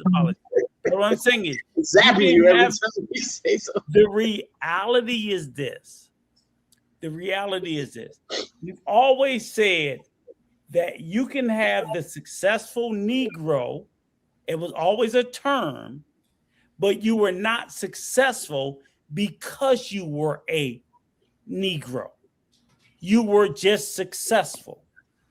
And the problem is the successful Negro think they're successful in spite of the fact that they are a Negro. And that's just not the way the world works. It just isn't. So I think whether it's a Jay-Z, whether it's a Kanye, whatever, we've always we're about to do Django now. You're just what I'm saying is you're Django now, right? No, Django if you're successful, right? No, you're just that one exceptional Negro. I'm saying we've always had magical, exceptional Negro. Oh, he's magical. What are you talking about now? No, hold on. No. I'm not gonna let you know because he's not wrong. I ain't wrong. No, because when you look at, we don't have to. Okay, look at the Look at the Forbes list of 2,000 richest people. There are only 3 Black people in a country of over 20 million Black people. Had people who have been successful in spite of the obstacles in front of us. We have always had that. Good night. Hey, real quick, let me read this question. Hold on. Oh, Tam back. Go ahead, love.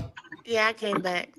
What am I reading? Oh, the question is the racism strong enough to hinder a Black person's economic growth?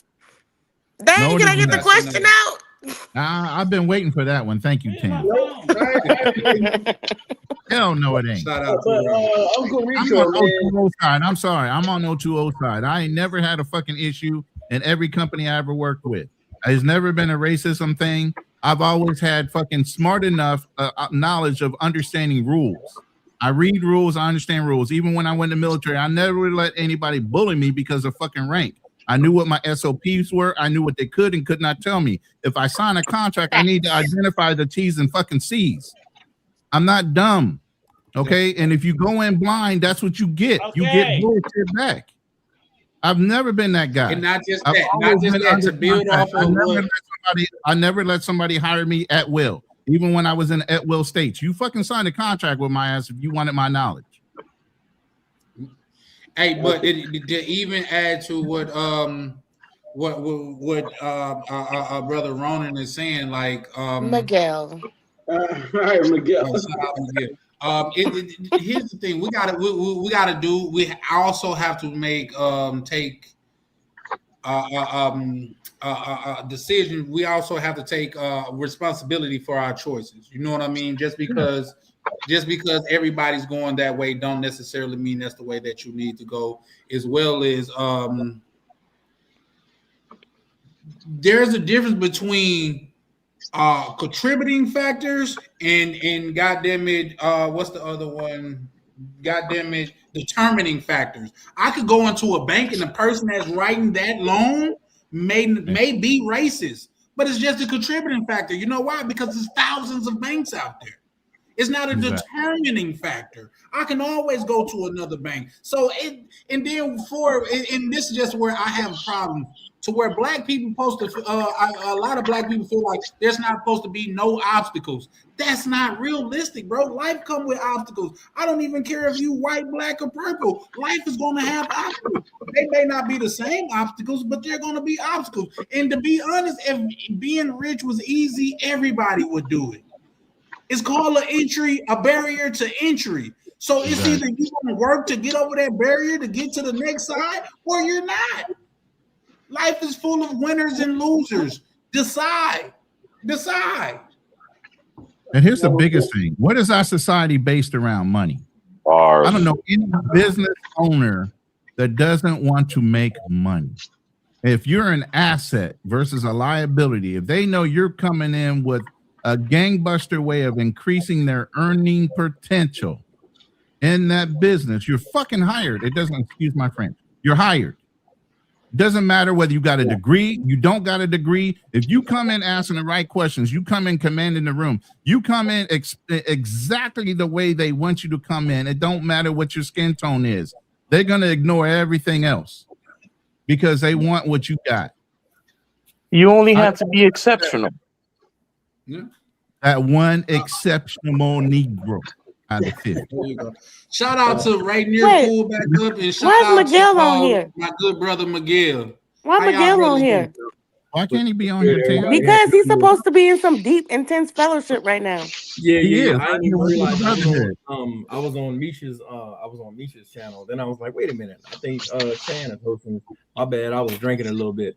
But back to the earlier question. So I think the question was asked, how do we solve the problems for the community? So in order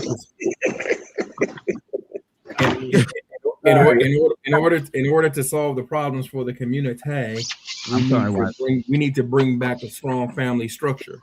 That's what we need to get back to. Right. So I mean, if we want to be real about it, and as far as barriers to entry,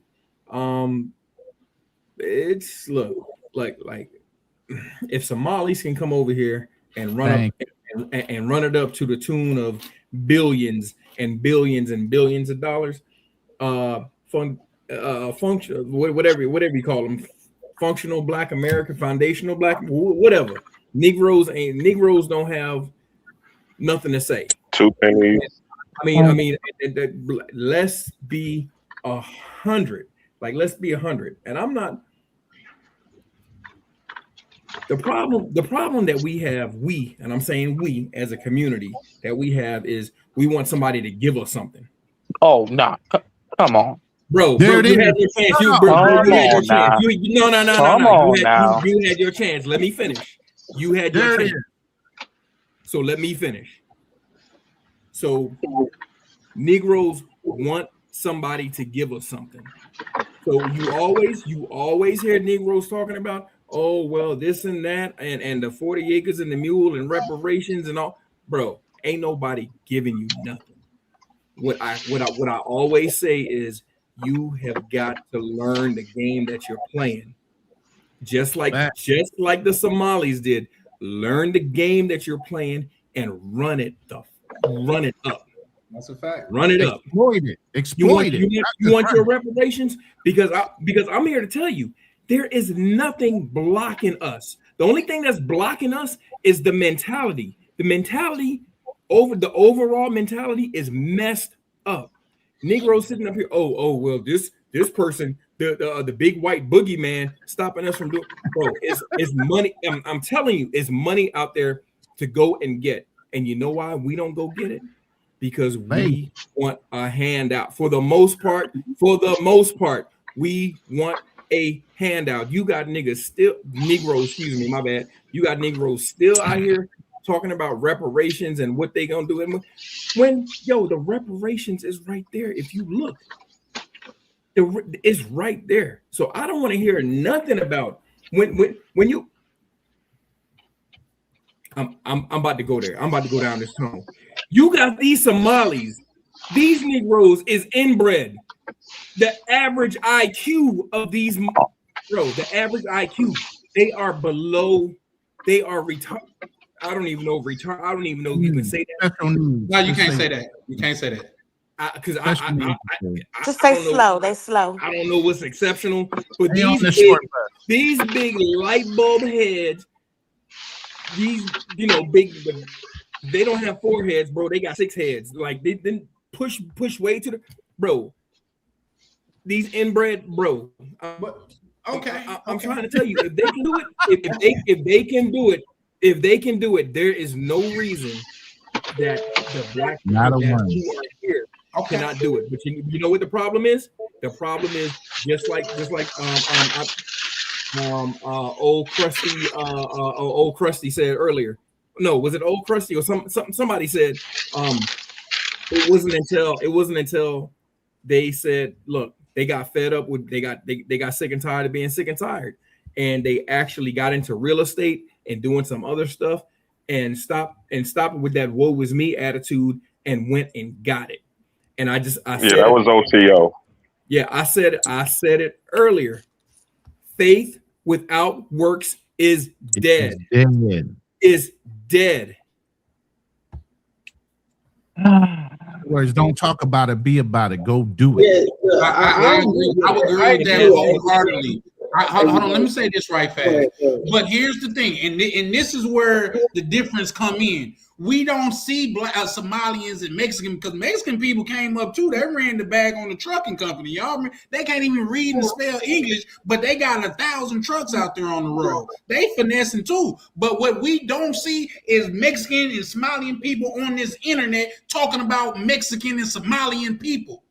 That's what I'm talking in a negative way. All Somalians are dumb. You're not gonna never see a Somalian say that. You're not gonna never see a Mexican say that. But for some reason, when it comes to us, it's okay for us to put our own people down and say, "I'm just trying to move us forward." How does that make sense? You know what it is, Charlie. You know what it is? I'm sorry. Go ahead. It's the Willie Lynch syndrome, bro. It's the Willie Lynch syndrome. That's exactly that's what we still dealing with that, bro. We are free. We are physically free, but we are still enslaved mentally, bro. Hold on, Charlie. I gotta push back because I have Mexicans friends too, and the greatest saying they've had is Mexicans are the greatest enemy of other Mexicans. They talk shit about each other all the time. I've never seen it on the internet. Well, you don't I speak can get on the Spanish. internet right now in 5 seconds and find black people putting down other black people. He speaks Spanish. He can say camarones. It's gonna be in Spanish, man. It's not gonna be in English. It's probably not even on your side of YouTube. He can say camarones. Bro, come on. You guys know what I mean. You guys know what I mean. Like if you sat down and you had to have like a full conversation in Spanish, you probably would struggle, because even I struggle at times. Here's the thing. That's all I'm saying. We know you the super Negro. I'm just saying. I'm just saying, bro. I'm just saying. It's probably you're detracting from the overall point he's trying to make. You're detracting from the overall point he's trying to make. Because it's not true. It's not true. They talk bad about each other all the time. So we can find just as many. We can find just as many Mexican people, according to you, putting down their own people as we could find black people. Is that what you're saying? Oh yeah. Oh yeah. Send me the clip. All right, we'll do. But yeah. Send me the clip. Oh yeah. You'll have Mexicans. You'll have 2 Mexicans. One immigrated, and he'll talk shit about the other one who's trying to get to the country. But that's a different thing. That's classism, is what you're talking about. Thank you. You're talking about classism. Well, hold on, but even if it is classism, it's still Mexicans talking bad about other Mexicans. No, they're it's a not distinction saying without a Mexicans difference. as a whole can't come together. They're not saying that as a whole. But the problem is that we're at the bottom, and we just need to fix things. Like other groups have more leeway than we got. Let's put it like that. Because my point is why is it every single time? Hold on. Why is it every single time we get into these types of conversations, we never want to talk about the politics of actually getting the people into Congress and going out to vote? That's how it's done. There's no, you can't entrepreneur your way out of this problem. It's how you get it done. Hold on, textbook. You know why I disagree with that? Because, and me and my friend was just talking about this earlier, because Okay, everybody always says they want to get inside the machine and change the machine. But guess what? If you got a Coke machine, right? And then all of a sudden you get inside the machine and you change the machine to start putting out Pepsi, guess what? That's a broken machine. So all they're going to do is be like, yo, our machine's broken. It's putting out Pepsi. So therefore, because that's what you're We got saying. You're saying get in several. and vote. The machine sets up is a machine of white supremacy. No, I can't agree. Listen, The we got machine is 5 not civil broken. rights You might acts not like the passed. flavor that you're getting, but the machine is still operating. The machine is still doing what it was made to do, and that is give you a cool, refreshing, cold beverage. Now, just If it has Coke on the outside, if it has Coke on the outside, and the people want Coke and it says Pepsi, they're gonna be like, yo, why is this thing putting out Pepsi? It's broken. Y'all need to change this machine back. Black cleaner, I disagree because we got civil rights acts bills passed through. We got pension bills passed through. Why And guess exactly what? can't it be When done Trump again? got into office, he started making executive orders to undermine all of those that you're talking get that about. person out of there. Then you vote during the next cycle and you get Niggas ain't that gonna person do out shit of when there. he's out of there. Stop. Guess what? Chinese people. Hold on. Chinese people don't vote, but they got a Chinatown in every state in America. In 3 years, when he is out So of it's really office, not about voting. what niggas gonna It do? is about voting. It is. Dr. Because when Claude Anderson says it is. it's about voting, because the thing is, when you look at some of those civil rights Do you see marches, Chinese people in line no, voting? I gotta say, because if you look at Chinese some of people those actually civil do rights vote. marches, No, they don't. yes, they do. They're in the city No, council they meetings. set up. They're They in the set up their education board. organizations. They set up their organizations. Hold on, time out. We got to start talking one at a time, because with All everybody right. talking, everybody's just speaking and nobody's listening. I think Ronan had something to say for a while, and then we could go to Miguel, and then Black Cleaner, then KB. Oh no, What's the guy's name in the Apple? I'm about to go handle it. It's Carl. It's me right here. Carl? Yeah. Okay, brother. I know you're young. You're still a believer. I'm happy you're a believer. Okay, and that's great. I believe in the system too. I serve my country. Okay, I still believe in America, but the system has long been broken. Okay, you got to stop believing in the system and start believing in yourself. The rules are already there. They might be modified from time to time. Okay, exploit the system as much as you can in a legal way of learning what the system and the rules are. Take advantage of those rules and make sure that you win at the end of the day. But it's on you. You got to stop believing in these politicians. They're paid. And the people that are paying them are paying both sides. The system has long been broken.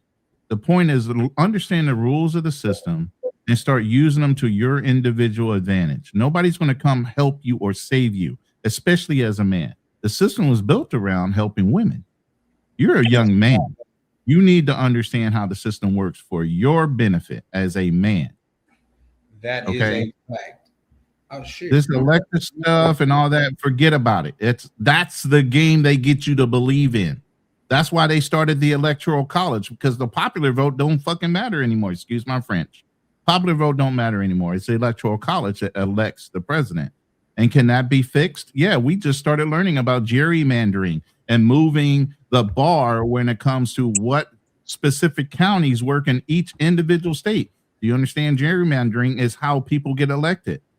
Now, it has nothing to do with the popular vote. Ronan, I don't disagree with you. Like, but when we're talking about things, as a believer, you're worried about voting. It's not about voting. It's about understanding the systems that are in place, just like the Somalis and other people have come to understand, and utilizing that system to get yourself ahead in your family. Okay. Stop worrying about the system that of voting, because that doesn't work anymore. We already know this. Okay, I'll respond to that. And here's the thing: if I talk about myself as an individual, right? Personally, if I were to, as an individual, I think the Black community is doomed for several reasons, right? But if the question is for example, what can the community do? Because before that, when you got to understand, gerrymandering as it is used to be way worse than what it currently is.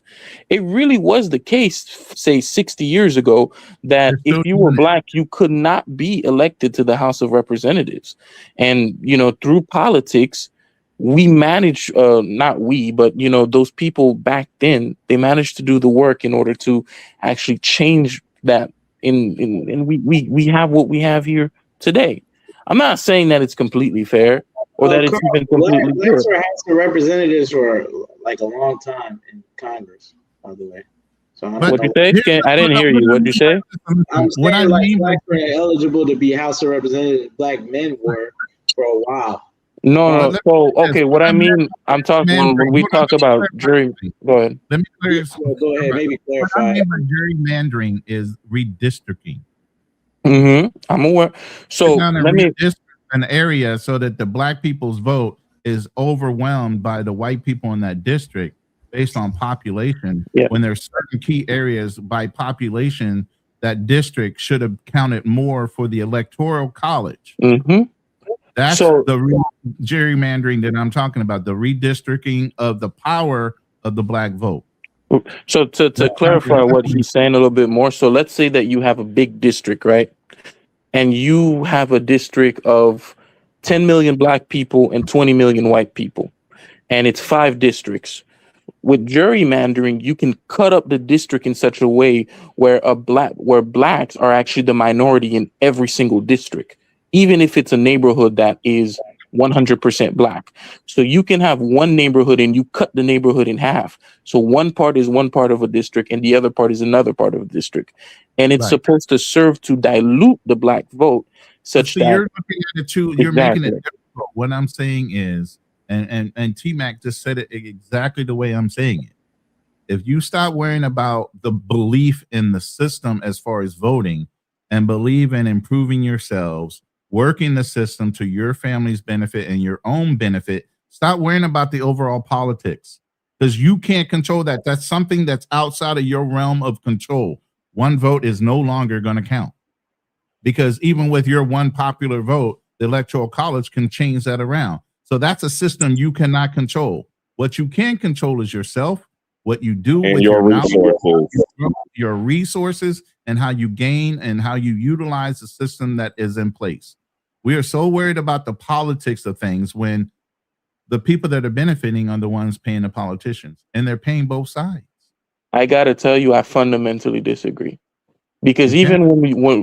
even when you take a look at groups like AARP, which is the largest lobbying group, which represents people 65 years old or older, a lot of those Medicare programs, SNAP benefits, and food programs, those members who pay into AARP, they get real benefits from that. Real benefits. The They are optimum, Try to get rid of word that you Medicare said was they're try to get rid paying, of they're Medicare for utilizing their resources in order to yes, get these but I'm saying benefits. groups of You people can understand the do baby that too. boomers is the largest group or genetic group of people that when they die, the whole level of wealth is going to transfer 2 generations lower. Gen X, we're not expecting anything. Hold up. Gen X is not expecting anything. We're not getting anything from the baby boomers. That's going to our grandchildren or our great grandchildren. We're not going to see a dime of that. That's why we have been the way we have been this whole time. Okay, so we're not looking at the Medicare thing. That's not going to be around for a lot of us. Okay, but when they die off, you think the government's going to continue that program? That's not something you're going to be able to look forward to, Carl, especially at your age. Oh, of course. I don't disagree, but what I'm saying is that those people, I don't benefit, and actually in many ways what the AARP does is to my detriment, right? I lose sometimes based off of what they do because I don't need freaking medicine. I'm not 80. I don't really need, cancer appointments and things like that. But try to get rid of any of those benefits and see what happens to you at the Capitol.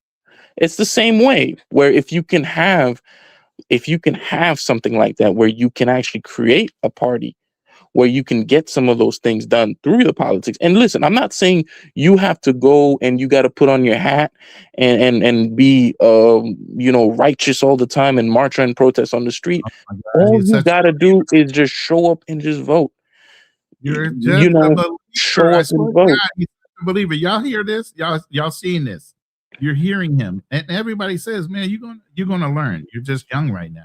That's why I call him textbook. That's where the name comes from, because he's coming from the textbook, and that's all he can come off of is theory. You're 58, I'm 48, so we already know from experience what's going on, and so we're operating off of experience, and we're trying to tell him, based on our experience, voting hasn't worked. We've been on this earth then 23 years longer how do you than explain, for example, the Civil Rights Act? How did they get that one through? Fighting, getting hoses turned on them, and dogs bitten and getting bitten by dogs. That's how they got the voting right. And then Martin Luther King getting assassinated, and then them burning every town down after him getting assassinated. That's how we got the Voting Rights Act. But what did people do even after that to actually maintain that and get a lot of those labor unions and things of that? Wait. Let's stay on that point. So once we won those things, right? All the politicians had to do was change the rules of the fucking game. Excuse my French. All they had to do was change the rules. Instead of it being the popular vote, they brought out the Electoral College. They just circumvented everything we just did. You're not seeing that though. You're just seeing, oh, these laws have changed. Oh, these systems have been put in place. Yeah, but some of those systems are being converted and changed indirectly or directly to oppose everything we fought for then. Do you understand?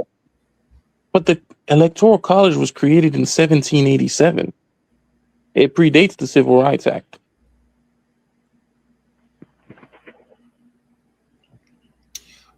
Quick, real quick. YV say KB is KB is a gent. I used to think like him. He'll have to learn on his own as he get older. Shout out to KB. I think it's cool. That hopeful at a young age. Maybe we just some old dogs and we just lost. Charlie, it's not that I'm hopeful. We know. Practically speaking, Charlie, I don't think there's really any hope for the Black community. But if there were to be hope, this is the way to do it. That's spoken by a true that's immigrant. all.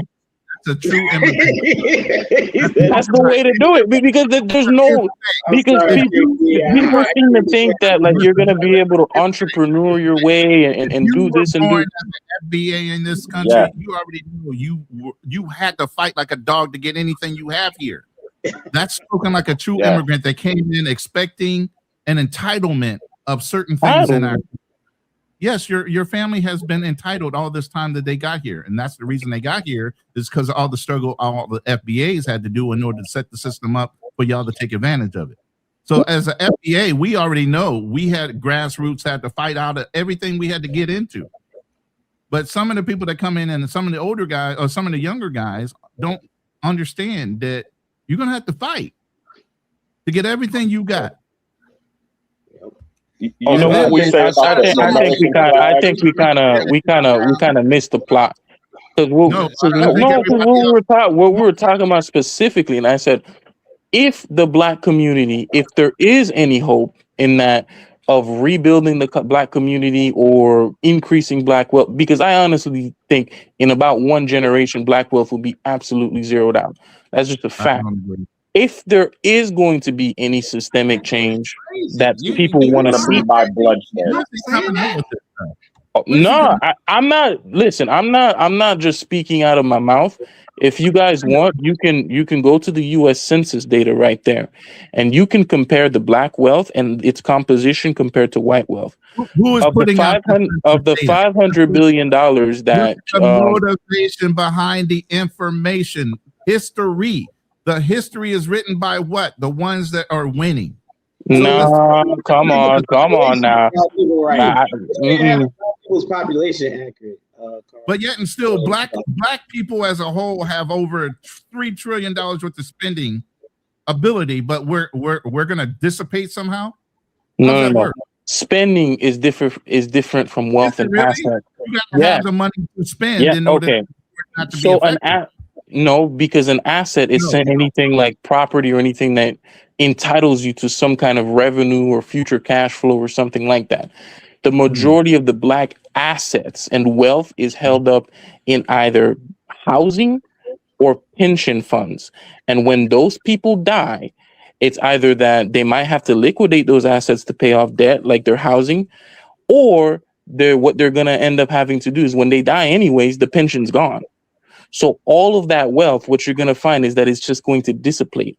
It's going to decrease, not increase. It's going to go to zero. I don't think. No, I mean, it's just going to be such a small sum. It's going to be insignificant.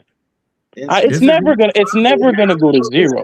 Now, is it significant now? I mean, you tell me. Well, yeah, I mean, less significant. I think maybe instead of 500 billion, it'd only be 250 or 300.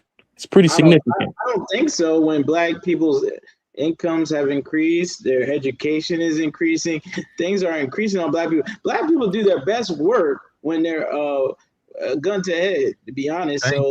I mean, who knows? They might overtake Hispanics. You know what I'm saying? I understand what you're saying. And also, but again, the pensions. For other groups. And black people have been dead for a lot of years. Do you understand? I'm a financial advisor. Do you understand that the three-legged stool has been broken for a lot of years? And that's why they put everybody in 401k plans. 401k plans were never meant to be stabilized retirement plans. Ask the guy that invented them, Ted Bennett. This is what I do. What you're talking about when it comes to pensions, companies have gotten people out of pensions because people have been living longer, and a pension plan doesn't end until you die. So what they did was they started pushing people into the 401k system, which are what? Mutual funds that are risked out on the open market, where you were guaranteed a paycheck out of a pension plan. This is all a farce. Of course, pension plans are cycling out because they're not renewing people into them. They're pushing you guys, the younger people, into 401k plans and offering you 6 and 12% matching. What happens when the market takes a dump? Your pension plan, your 401k plan takes a dump. A pension plan never. It's stabilized. You got a guaranteed paycheck every month until you die. Well, and proof of that was what happened in 2008 when the recession happened because of the housing crisis. You know, people lost hundreds of thousands of dollars out of those mutual funds, those 401k plans. So we already know about the pension plans. That's a non-factor. That's even a non-conversational point. That's what I'm saying. People on this panel, we old enough to understand. No, it's only a conversational point because that's where a lot of black wealth in the older generation is being held. You don't gotta take it from me. It's not me just saying it, it's the Census Bureau. Why would black wealth be held in a pension plan that does not carry over to their descendant? That's not black wealth. Because that was how the agreement was made back then. We're talking about older people, 75 plus. That's how they want you to age out, they want you to die. That has nothing to do with transfer of wealth. When a pension person that owns the pension dies, that's it. Nobody in the family gets here. But for the black people he's saying basically it's still an asset. He's saying basically black people mostly are employees, and the only thing that we have of value is our 401k or the house that some of our grandparents bought. That's all that he's saying. What we talked about earlier with the history of redlining and Black Wall Street and some of the places you named as well, Cleaner. Mm-hmm. You know, he's not hearing all the other substantiated points of why black wealth isn't where it used to be and why we aren't at the level of our white counterparts, because they kept on knocking us back down. Listen, I don't disagree about that. Because maybe we're losing the original point. The original point was that if it would be that there would be something to save the black community, as they would say, it would have to be a solution through politics. That's all I'm saying. It's never going to be a solution through politics. It's always going to be a solution through action. Exactly. And the What do action you think is pooling politics is? It's resources. action. No, it's not going going to to be on what you learn. It's going to be in STEMs. It's going to be in where you direct your kids to go into as far as earning potential. It's going to be in encouraging them to start their own businesses and not work for somebody else to grow their wealth and start your own dreams and work towards doing those things. It's called re-education in the way that we think as far as going and getting that postal job to guarantee a paycheck to bring home to support your kids instead of going out there and being an entrepreneur and starting your own businesses and running things to where you gain your own wealth and you hire the white people. Oh, guys, I gotta get out of here, but I appreciate the conversation. Shout out to you, Malik. Be sure to check out your channel, Ronin Black Cleaner. Chan, I see you creeping up on me, but you know I'm holding you down. Hey, next time, like we started cooking so much tonight to where we couldn't get into it, but we'll set it up. We'll set it up. Yeah. I'm on your heels though, brother. You only a couple subscribers ahead of me. I don't like you being on my neck like that. And you know what? I think in the next 24 to 48 hours, I will overcome you. Maybe. I mean, I know how to come back. You know, I know how to come back. Hey, you know what? I tell you something we say down south. Sound good. Okay. All right, guys, let me get out of here. All right, man. Appreciate it. Yeah, we're gonna be wrapping up in a minute though. This has been a very interesting conversation. When I say the face of the community is getting a facelift, this is what I'm pertaining to, man. Like instead of talking about women all the time, we're talking about how we could push this community forward. And of course, everyone is not going to agree, but the conversation do need to be had. Facts. Yep. KB, I don't know, man. You know what? Shout out to you, KB, and too with much respect. But when I think about you, and you probably not even old enough to get this one, but I think of you a scrappy dude. You know what I mean? You Scooby Doo nephew. There's always one of you. He's scrappy dude, man, and like we get you, young brother, and we mess with you, and like we say, we can tell you an educated young brother and things of that nature. It's some things that those books is not going to teach you. You know what I mean? It's some things that just got to come with experience. It's some things that's just going to come with living. So, Charlie, okay, check this out, Charlie. So not long ago, it's been 2-3 years now, probably. I've been working all throughout college. I became an accountant. First year I became an accountant, I was making 65. Now I make about 83. When I look up my income right now, I'm not saying I'm rich by any stretch of the imagination.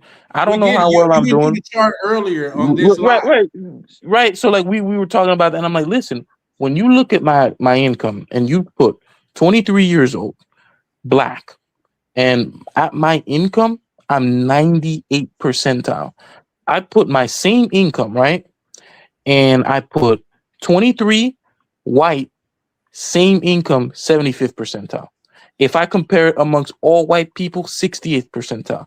There's a systemic, like, you get what I'm saying? Okay. Yeah, I do. But what point are you trying to make by saying that again? Thank you. Did voting get you there? Yeah, in many ways, voting got me. Shit, it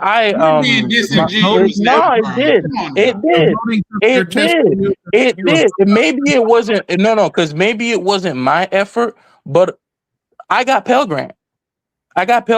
When I was going to school. That's the only reason why I managed to graduate without debt. Not only did I get Pell Grant, but I managed to study up, and I actually, through the state of Florida, I managed to get a scholarship through the state of Florida as well. Wait. Was that the country that did that? Or was that your own personal effort? No, I'm saying it wasn't. It was my own personal effort. But you gotta keep it. Or did you have to sit there and dedicate hours of studying and reading? And listen, Ronan, of course, I had to dedicate time to study. Of course. One of your senators come by the house and make sure you were studying? Did some of those sick mayors come by your house and make sure you were doing the homework that you needed to do? No. When did the politicians actually help you take those tests to get certified as a CPA? None of them did.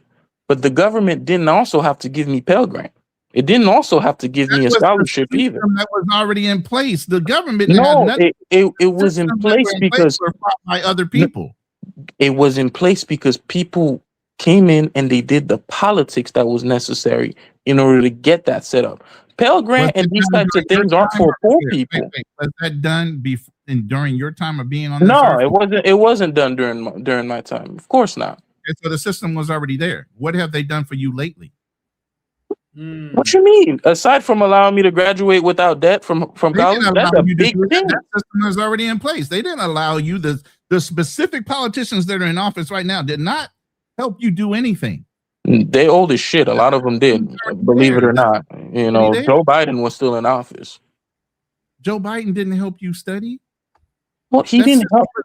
With him there. Okay, and I been a little. It's a little obtuse. Okay. When Joe Biden was in office, Yeah, Joe Biden's old, but no, of course they didn't sit there and study with me. Still not catching on.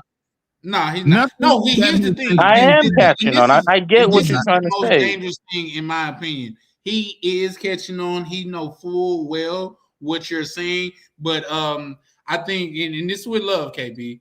His desire to be right is overriding everything. It ain't that. I promise it's not that, Charlie. The thing is that those programs that were put in place, the people who get to take advantage of the Pell Grant or get to go to school with the Pell Grant, they're not rich kids. They're not rich people. But the government said something like that to where I managed to benefit, even though, you know, I wasn't necessarily there to do the politics. And it's also about paying that forward too. You know, there's plenty of kids who got to eat off of the Pell Grant. Who do you think wasn't there in order to implement the Pell Grant? Who do you think did the politics for those Pell Grants that you're taking advantage of? To be honest with you, I'm not completely sure. I couldn't tell you off the top of my head, but I know it was done. I couldn't tell you exactly. Okay. Well, here's the thing, KB, man. Shout out to you, young brother. You are doing your thing, man. Kudos to you for that and things of that nature. I just I hope that you realize, like, say that whether you, like the gentleman just said, he didn't have money for college, so he went to the military and still got an engineering degree. Winners are going to win. You're going to find a way to win if that's what you decide to do is win. You see what I'm saying? The military, in a way, is a program too for young men. It's a program too. It's a program too. By the way, let me tell you, the Pell Grant was established in 1972. Okay, so the politics were done by the baby boomers and Gen X. Shout out to Gear. Shout out to them. I'm Gen X. You're welcome. Thank you.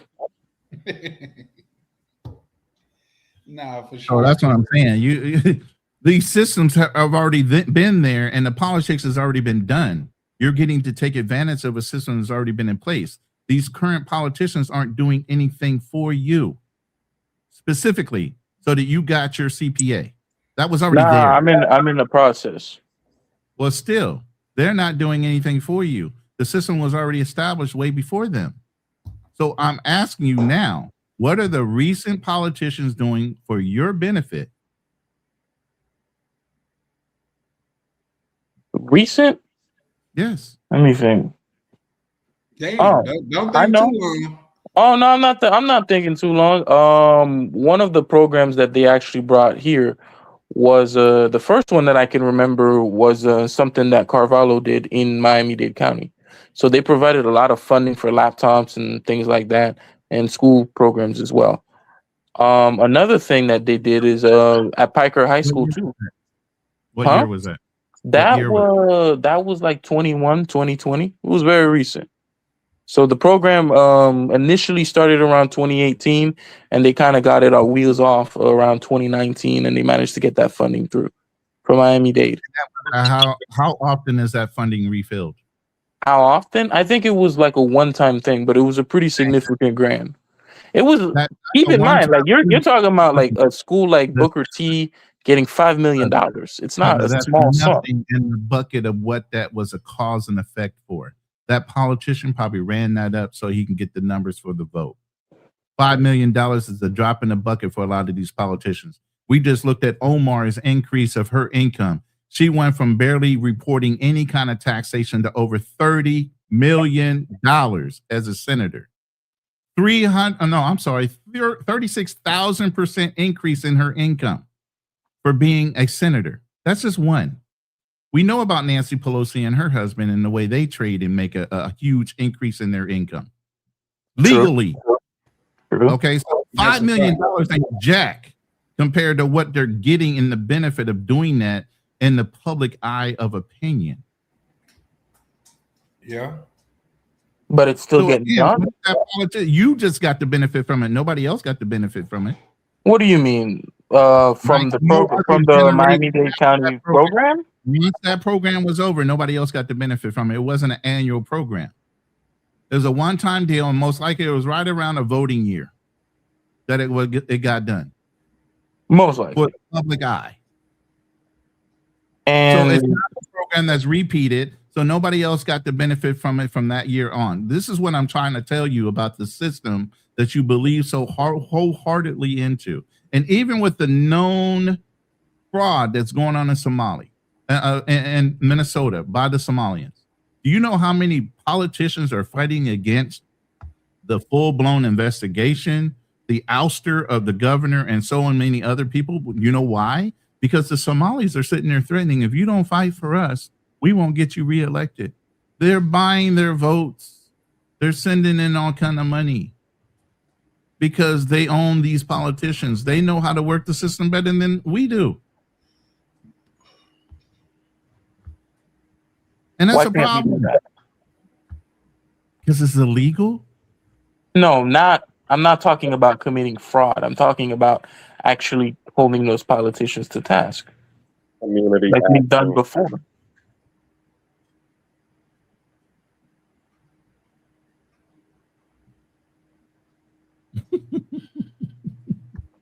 I'm glad you're a believer, young man, but you're going to have to realize that you need to look out for yourself and your family without breaking the law, because these politicians are not looking out for you. Of course, there are no politicians that really look out for us. But you just said by voting, it's going to change things. And yes, we've been because we can. Hour. Wait. We've been sitting here telling you for the last hour it's not about voting, and you just admitted saying it's not. Because the politicians are. I don't expect politicians to be goody two shoes, and I don't even expect politicians to not even line their pockets. They've been doing it for thousands of years, but what we can do is that we can actually threaten the seat and actually make it a competitive seat so they don't just win on primary. Oh, believe me, I went that whole independent route too. I'm not talking about going an independent. You can register as. Listen. I went from being a full-blown Republican to doing independent because of Ross Perot. That'll date me as far as how long back ago that I was voting. Ross Perot was going to run on the independent ticket because Patty Bush did not want to step out of the way on the Republican ticket, and he sure enough wasn't going to go Democrat. So he actually pushed the independent party into play, split the vote for the Republican Party so that Clinton could walk into office. Mm-hmm. Yeah, shout out to you. Yeah. But yeah, I think we're gonna have to kind of land it there just because we got a lot of young brother to believe in what he believes in. I used to believe in Santa Claus too. You know what I mean? So listen, it's fun because I like these kinds of things because I think if there's any opinions out there that are worth having, they have to be challenged. If I believe in something that's untrue and someone makes a good argument that it's untrue, I'll go home and I'll think about it. I'll think about its merit. I'll ask some people. And if it's if it's an argument with merit, then I'm going to come back and say, he was right. He was correct. But if it's an argument without merit, then it'll reveal itself eventually. That's a fact. But yeah, guys, we're gonna start wrapping up. I'm supposed to been off here. Like say, here's the thing about live streaming. You could have a time, but man, once you start cooking, everybody was cooking so much to where I was like, man, I can't end it here. It's just like stop eating the pizza right at the good part. You know what I mean? Man, my lady done left, went shopping with the family, done came back, said, I'm home, babe. I'm gonna start cooking. It's only 1:00 in the afternoon here, but I'm just saying. She done left, came back, and we still on the mic. You in Thailand? You in Eastern Asia? I'm in the Philippines. Yeah. Gary Pittman. Okay, Gary, we finna end, but I'll let you come up and say, provided you dress, Gary, because I know you'll come up. Okay, now, yep. I know you, Gary, so you don't have to cam up. How you doing, good brother? I'm all right, my brother. How you feeling? Man, I'm feeling blessed and unstressed, man. Thank you for asking. Okay. You got anything that you want to add to the topic, brother? Just a little bit. I'm taking it that most of these people on this panel are well traveled. So we've been around, so we see what good governance look like and what poor governance look like. So I ask you, Ronan, what do you think the American people want? Good governance, correct? There's nothing wrong with that. You would pray that that's what they want. But how do you ethically and morally back a person that's immoral to run your country, even though they've been convicted of 39 crimes? I get that. I get that. So this is where we get the old saying, the constituents get the government that they deserve. I think I'll say this, right? A lot of people have been disgusted by Donald Trump and what he did on Epstein, or what, It's not even that. It's before that. You know what I'm saying? Like, I think a lot of people, even Republicans, are pretty disgusted. I'll give them that. Like, you'll have a But you lot of know what, though? Republicans, they The see that problem and is- they're just like, that's just, yeah. The problem is that the Republicans utilized him, disgusting or not, utilized him to obtain votes. So now the monster is running around the countryside and they can't put him back. They thought they could control him like they did Reagan, and he was somebody who wasn't going to be controlled. I don't like Reagan, but he wasn't on an island. And the things that I've never heard anybody come up and say something about Reagan to the tune that, like, he went in to Miss USA pageant and then, like Miss Teen USA. Crack, man. You know what I'm saying? Like, The reason why we have crack in America is because of Ronald Wilson Reagan and Oliver North.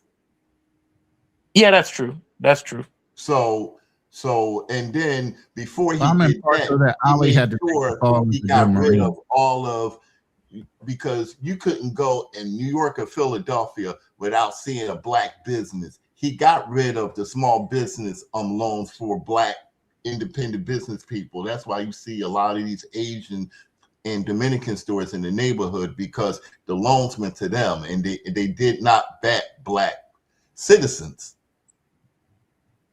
I mean, I'm not going to argue that point. And all I'm saying is I think Ollie North was the good Marine that just stood in the way and took the blame. I'm just saying. No. Yeah, we have that kind of mentality. I'm sorry. But not sorry. So he fell on his sword, but the point is that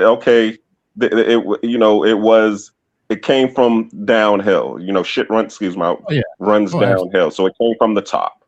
You talking about the Contra scandal or something else specific? Yeah, around Contra, yes. I saw something about there. I don't know how true it was, but they were like, Ollie North didn't really know. They say Reagan didn't even know that much about it either. They had to do something. That's what they said. I don't know how true it is.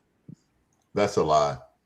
Yeah, he was trying to use that to be able to neutralize the black threat, putting it in our community, and also getting the money from our community to stabilize the black fund middle class. the contract.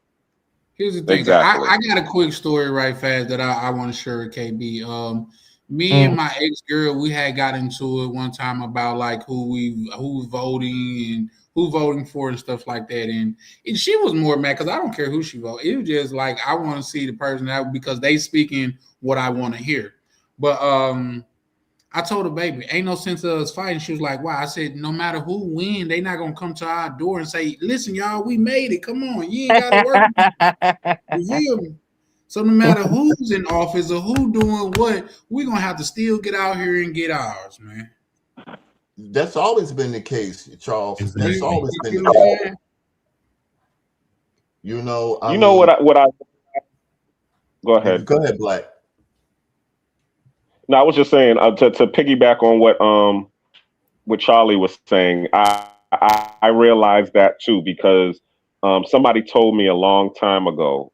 Well, actually, it was I was listening to Minister Farrakhan's speech, and he was saying it's not really the people who you put into office, because it's usually who back them. Because now those are the companies that put them in the office. Now they have to, they owe, their favors are owed, so they got to do whatever it takes in order to satisfy the favors of the people who put them in the office, which is usually the businesses. So prime example, when Obama got in the office, okay, and that was during the recession. They say now look where he makes laws to and he created the TARP fund, and then the BP oil spill happened, and I always tell this story. That's when I learned how to follow the money in what industries to go into in order to start getting paid. And that's when I went down to do the BP oil spill cleanup. But if it was me looking at Obama and seeing what moves he was making to be able to satisfy the favors of the people that put him in the office, which was the insurance industry and, and the, what's it called? The medical industry. During that time. I'm glad you brought that up. I'm glad you brought that up because when we go to the Affordable Care Act, right? The thing is, the main thing is he should have made it single payer. Okay. He didn't because he didn't think he was going to get any Republican votes. He should have just went on and did it anyway because they wasn't going to vote for it no way, shape, or form.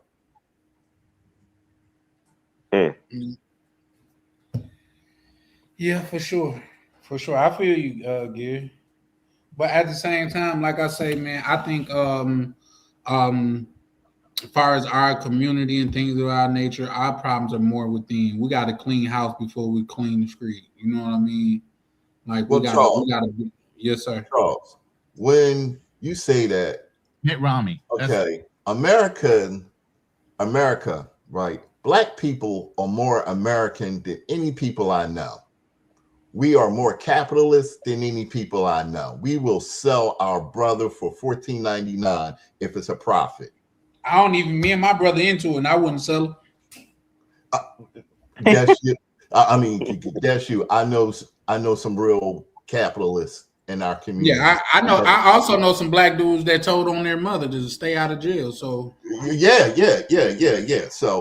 So, but when you say we need to clean up our house, it's not like back in the 60s or the 70s, whereas, we're small enough and we're isolated enough where we could keep everything in house. We can't keep everything in house. Black people are not a monolith. Yeah. But I didn't want to say anything until I verified it because I forget things with PTSD. But because I was in the health insurance industry when the Affordable Health Care Act came out. Okay.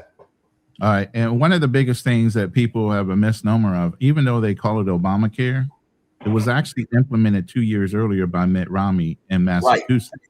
Right. And it was actually a bill that the Republicans were going to get behind. But once Obama became the president, all of a sudden they had a problem with it. Yeah, started talking down about the whole situation. And that's the big thing. The actual Republicans couldn't come with anything to fix Obamacare or what it should have been Romney care. It's because of the fact that they're the ones that came up with it. The Democrats got to take the benefit behind it. It was really a Republican bill. Yes, it was. And then I remember Mitt Romney during the debate saying what he had working in Massachusetts wasn't going to work everywhere else. And then Barack proves him wrong. Well, he knew it would, but he had to talk down to it in case he lost. Yeah. Yeah, but that's the whole thing. There's so many little nuances behind these different bills that get implemented and when they get implemented and who gets to take advantage of it. Oh, Sometimes also, bills take a year or two to implement, and by then the next incoming president is sitting in office, who all of a sudden it becomes his win. I like to claw back on something that KB said.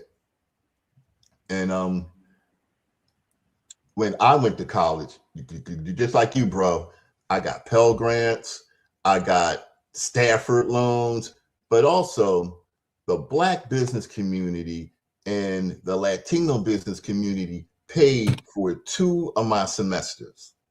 That's awesome. That's awesome. They did that.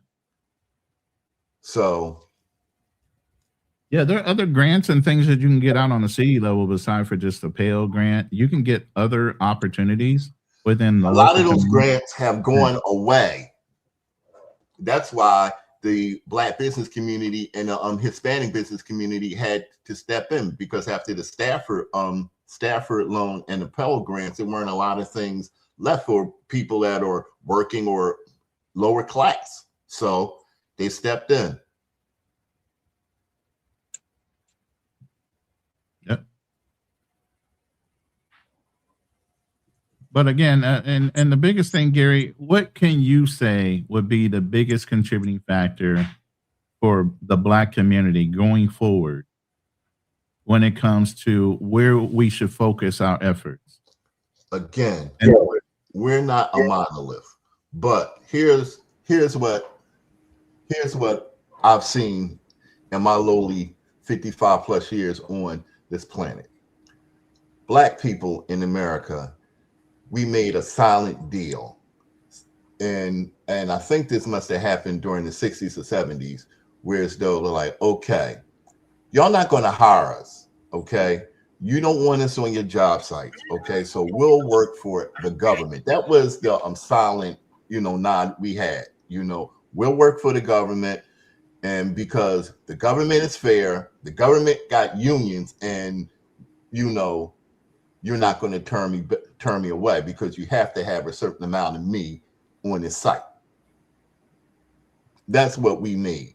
That's the deal we made. And I don't think that, I know why we made that deal, because my parents worked for the government too. So I know why they made that deal, but that was a bad deal. So where should we be pointing our children to and our youth now? What direction? Should they be focused on STEM? Should they be focused on what? STEM, definitely. That's about it, because I'm quite sure everybody on this panel realized that America is really getting dumber. So, yeah, agree. Yeah. Agree. I can't have these types of conversations with my friends in my age group. Not really. It's either that or going back to the blue collar trade skills. I was just finna say that, Gary. Facts. Something that's AI proof, internet proof. You know what I mean? Like, you can't AI a plumber. You can't AI electrician. No, You know look, what I mean? Charlie. Yes, sir. I do firewalls for a living. I'm looking at my event horizon. Okay, I see my end. But you done had a damn good run, brother. I had a good run, but I don't want to eat dog food in my 70s either, fam. That's why ownership is the key. You need to take the 80,000 or whatever that you're making and go buy something. That's all I did. I was able to buy something, rent it out, and now and it doesn't even take that much. You know what I'm saying? To be able to take that. Black, you are absolutely correct, and I'm saying this to say it because I don't have those exact problems, because I'm living over here in the DR and life is much more affordable. But I still go back and forth to New York and Philly all the time, and it ain't pretty. It ain't pretty. If you was okay 2 years ago, you in a deuce things cost more. Life costs more. Yeah, that's a fact. The key is locking in because my brother, I got a brother who's 66 years old, and he's fortunate. He was fortunate enough to buy real estate in the 2000s when I got out of the military, and now while everybody else is over here struggling, sleeping on each other's couches, or they're in assisted living housing and stuff like that, and barely making it. They either gotta pay for medicine or pay for food. He's doing all right because he has the real estate, and the real estate has appreciated. He's able to rent it out, so he's able to, increase his rents. So these are it's the benefits of ownership. But if you've been renting all your life and holding a job, a 9 to 5 all your life, yeah, you're definitely going to be struggling because you don't control your rates and your wages. And ironically, too, Black Tuner, what you're saying is exactly the reason why young people today can't afford housing too. They don't want to build. They can afford housing. It's just not in the inner cities. See, that's the key. Right, People want to live in metropolitan areas. That's where all the work is. All the work is online nowadays, brother. No, I mean, like if you're in a position where you have to go to work, you got to live somewhere where you can commute. Thank you. Yeah, you live. Hold on, because I understand what you're saying, but guess what? I've watched my supervisors, commute all an hour or an hour and a half away from where I lived in the city and worked in the city to come to the city. They would wake up at 4:30, 5 o'clock in the morning to get into the office around 6 o'clock so that they can start work at 8 o'clock. And they did that faithfully for 10 years or whatever. And then they saved their money, and then their properties appreciated. Then now guess what? What they do now is they sell their house for the equity. Okay. They go into a blighted community and buy it for pennies on the dollar. And now they're living back in the city, and they done gentrify in a newly gentrified neighborhood. We just once again OTO. Hold on. But that's not a good thing.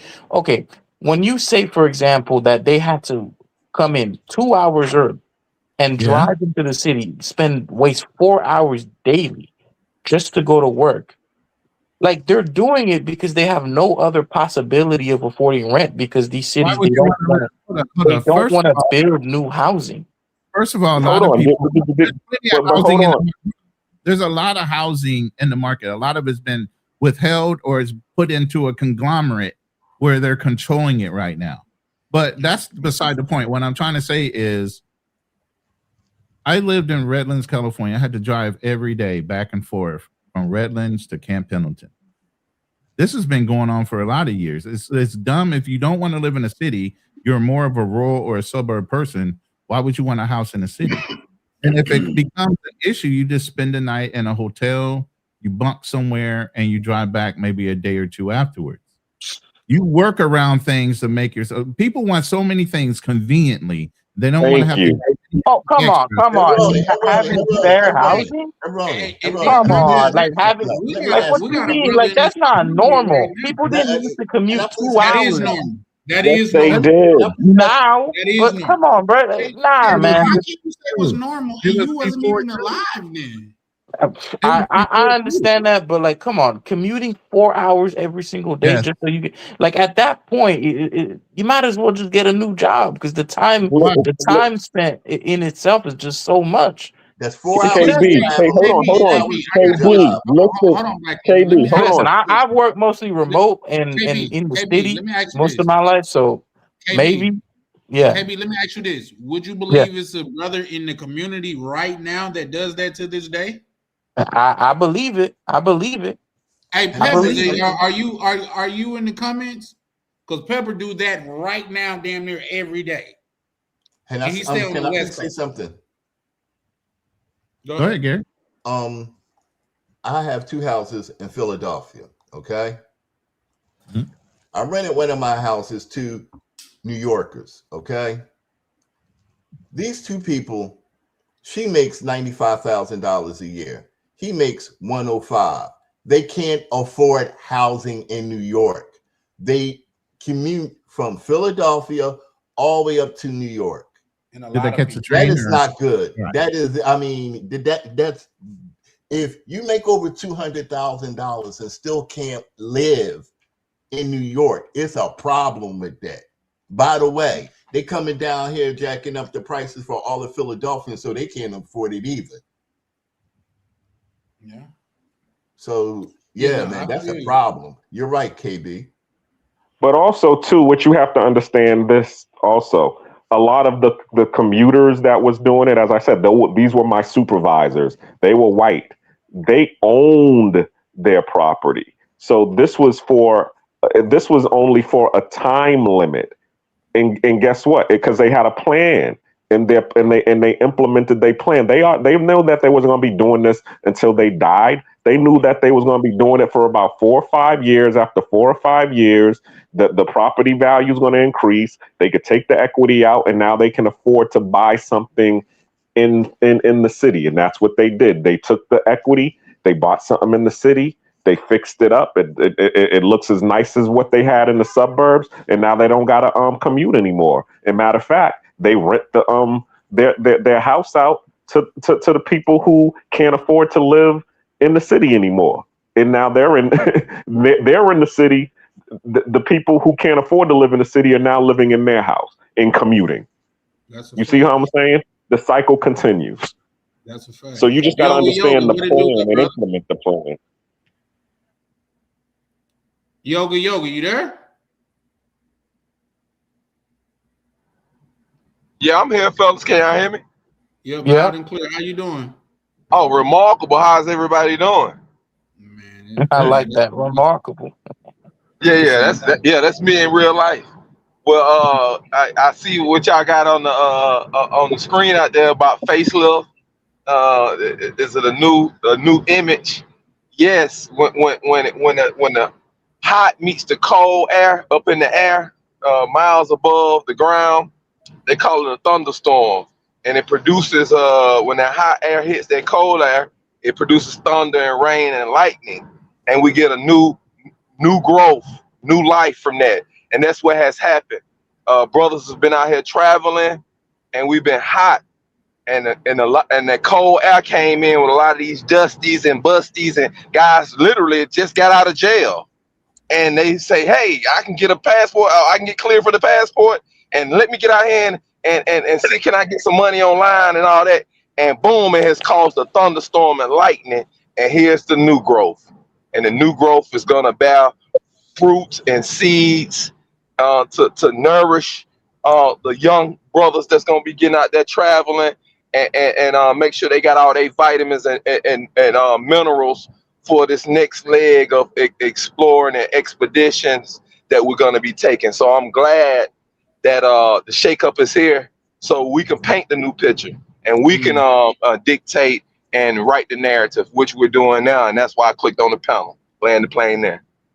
That's what's up, man. Well, we actually about to get ready to wrap up, man. But I seen you in the coming up, bro. Had to. I didn't see you a couple times on. I think it was Ronin Lives and things of that nature. So yeah, no, man. And what you just said was very elegantly put.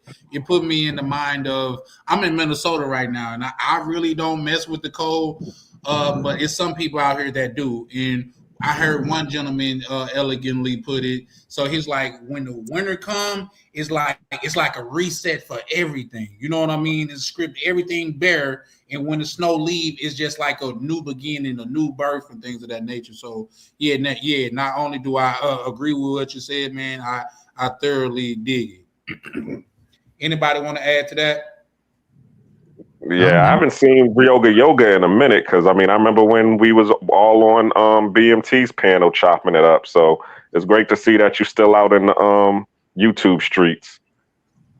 Well, yeah, I'm not actually in the YouTube. I don't have a YouTube, but I'm checking in and got my ear to the ground and behind the scenes on some things. But I've decided to, and I called people direct and told them, but I decided to not be on certain YouTube channels anymore. I don't even want to be involved with the YouTube channels Like and Richie Mack, one of my guys, we had a conversation right before the New Year's, right before all this Floyd stuff hit, and he was like, "Wow, you said this yoga, and look at everything that fell." I was being real with him. I was like, me and Richie having a conversation. I was like, we talking from a business standpoint. I was like, really, what the bulk of y'all are doing is soft porn. Y'all funneling everything on YouTube. Hey, I'm out the country, and then from there, it's like go to my Patreon. I'll show y'all the real deal. Or YouTube can't show the women. So it's really a whole lot of guys that was ex music people, ex Hollywood people, ex some type of creative type of thing, rappers. And when this internet hit, it's like now. It's like it's the new record label thing. Almost. Remember back in the 90s, everybody wanted to get a record, get signed. Now it's like, My record label under the mattress. Yeah. It's kind of, and that's why I was talking to Richard. Like I was like, yeah. He was like, well, a lot of people like, why you ain't pulling the trigger? Why you don't do YouTube? I'm like, I ain't trying to diss others that did it. This is low bar, and it's low bar. Then it's controlled. The finances are controlled by other people, and then we calling it travel, but really it's soft pornography. They traveling, want to get pictures of the girls, and then stream you and say, go to my Patreon, go to this offsite, go to this dark website. And that's what we was even seeing with Floyd and all the and all his little crew and the Austin guys and all that, and the Skylar guys. That's what they really are. And we gotta just go and start pointing out and saying it. Hey, you ain't a traveler. You ain't a artsy guy. You ain't even creative. Ain't nothing creative about I can have a sneak camera or I can pay a pro and put on and do some soft porn and then funnel it to a let's use the term corn. Corn. Yeah. Let's say corn. Damn, So, look how much control YouTube got. They got y'all niggas. They got y'all saying corn. Corn instead of pornography. We can say the real word pornography is not vulgar. It's the English word. It's the pornography. Yeah, like we out here saying corn. Great. Yeah. Well, here's the thing, KB. He's trying to get monetized. If you came in my house and we are in the house of YouTube and I asked you to take off your shoes when you came in my door and you didn't, guess what I'm gonna do? I'm gonna turn you back around and walk you out the door. Oh no, I don't disagree with you, but I think it's the YouTube, like how how do I say it? It's like how YouTube got everybody in such a vice grip that you can't even really say what something really is. You gotta, now you see why I'm not on here. Great. You gotta use euphemisms and whatnot. Let me just land the plane 5 seconds. So that's why I have the standpoint the way I have the standpoint. A lot of guys that's telling you, oh yeah, I'm a traveler. They selling girls going wild, and that's why I even told y'all like Rick Zoom in Thailand. Me and him had that talk. I was like, nah, I don't want to be involved. Don't shout me out no more, cause I done been over there and I actually been to these places, and I say, no, I know for sure these guys are selling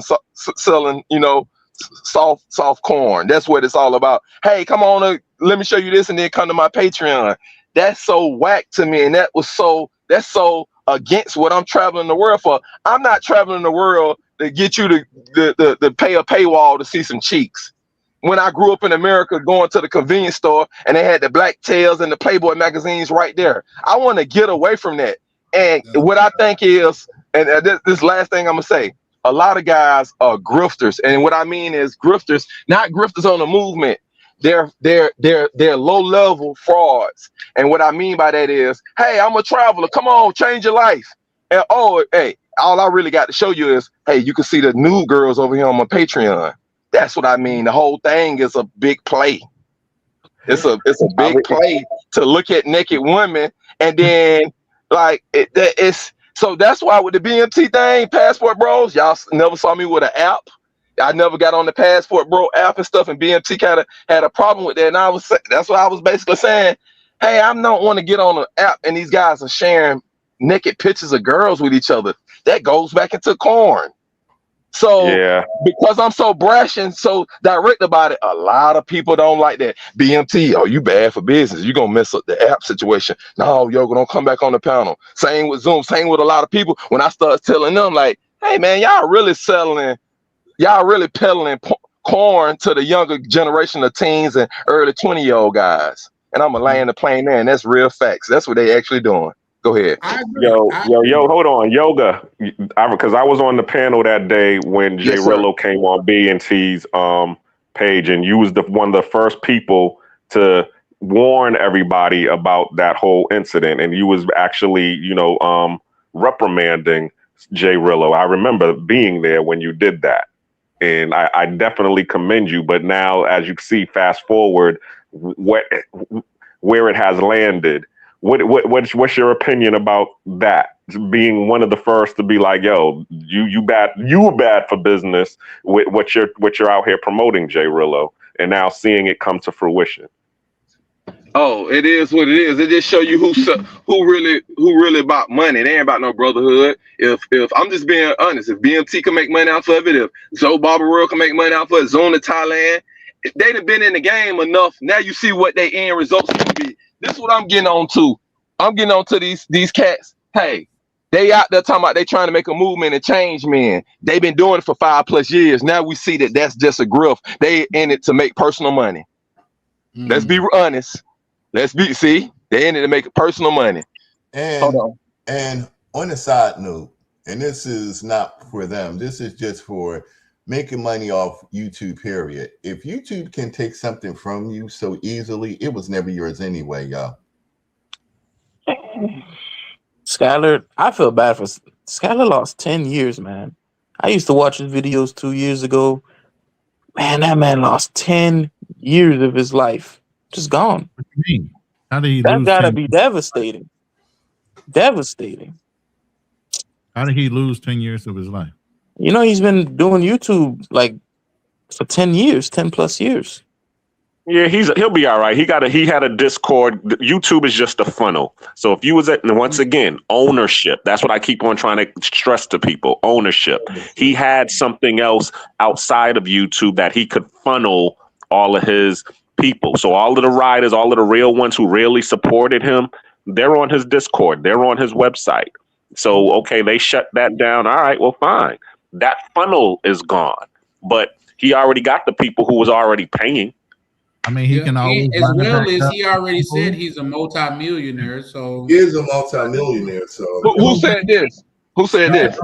Skylar say he's a multimillionaire. Y'all know the brother just retired from the Air Force like literally the other year, then went straight to Brazil. I thought he retired. Well, I know his old like say I was watching him back in the day when he was like one master teacher. He was talking about like finances and things of that. Yeah, I listen. That's why. Listen. To me, it's well, but I tell you this. Go ahead. I was gonna say, yeah, that's what caught me. I'm an econ major. I got my undergrad was in economics, and then I went on and did the Series 7 and some other stuff. So I've been trading and all this back in the day in my 20s. This coming out of undergrad. So that's what caught me with him. And so I actually clicked on and started looking. And when I said, hold on, you saying master teacher, that was a throw off that's a marketing ploy. I was like, hold on. Okay, you in the military. I'm like, hold on, you in the military? Skylar never even bought a house. Y'all ain't noticed when he got in the military, he went to Brazil, he back at his parents' house, and one of the parents are Caucasian. So I was like, hold on, brother, you talking about finance information, you ain't even never bought a house yet, and you been in the military, you ain't jump over no real hurdles. I'm not dissing nobody in the military, my uncle and brothers and fathers was, but the military is not a high bar to get into. They need a live body. So when I look at a brother and he say, well, I'm retired from the military. I did 20+ years. Okay, you went in at 18. You ain't bought no house. You ain't had no kids. You ain't get married while you in there. And soon as you finish up, you doing shit as if you was 18. Yeah, let me show y'all real quick these girls in Brazil. And come on, young men, and y'all come over to my finance stuff. And I'm like, well, what is your degree in? Okay, have you actually did any of this? This is me, the real yoga. And this one I fell back from him. I was like, oh, he ain't a master teacher. This is more marketing to get young guys that don't know, people that don't know about finance. Because if you look at it, you'll be like, hold on, you're a multimillionaire. You got finance and you doing finance. Why are you doing soft porn? Why is all we know of you is we don't see nothing? We see you promoting yourself online. We ain't seeing you promoting yourself to us. Come on, man, let me show you how to do stock marketing and this and that and A, B, C, and D. We see you on there showing booty and saying, come to my Patreon. And there's other real brothers out here that's really teaching people, stocks and buying real estate and stuff like that, like Diamond Dave and other certified people. So I'm like, hold on, why would a certified financial planner have a whole platform dedicated to soft pornography and international red light district? So you telling me he's a master teacher, but then in the next breath he tells you how to trick and where to go and how much the girls, and I popped her for $30 and I popped her for $40. It don't add up with being a master teacher. Now I done went to Thailand and studied under the monks and them multi people out there in Thailand. Y'all saw what I did. Those are real master teachers. I had real master teachers when I was at Fort Valley State, Morehouse School of Medicine, up at Fisk University, Emory University. I'd have been into karate classes in the United States. I done grew up playing football and went to Darrell Green cornerback camp.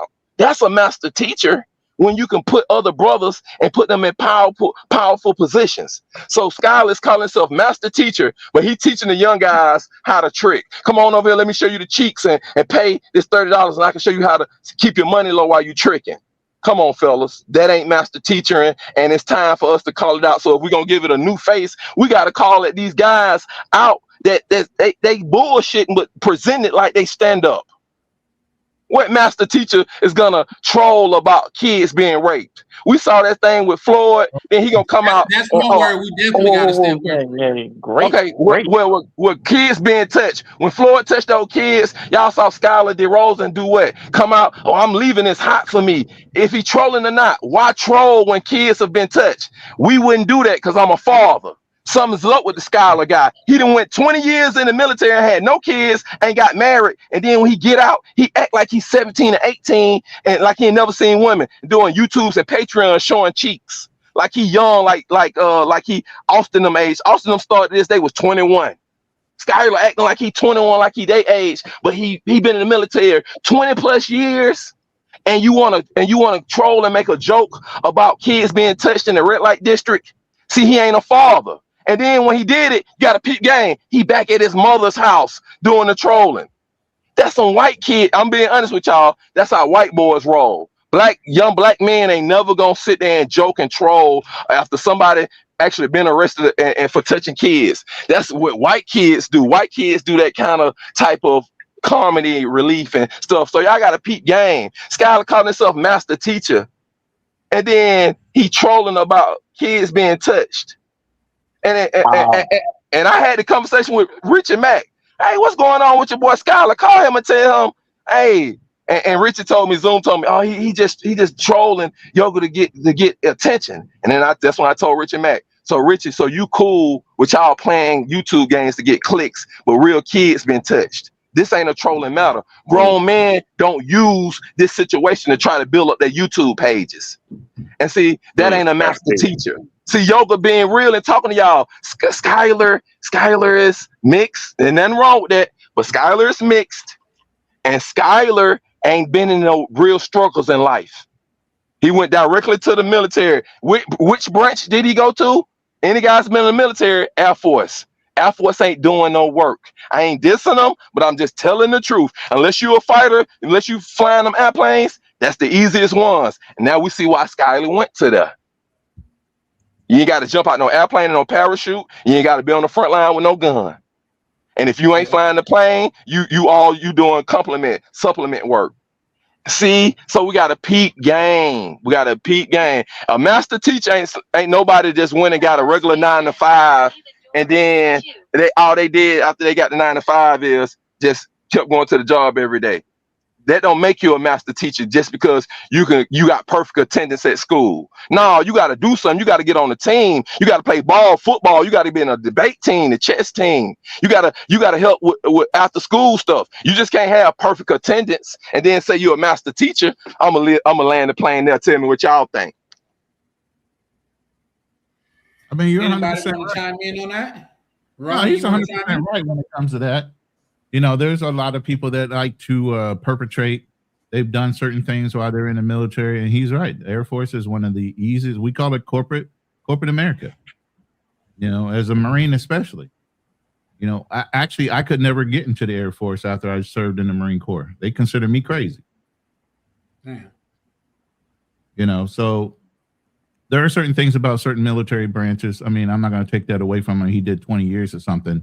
I mean, he retired from the post office for 20 years. You still can't take that away from him.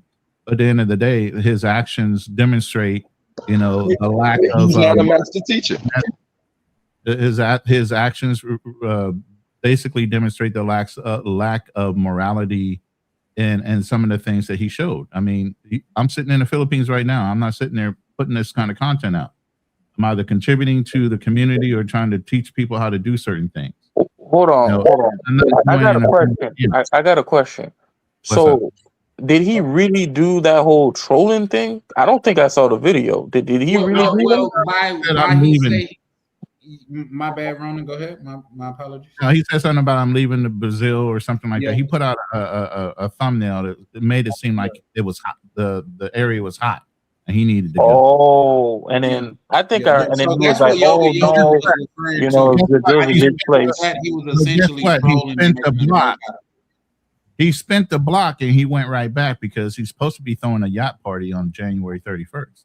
Yeah, like a thumb in the nose, like, hey, I'm back in Brazil. Ain't nobody gonna do shit to me. And by the way, I'm throwing a yacht party. Go ahead and sign up now. And on my what's that website y'all sign up for when you want to go to concert?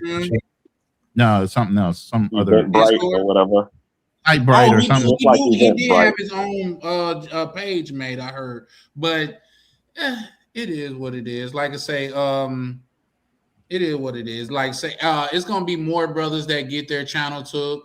I think, like I say, I think I could have seen other brothers get their channel took, and I wouldn't have been surprised. Giammo, I'm not surprised his channel got took. Because I'm not surprised his channel got taken down. Right.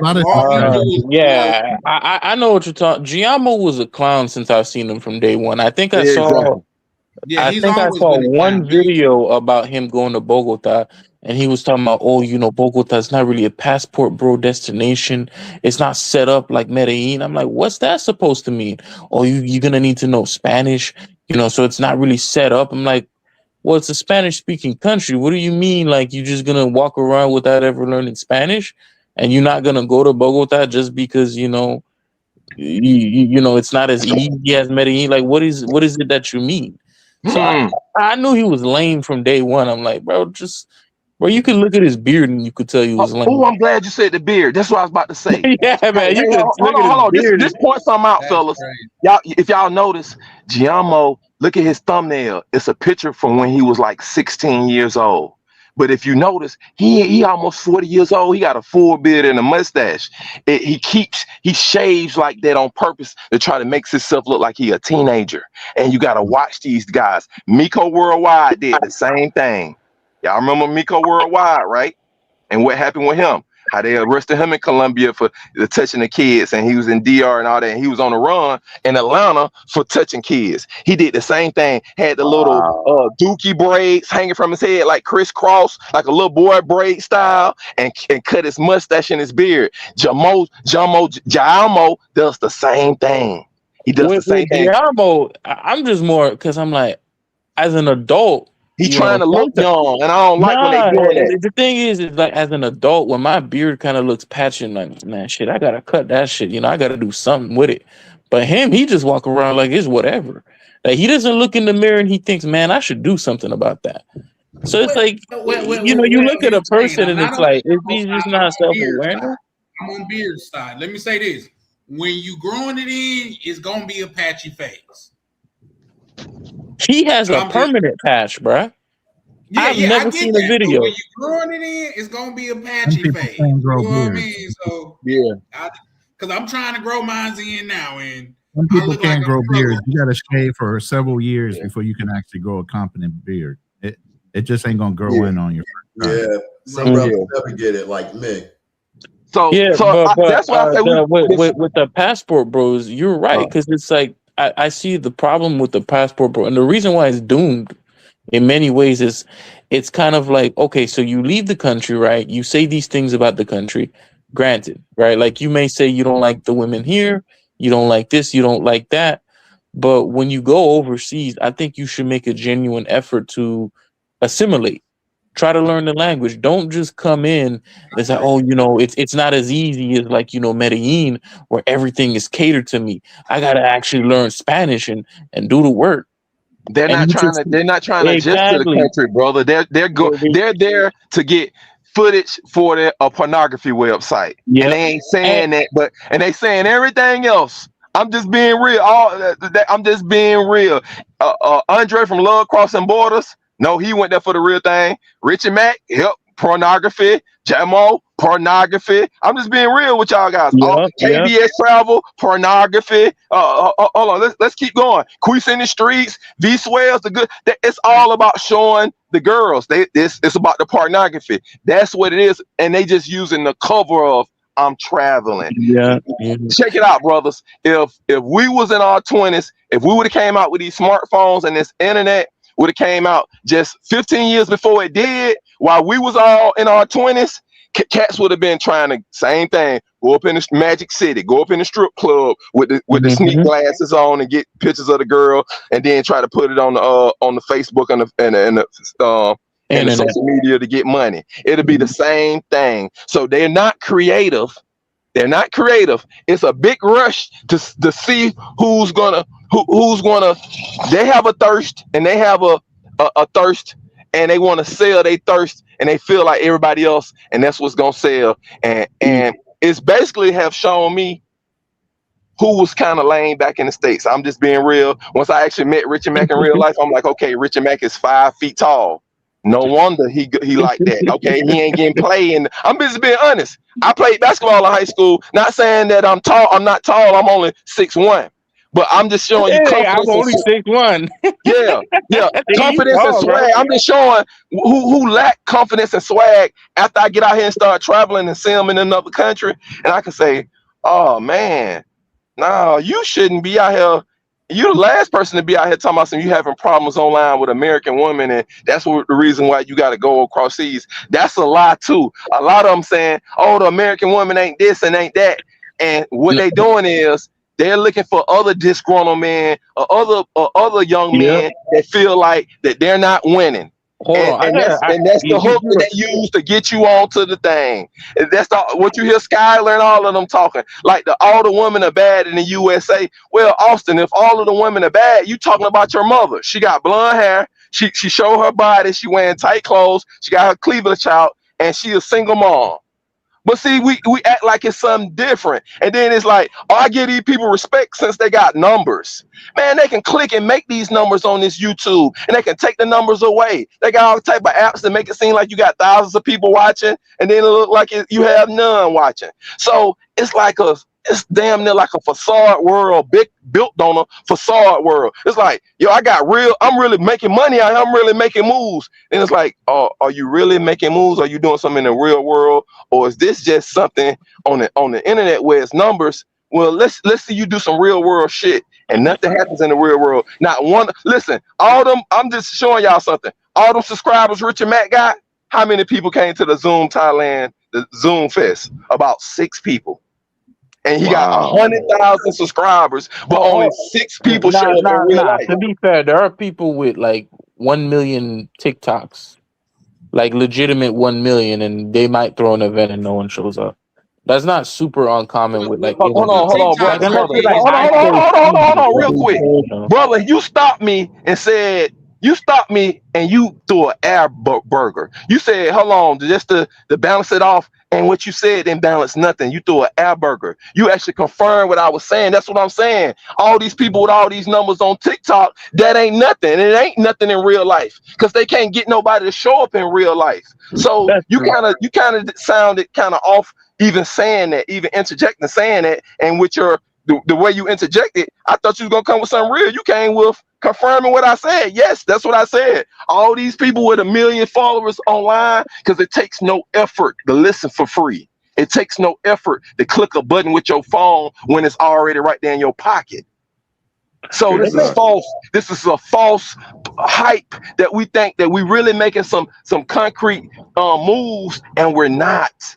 That's what BMT found out. Hey, it's easy to get free likes and everybody listen to free on YouTube. Now, how many people actually went on and got accounts on the Passport Bros app?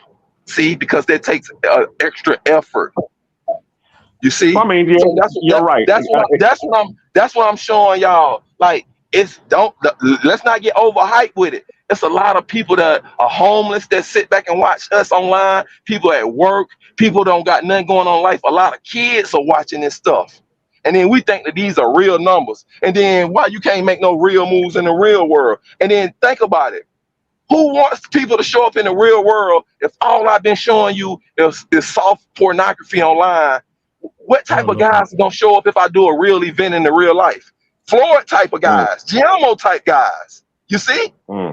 Yeah, exactly. And that's why I said I told Richard Mack and Zoom I'm gonna fall back because I done went out here and start going to these events and meet up with these different we call them these content creators. And then I start saying who are the people coming around them? Then I started saying it. The weirdos coming around all the content creators that show the soft porn stuff. Come to my Patreon to see the real girls. They got a whole lot of weird guys around them. That's who they're attracting. I'm gonna land it there. Yeah, that's true. Another thing I want to mention too Hey, that say I guys, tend not to. hold on, KB, I'm gonna let you land in a minute, but we finna have to be wrapping up in a minute. Like I say, this was supposed to be a 3-hour live, and we going on 6 hours, man. But like I say, when people start cooking, man, I don't have the heart to shut it down. You know what I mean? Thank you for letting me cook. It's the yoga effect. Yeah, no, like say a lot of what you said, man, I have a problem disagreeing with if I'm keeping it a buck, you know what I mean? But that's why I move the way that I move. That's why my titles are the way that they are, you know what I mean? Because I'm trying to build something genuine and things of that nature, and something that I've said, people that have been on my panel or been on my page before, I said, if you become the man where you stand, you will be the man where you land. You shouldn't have to travel across the world to be able to get women. If that's the case, you need to look inward. But with that, I yield. Go ahead, KB. Yeah, I agree because one thing that's really not mentioned is just it's kind of like one of the problems with Passport Bros. Like, bro, they're always kind of like, bro, these women are feminine, submissive, or something. I'm like, which Latino are you talking about? Which ones are feminine, submissive? Like, you don't even understand half the things that they say. Like, some of these women are so scandalous. Like, they're talking about, oh, she's feminine and submissive, and she got a hand tattoo. She got a tattoo on her hand. She got a neck tattoo. Oh man, she's so feminine and submissive. Yeah, she got a chest tattoo. You see the chest tattoo right there, and like she's so feminine and submissive. I'm like, bro, you have no idea what some of these women are doing or like what they're doing behind your back. I have too many stories. Like some of these women are so scandalous, you have no idea.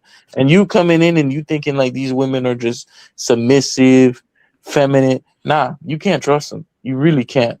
I see them every day, KB. They Yeah, will leave their but like husbands. they think like, oh, that's not to say you can't find a person that really likes you there.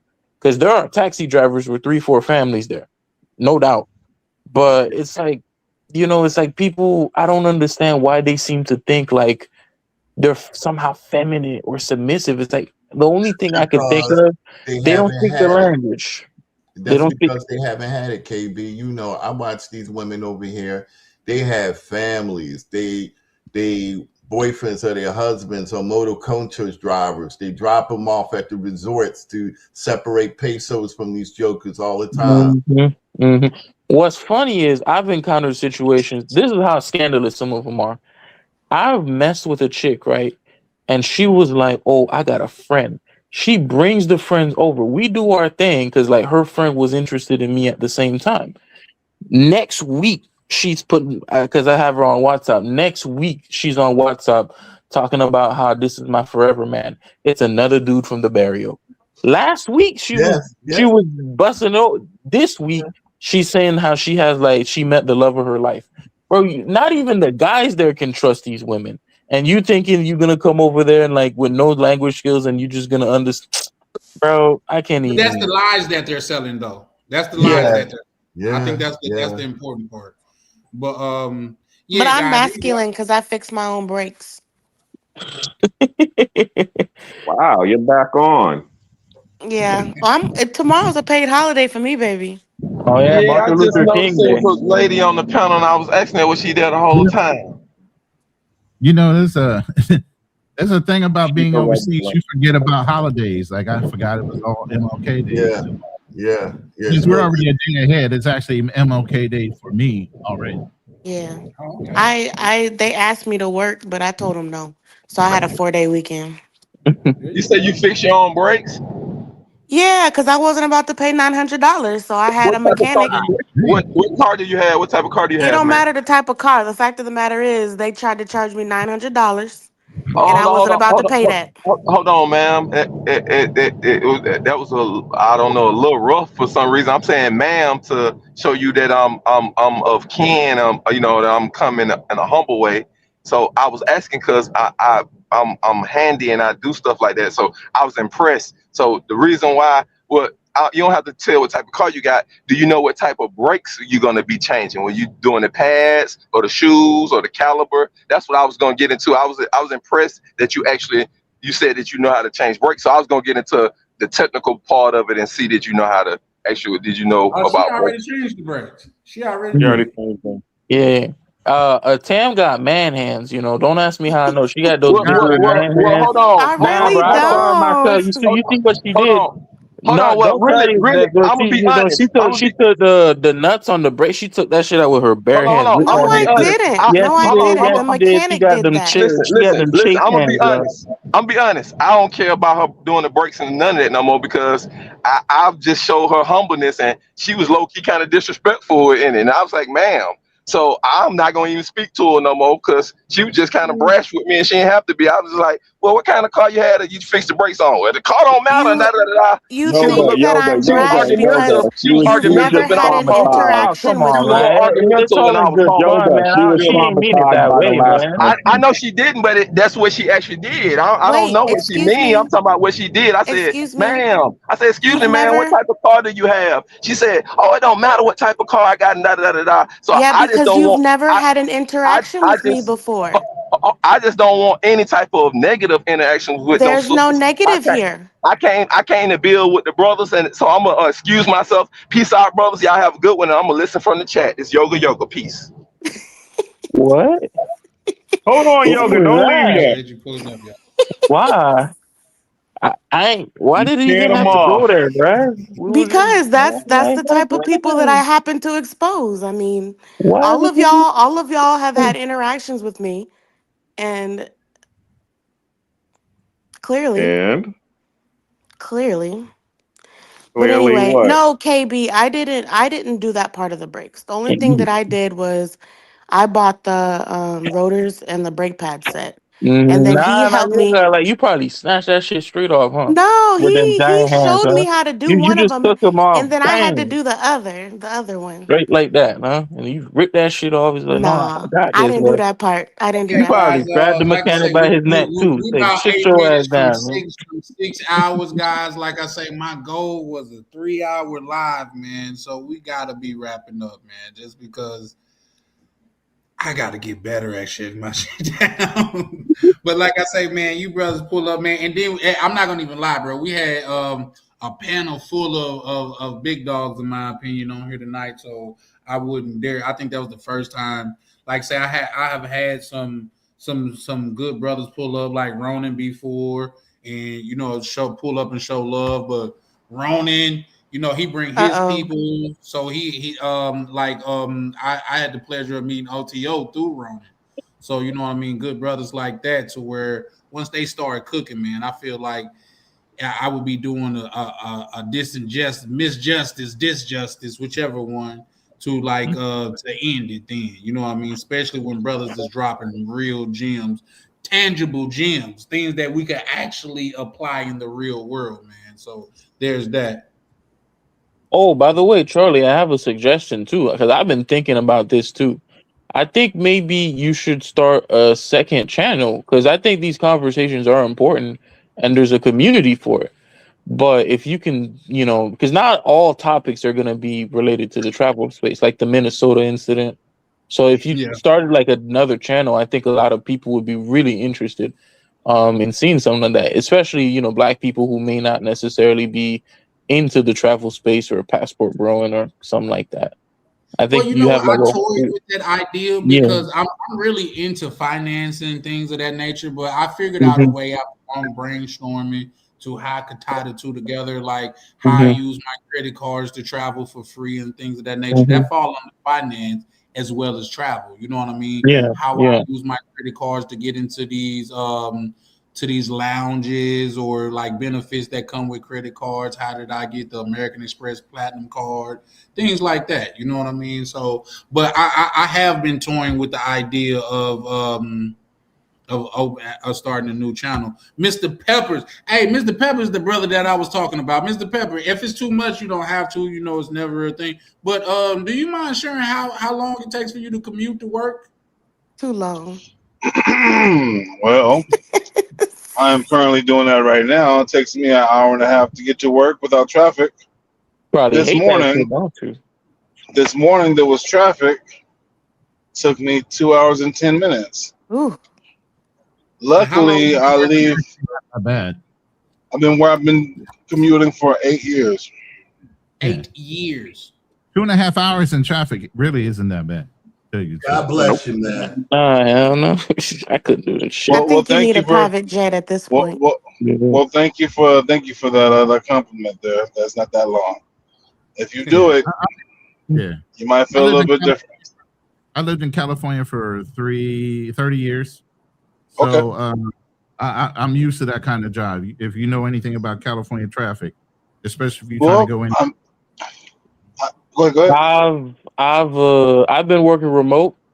If somebody told me I gotta head back to the office, I might just shoot. I ain't I even swear gonna to lie to you. God, that's just where I I am might in just my shoot, life. bro. I'm never going back to the office. Yeah, I I might think, just I shoot, think bro. 5 Peppers years. was he was finna add a very important detail to what Ronan was just speaking about when he was talking when he was speaking about California. Yeah. So I'm definitely in California. So that's one thing we do have similar when it comes to the situation. But to add on to that, I do work 16-hour shifts. Yeah. Damn. I'm going to go home, sleep 2.5 hours, and then get back on the road. Oh, come on, man. You're gonna You need kill some yourself, man. hotel benefits, Man, you're brother. gonna kill That's yourself, huge, man. man. Man, I That's don't the want to hear like, oh, you fucking fell in a ditch or somewhere and shit. I hear you. that's I hear you. I hear you.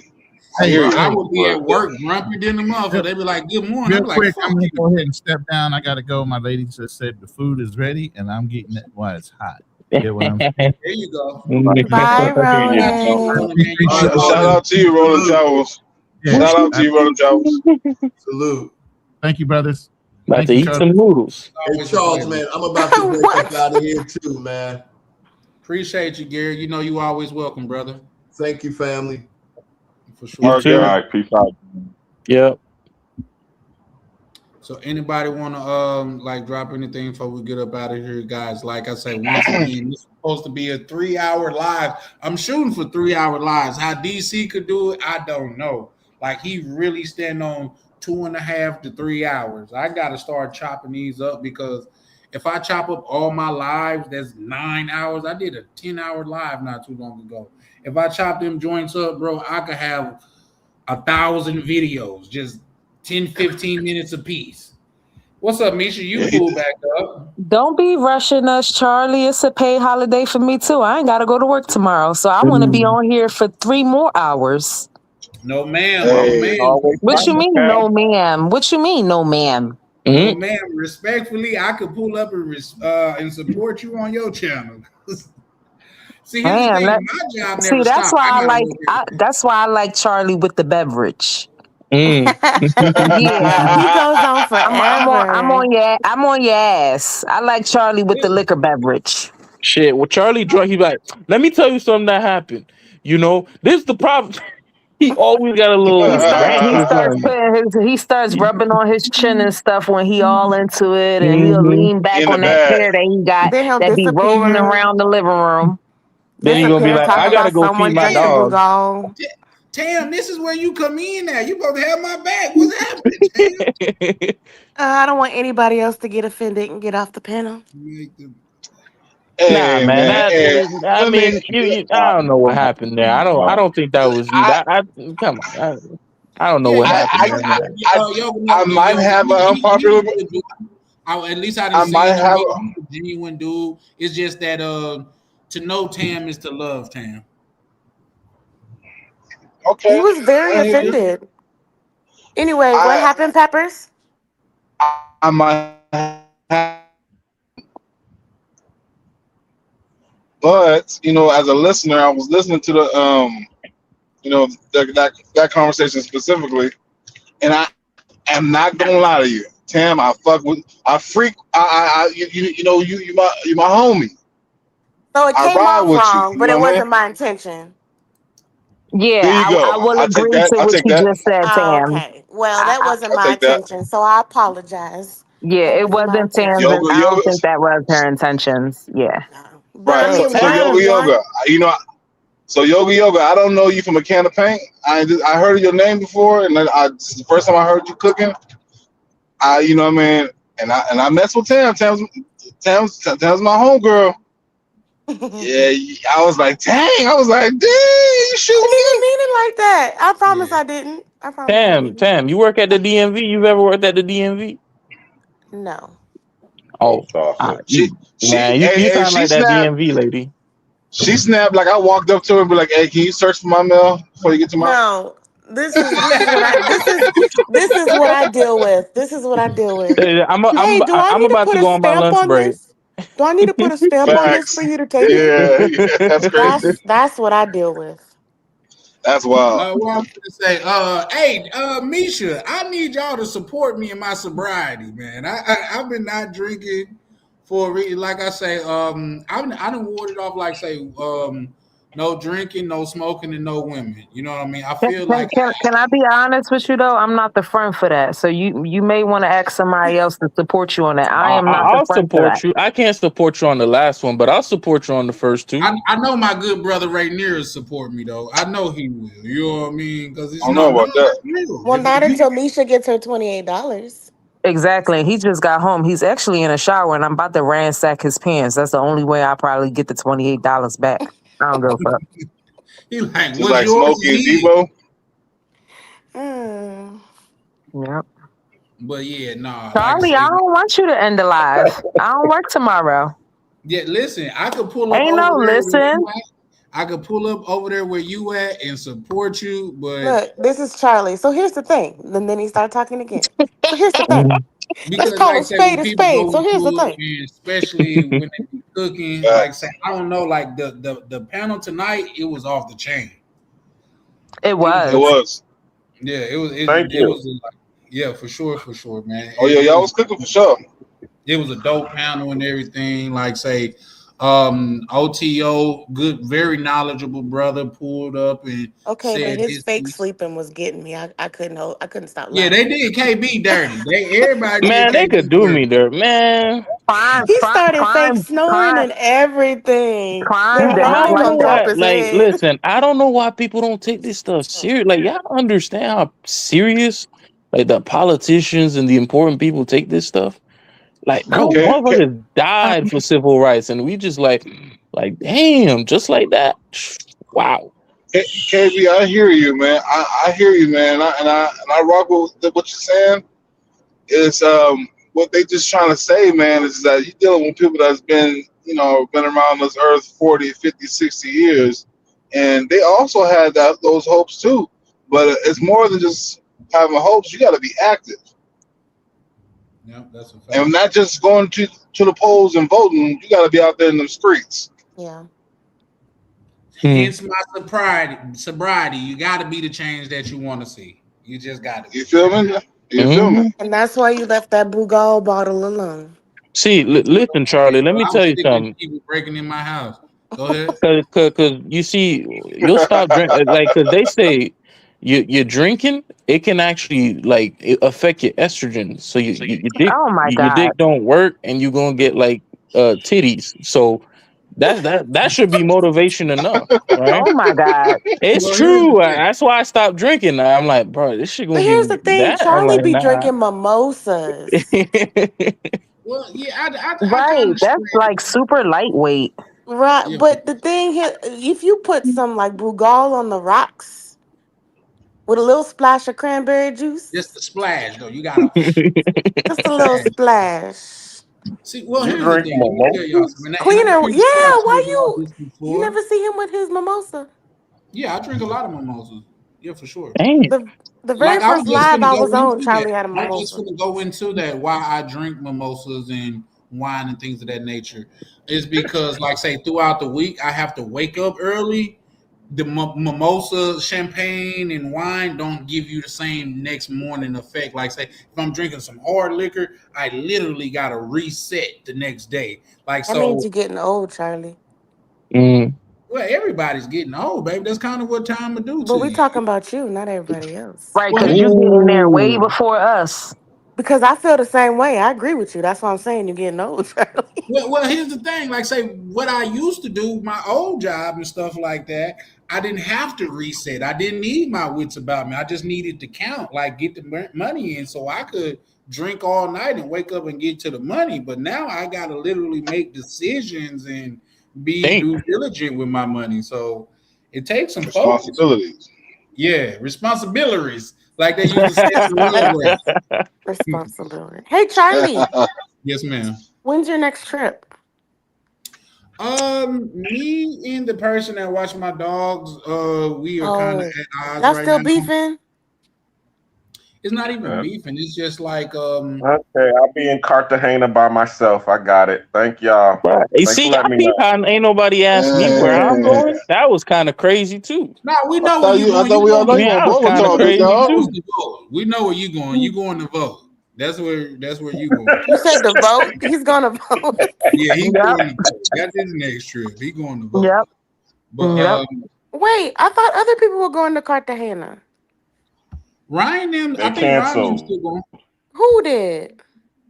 No, No, I he think. canceled. He canceled because of his death threat. Oh, Oh, Remember, he oh, had the yeah, whole I video remember about that. the death Like. threat.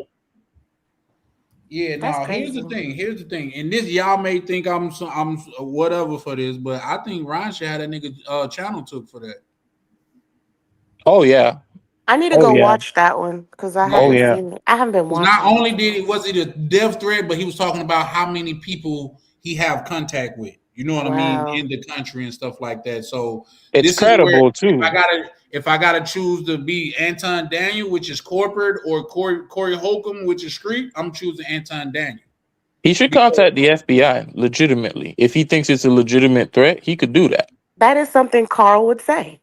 Hell yeah, yeah, Right. shit. something Carl was As Shout out soon as to you got two people, sir, why don't you come with us for a second? Oh yeah, Wait, what did Ryan supposedly do? he was it's He the trying to bring internet. Ryan reacted and to. Skylar together, and which was crazy while we was going on it. Why he was going over it. That's when we learned that Skylar channel had got to it. But what does Ryan have to do with all of that? That's what Ryan was saying. He was like, "Papi, that know me. You know what I mean? Like That you know just me. it's like he's like you trying to hide it, but I caught you red-handed on the boat." He's like, "How did you catch me, bro? I put it on YouTube. It's not Huh. like I'm hiding shit on YouTube." I'm not gonna answer that. Who's calling us, Charlie?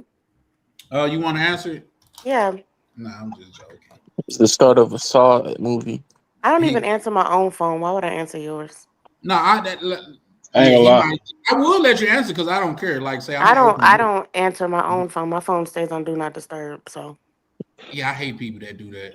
I don't Yeah, like to be I be working. Yeah, But I yeah. still like, call you though. When we talk when I be yeah, you working. and I just can't hear I, you.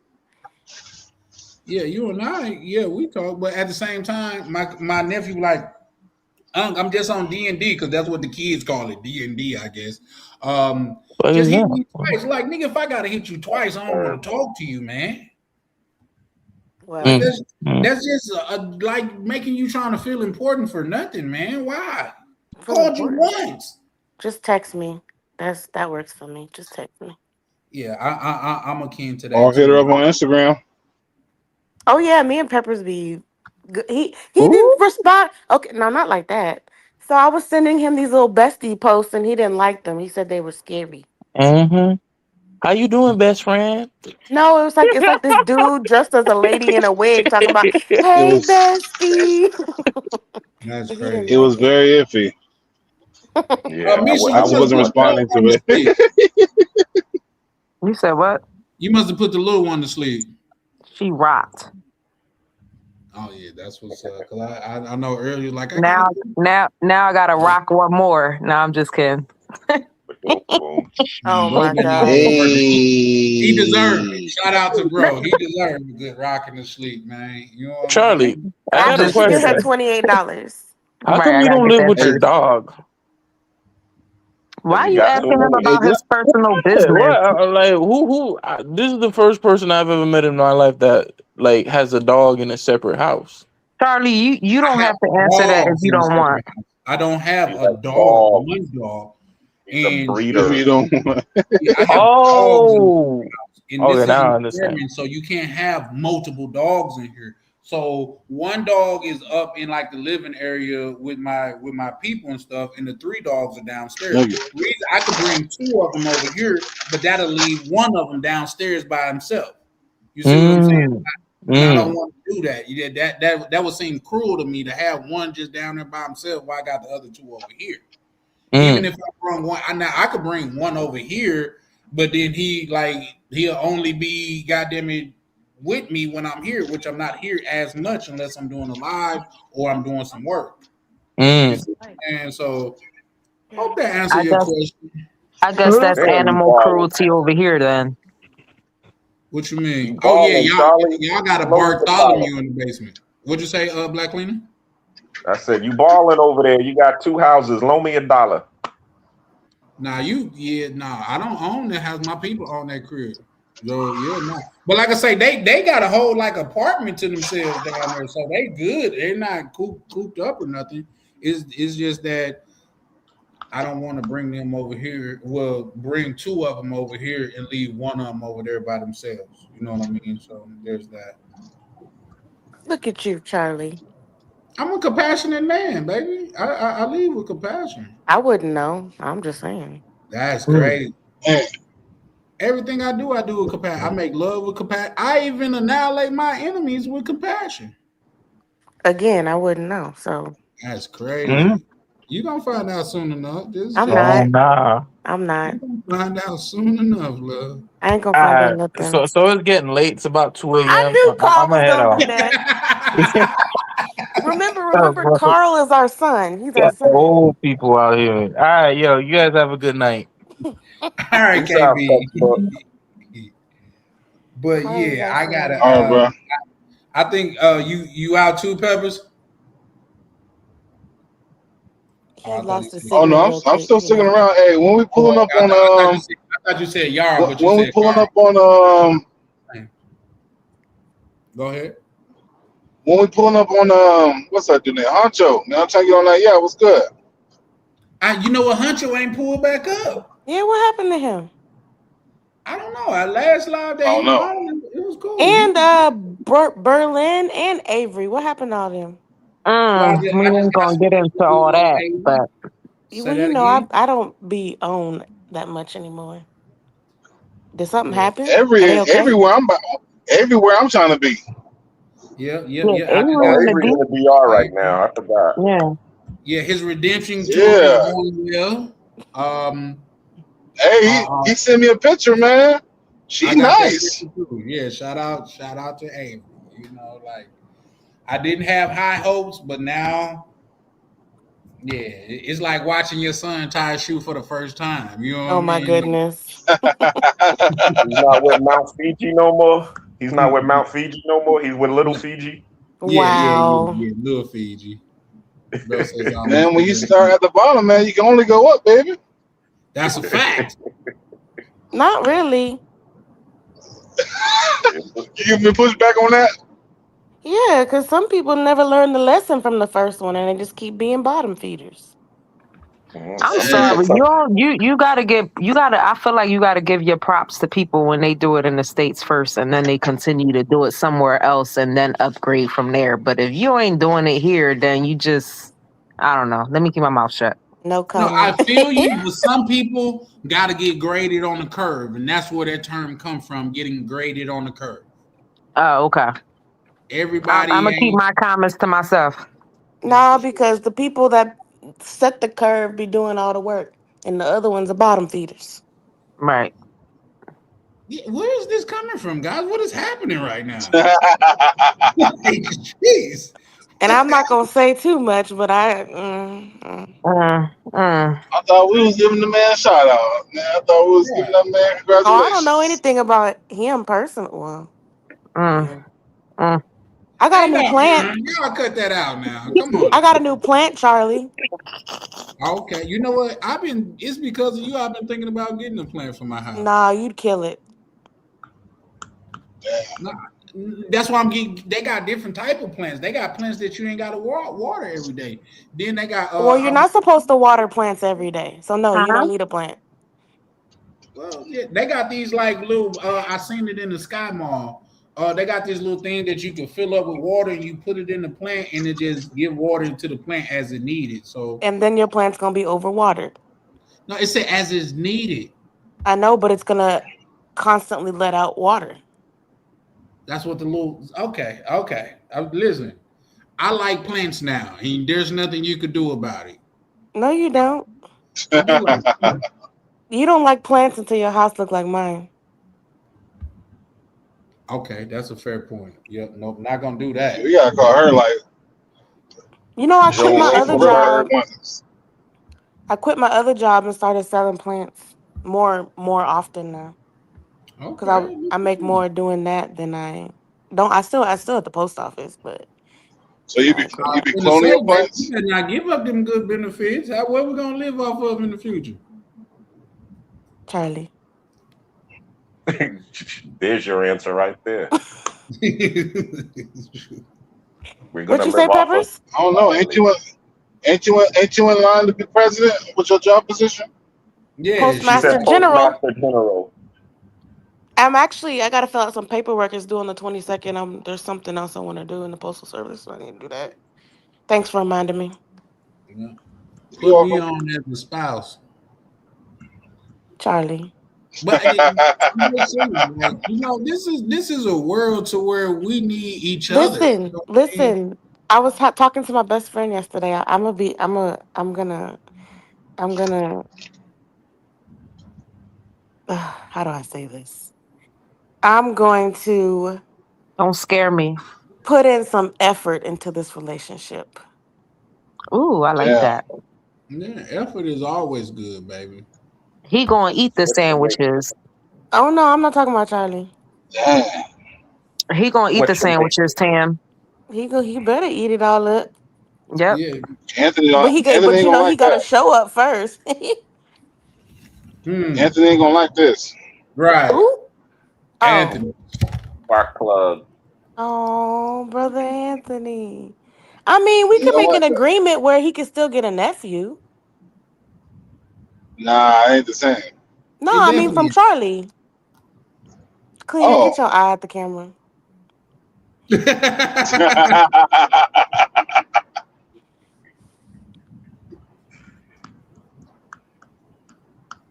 yeah. wild. Well, yeah, now shout out to y'all, man. Listen, I'm about to have to go to sleep, man. Shout out to You ain't going to sleep. I'm finna, Exactly. Stop capping. Charlie be I'm up till finna, 3 in the morning. You ain't going to sleep. no, I done been Mhm. y'all trying to bully me. We ain't trying to do nothing. Charlie, you like 8 foot tall. You Y'all ain't about to bully. be bullied. I feel Tam, goddamn. Tam, Although how I tall? did bully Peppers, I ain't gonna lie. I did bully Peppers and made him take that Don Julio shot And I before I think even said Peppers, hi to how him. tall are you, Peppers? 6'5". Yeah, he taller than me by a long shot, Tam, too. Yes, how tall are you? 5'3". Yeah. Okay, we the same height. It's a Yeah. little adorable 5'3", though. You You know, know what I Oh, if I had mean? 3, that number is but I had ugh. on some really high, like 5-inch heels when I met y'all, though. Did you That have on number those five. heels when we went Yeah. to the other spot? Yeah, I almost fell down the stairs. Oh, I definitely Damn. yeah. Yeah. That was No, my I almost Don fell Julio. up the stairs. Was it up the Up stairs? the stairs. Yep. Yeah, up the stairs. I was too busy looking. I was looking around.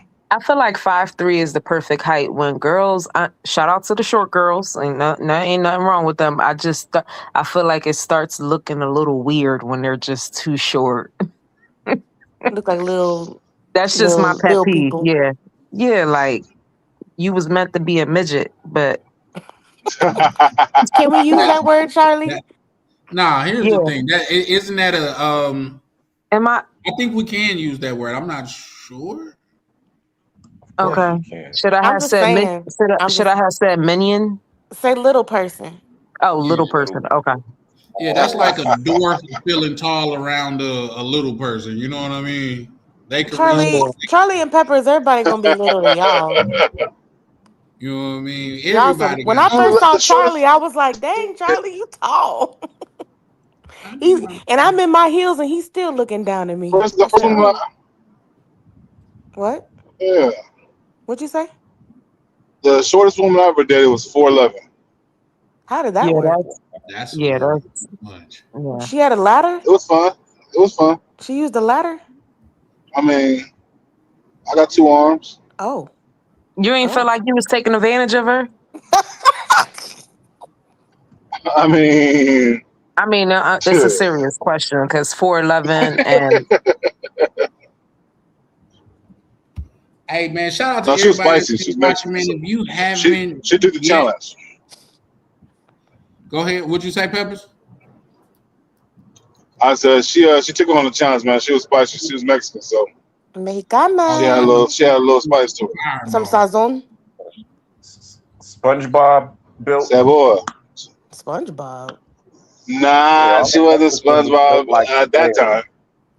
Yeah. Oh, At that time, she was that's SpongeBob. not very nice. No es He's a SpongeBob simpático. built. Oh wow. Okay, I have a serious question, Charlie. Go Do ahead, people in the Tim. comments be talking to themselves? I think so. I don't know, babe. I just acknowledge it by putting it up, but a lot of times if I don't know, shout out to you, bro.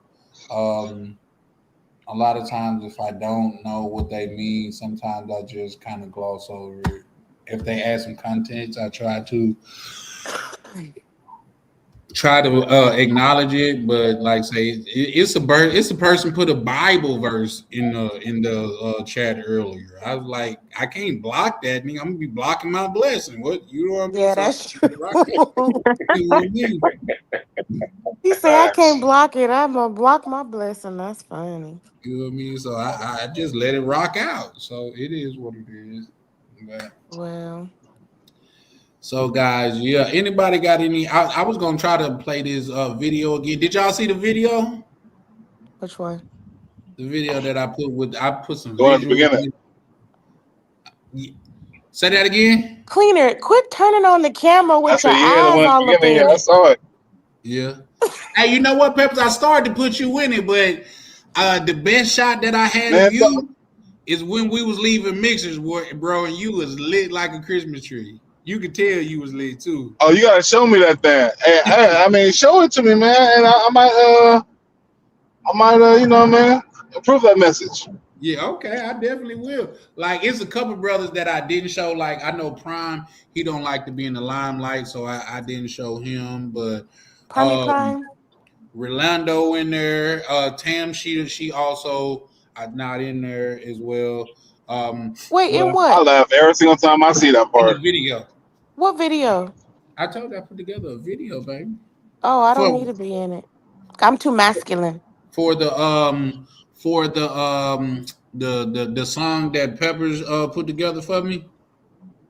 Oh yeah, because I was listening Rick to James, the Travel POV. Yeah. I was listening to it and I was like, oh, I'm in the song. Yeah. Yeah, I was so proud. Charlie Tyer, he said the song that Peppers put together for him. Right. Is that what I said? Yeah, you did. That's why I was Travel confused. POV. You better get it right. Shout out to him. He's in Cuba right now. He ain't really got that much, good Wi-Fi. Yeah, that's what he said. Speaking of that, Oh yeah, y'all y'all just stay away from Cuba. Cuba is not the move. Don't go to Cuba. Why Red not? flag to Cuba. Oh, Well, okay. I got everything you. going on. Nothing. There's nothing over there of interest. Like them brothers said, they've been hungry all day out there. Ain't even no food. So don't go Hey, I out know there. Ronan. I seen a lot of trash, man. I seen a lot of trash. Yeah, So it's a I lot agree of with you trash. on that one, brother. Yeah. Yeah. So Don't go Charlie, out when we there, when we folks. going? When we going to Cuba, Charlie? Alcohol and cigars. Yeah, you see what I'm saying? And they ain't even got good alcohol. I mean, good cigars. When you talking Oh, about the y'all saw that Cubans, post today? overrated. You pay Say for. that again. Hilarious. Let me stop saying the Yeah, secrets. I know, Ronan. We getting up out of here. He said, "Stop it, though." Are we Yeah, though? Are we? yeah, we are. We got to, man. I just said Mr. Peppers made me a song. Take me through there. Take me through there. She said, "Damn all that. Take me to Look, there. Take me to there." Hey, how you doing, good brother? But yeah, Shaquille Oatmeal. What? That's his name. yeah, Shaquille O'Neal. Yep. He Oh, said there's nice. nothing there. Yep, and yep, there's nothing there, bro. Like I At think the all. bro said they Airbnb is a tent, bro. Like you don't want to go A there. tent with some sticks, and then Yeah, on top of the tent, they got the tin roof part just in case the rain come Can't down do it. real hard. Can't do it. Can't do it. don't don't do it, man. Don't say that while Chris Sick of the Lies is listening to us. Oh man. Shout out to Sick of the Lies. I gotta hit bro up tomorrow. Where I was check. he? Where was he tonight? I don't know. Sick of the Lies he probably He would enjoyed Probably have been with a himself. that. mess tonight, boy. He would have been a mess. Yeah. It I think tonight was a damn good scream though. Like I say, we had a gang of was. people.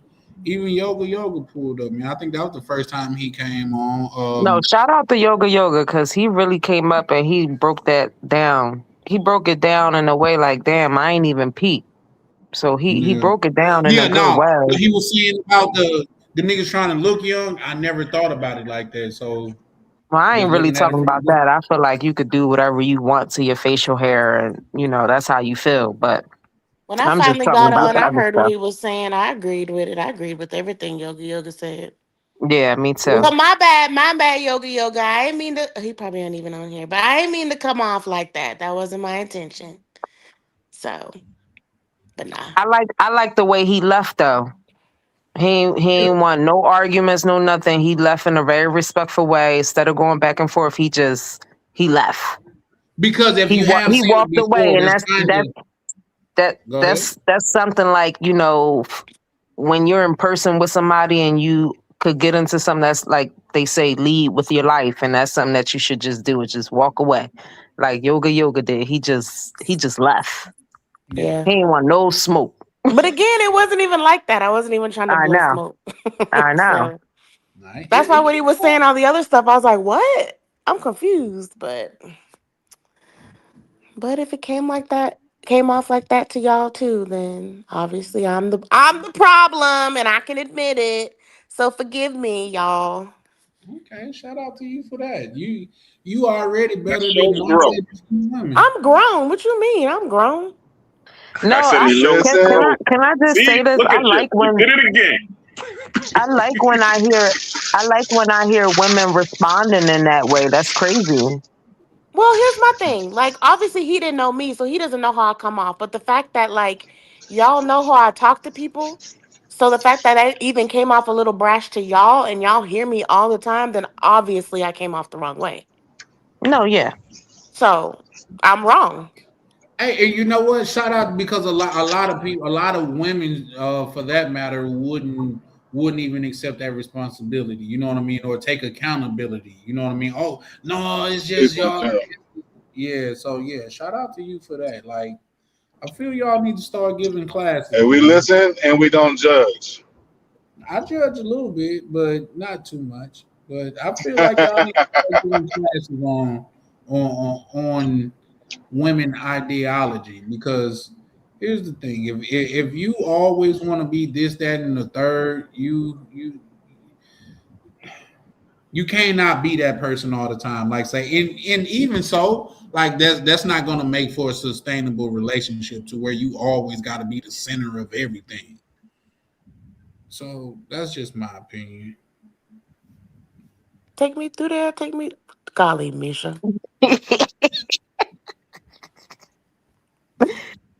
Earrings, your shoes. He said they'll take your earrings, your shoes, and everything. Shout out to you. But yeah, anybody, y'all want to say anything before we close out, man? Because maybe it's just me, man, but I really enjoy sleeping in my bed by myself. Yeah, right. No, you You just don't. saying that to Stop make yourself lying. feel Right. better. Why y'all think I Exactly. don't? See, Don't Black know. Cleaner got his eyes on the camera. Don't no man enjoy sleeping by themselves. I'm sorry. I don't care who got pushed back to that. Oh, I got something to How say. long have you been a man? Since the day she started learning how to change her brakes. Shit, I like my peace, my solitude, man. Ain't no way, but my bed is soft. He only saying that because he ain't been drinking. That's why. Exactly. That's crazy, man. Because any other day, look, he's upset because he ain't had a drink. He ain't had no woman. That he beefing with the lady with the dogs. Like can't go nowhere. Y'all understand that's by choice, though, right? I could break all of that tomorrow. Oh, we know, but you not because you strong. There you go. You are strong. You are What strong. they say? You a strong black man. Yeah. But man, like I say, man, things has kind of been falling. Juan. Right. My health is on point. Like say, I'm achieving goals. So, like I say, this is just phase one. I haven't even got into phase 2 yet. Did you read my message I sent you about the United States not giving visas to those countries? To what country? I think I think I did gloss over it. Yeah. You've been Yeah. a real assaholic to me lately, and I don't appreciate that. No, it's not even that. It's just that, like, say, I've been tuned in. No, You know let's what I call a mean? spade a spade. Women take my attention from like things I'm supposed to do, I'm not a drinking. woman. Oh shit! Believe me, you are a woman. You don't know that. Okay. When I saw you, What? Hold on. What you see? Right. I Oh don't know yeah, what that's you right. You. Oh yeah. Look, what she you like she. mean? Like, I forgot that Pepper saw. all of a sudden we I wasn't thought there. it was just POV that saw that, but I forgot when Peppers was actually shooting pool. Oh, I had a Listen. You POV. made him miss the shot. Shut up, Peppers. I caught that. Yeah, I you had made a him. POV. You feel me?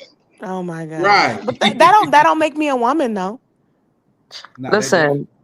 Nowadays, you really would never ever know. Like, if I brought somebody on live, which I would never do to the homies, but y'all ever know, because I actually have a friend that don't look nothing like a man. See, that's why. Exactly. And So you can call me Tom. yeah, like she is very, very respectful and she never disrespected me and she carries things in her purse Stop that saying that. that I will accidentally leave home. Like she's just on point with everything. Like you would never ever know that she's not her. Like she got everything changed up. I hate motherfuckers, man. I me Yeah, too. like I was just saying that. And Wait, the don't you funny gotta thing watch is, your language too? I do. I do. she also got the throat thing stop done saying to where she. A shaving? She got it shaved? is that what it's called when they change it to Like sound feminine? I know the Adam's apple, they just shave it so it won't stick out so Well, I'm much. sure she did that too, but she got her voice changed. And So she got bread. one time she called me and I was like, well, who's this? Because I'm normally used to hearing the other sound. And she's like, oh, it's Jazzy. And I'm like, what do you mean this is Jazzy? You got the wrong number. She was like, no. I just got my voice done. I'm like, oh, snap. Like, you would never, ever know at all. Yeah, y'all. So y'all still don't know. And she's Puerto Rican. I did I too. She's No. fuck with bitches with I take kids. my If you a certain age and you ain't got no kids, I need to see your picture as a baby and all of that stuff. I know. You could have a kid, but it ain't come out of you though. time. No, that little motherfucker need to look like you. You could tell for the most part. That's Yours this is a world is straight getting twin. too Who, much, my man. kid? That's your twin. That's your twin. Y'all so cute together. That's my baby. Oh yeah, I did post something with us together. That's my baby. This Yeah. world just becoming too much, man. That's just that's just too far, man. You're just doing too Yuck. much. Charlie, this Why seems to really hurt your you soul right now. Just because motherfuckers out there tricking whole niggas, bro, and that's just some bullshit, man. The only thing I don't like is when they purposefully hide it, and then after the fact they say it, and then it puts a lot of people in danger. Oh yeah. That's a fact. Because there's a That's lot of people that feel like that they don't need to disclose that, but I feel like at a certain point you kind of just like if you have an incurable STD, you need to tell them. that's just crazy, man. I never asked her if she actually told people. She went to the course extent I not. can almost guarantee you that person don't. Cause she be with like baseball players and all that. Like, oh, Dang. oh, Oh that's yeah, she ooh. He's gonna have to go and she get out of playing there, with her y'all. life. That's just too far. That's We just change too the subject because That's just too let's move far, man. let's move past that. Let's move forward with that. Because people because after a while we're gonna get into what they'll consider like no, I'm hate not speech. talking down on them or anything like that. I'm trying I'm to talking about like far watch as what me I goes, the say. men on here. Huh?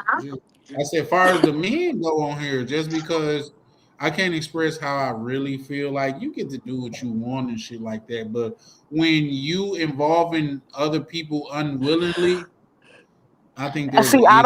I don't know that though. I don't know. Oh, believe Well, me, if a person is getting those upper echelon men that can pretty much get any woman, they're more than likely hiding that. Well, you well, to don't be think that fair, some some of men are them into that? exactly. That's what I was about to say. To be That's why I fair, some said of them more are. than likely. Oh, okay. More That's just than like I used to have a girl I hung out with. She had. oh, I thought you was gonna say you used to have something else. Oh no, Like I you got was a kid. what I have right now. The Lord blessed me with that birth or conception. No, what I was gonna say was I I mean some stuff grew obviously. Anyway, so what I was gonna say was I used to hang out with this girl. We were real cool, right? And like she told me she had an incurable thing going on. And we were cool. But then I was like, well, it came to the point to where I was comfortable. I was like, do you let these guys know? She's like, well, I don't have any outbreaks, so I don't feel like I need to tell them. And I'm just like, oh, okay. So then there was a situation that came up with one of my gay guy friends. And I guess the guy that she got it from was bi and she didn't know. Long story short, I was in a very awkward position because I was my best gay guy friend. And I was like, I didn't want to put anyone's business out there, but I was like, do you trust me? Don't talk to that guy. And it just made me realize like I couldn't be friends with her because she's not letting people know her status and she's not using protection. So it's just like I couldn't do it. I dropped her. Couldn't she's a cool girl. But I just didn't agree with that lifestyle at all. You did the right thing because sometimes those problems could come your way. Exactly. Like And I talked to my mom about it and she was yeah. like, well, I couldn't because number one, like it was one thing if she was open and honest about it, but the fact that I had to kind of like out her in a way to protect my friend, I couldn't do it. So anytime I brought this person around, I had to tell the homies because the homies will always like attempt to try to holler at her, and me and Rainier will have to tell them like in the club, like, yo, do not. Isn't that awkward though? Like it's awkward. It is Because it's because not then really you our start job, but staring it a lot. is. Yeah. Yeah. It's just like my son was sitting right next to her at a New Year's event just this past January when we were all at a hall, and I told my son after the fact, I'm like, the person you was sitting next to, and he was like, are you sure, mom? My son doesn't really know what's going on. Like I have to break things down really, really good to him. So he was just in shock because the way she looked, she looks great. Yeah. and you just never ever No matter freaking what know. it get done, it's still gonna be what God decided for you to be. I'm sorry, it Exactly. just is what it is. I'm sorry, I just say she because that's just what I'm used to calling That's your her. people. Like, I get that, but listen, I don't care how much an orange feel like an apple. I still a goddamn. Oh, no, I believe that way too. I don't I like believe that that way too. analogy. I don't like that. I'm just How saying it much is. your orange feel like an apple? Maybe a kiwi or grapefruit. It is what it is. I'm just saying, like, Hey, is it just me, or like 17 years ago, it was you couldn't pay a girl to have unprotected sex. Now it's like you pull out a condom on a female these days, they're like, "What you using that for?" Yeah, I'd agree with you. Even from the girl standpoint, they'd be like, "Oh, I'll pull out. What's that gonna save me from?" that's a dumbass. I always thought niggas that said that was dumb as hell. Like, you That's what don't they even know say. how this shit work, do That's it? what Like, they say. Oh, you're not gonna get pregnant. Okay, that's the last of my my pull worries. out What about game the other strong. stuff? Shit, dude, like Nah, your thinking game is weak, nigga. You I just dumb. leave it. I just Your leave it in God's thinking. hands. I leave it huh? in God's hands. You girl,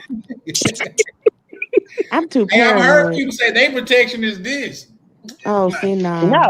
I just leave it in God's hands. I'm not. That's it. I think it has something more to do with like the stories I hear.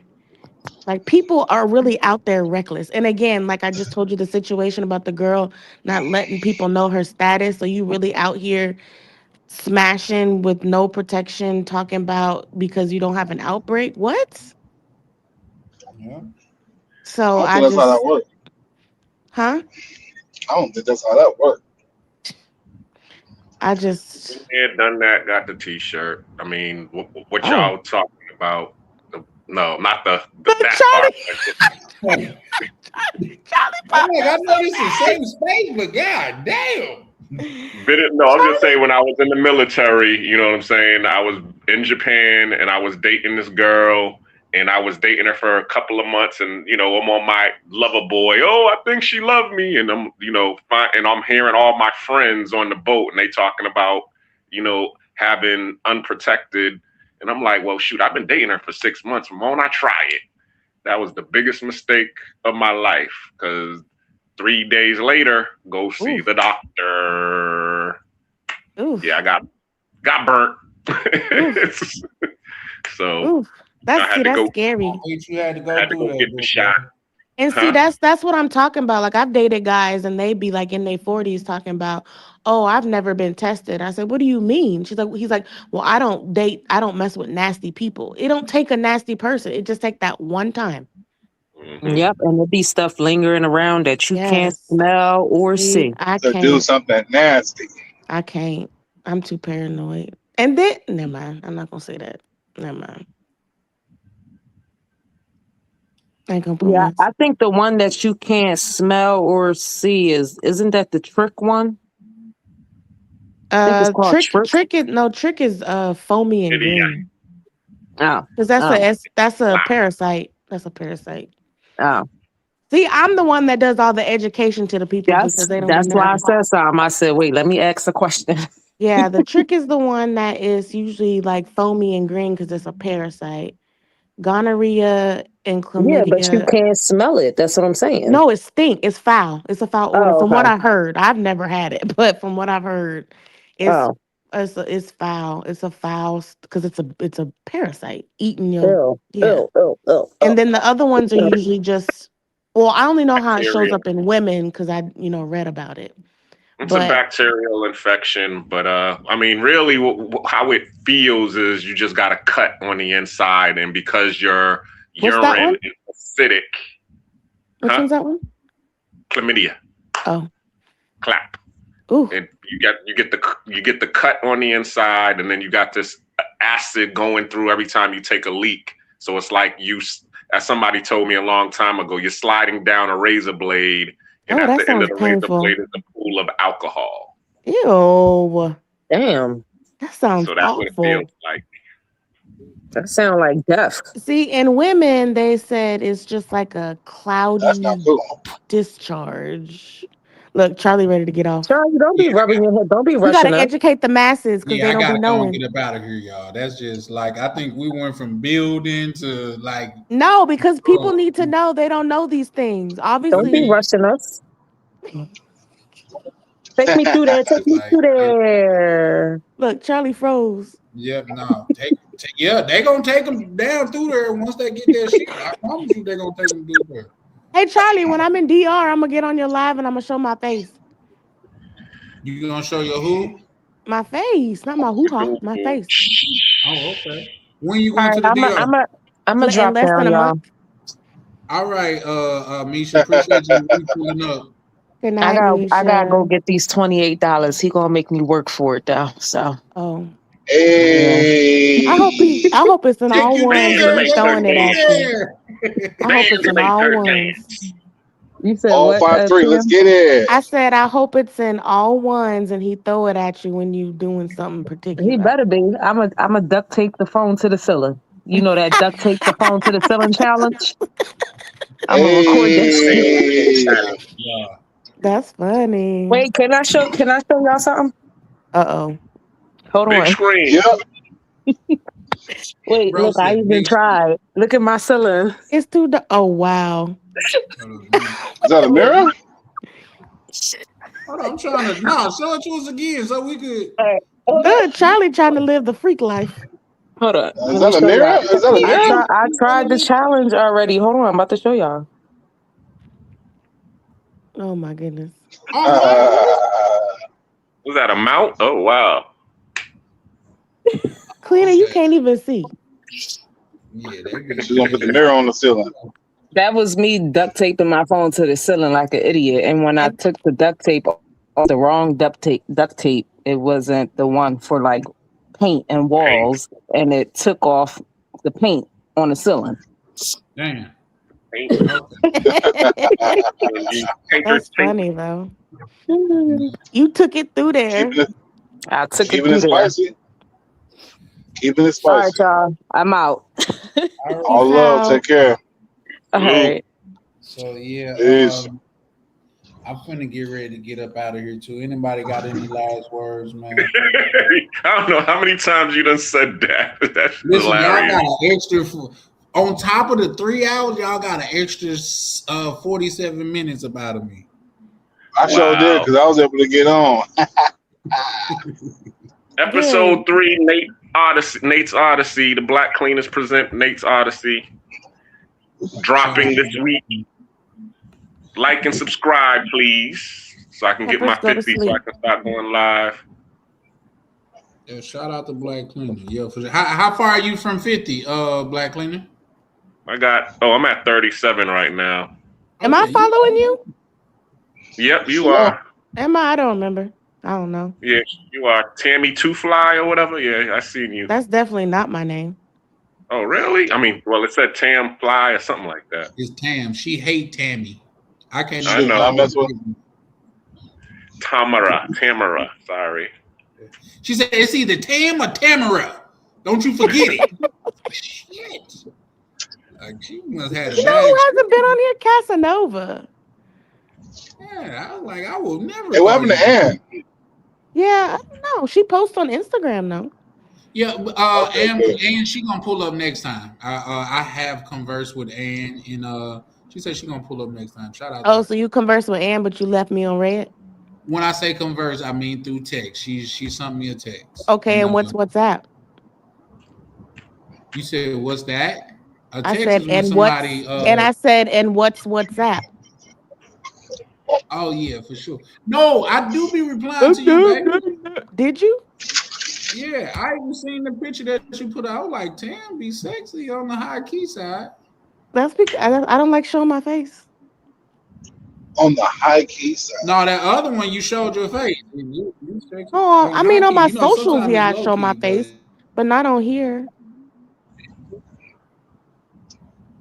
Charlie, we She can't. don't want the problem. WhatsApp.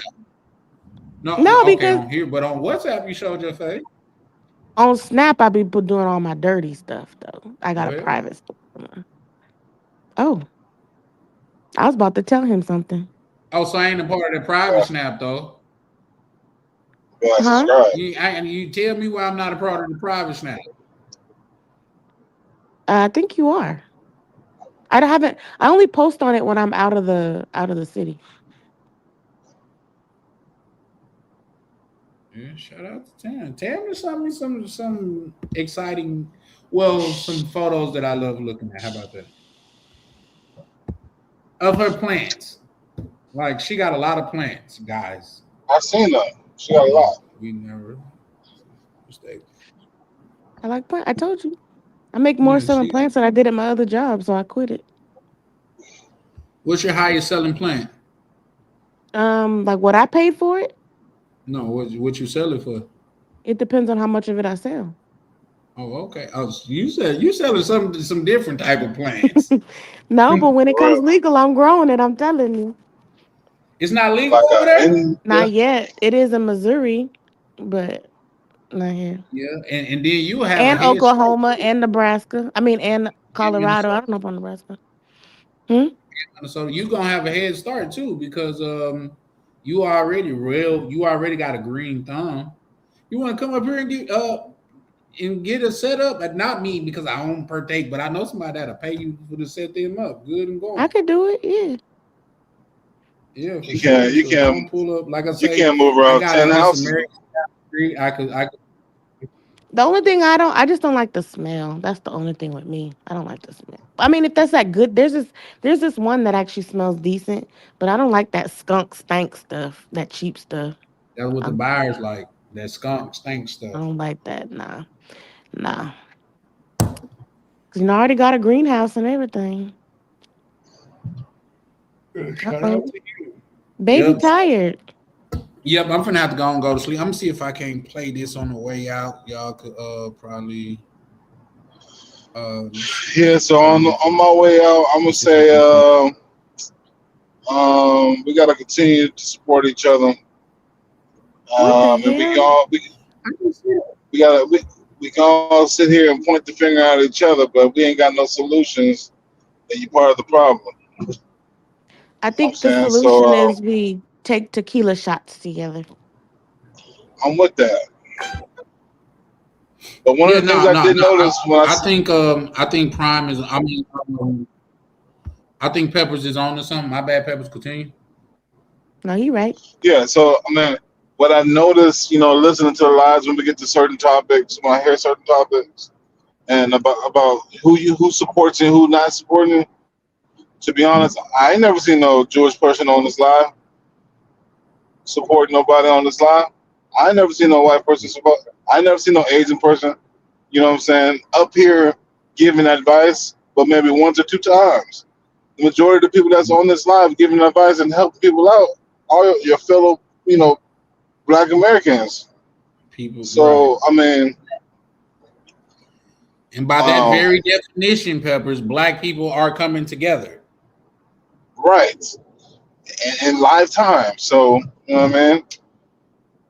You can't mess with everybody, but you can't mess with somebody. You gotta you gotta vet. You gotta vet people. Yeah, and here's the thing, and I'm gonna say this too because, I'm working on not being as passionate as that because people starting to understand that's one of my triggers. But it's easy to point out a problem, but how about you point out a solution? There we go.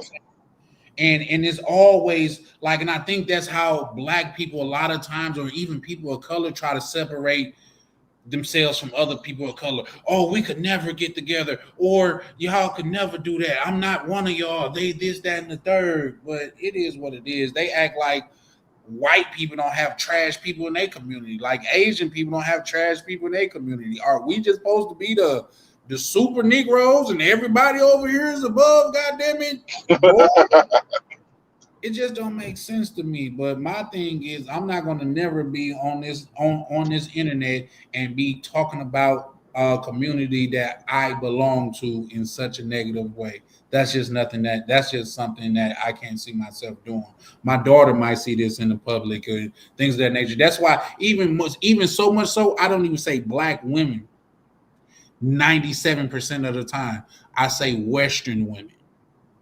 because I'm not finna get on here and downgrade the women that look like me.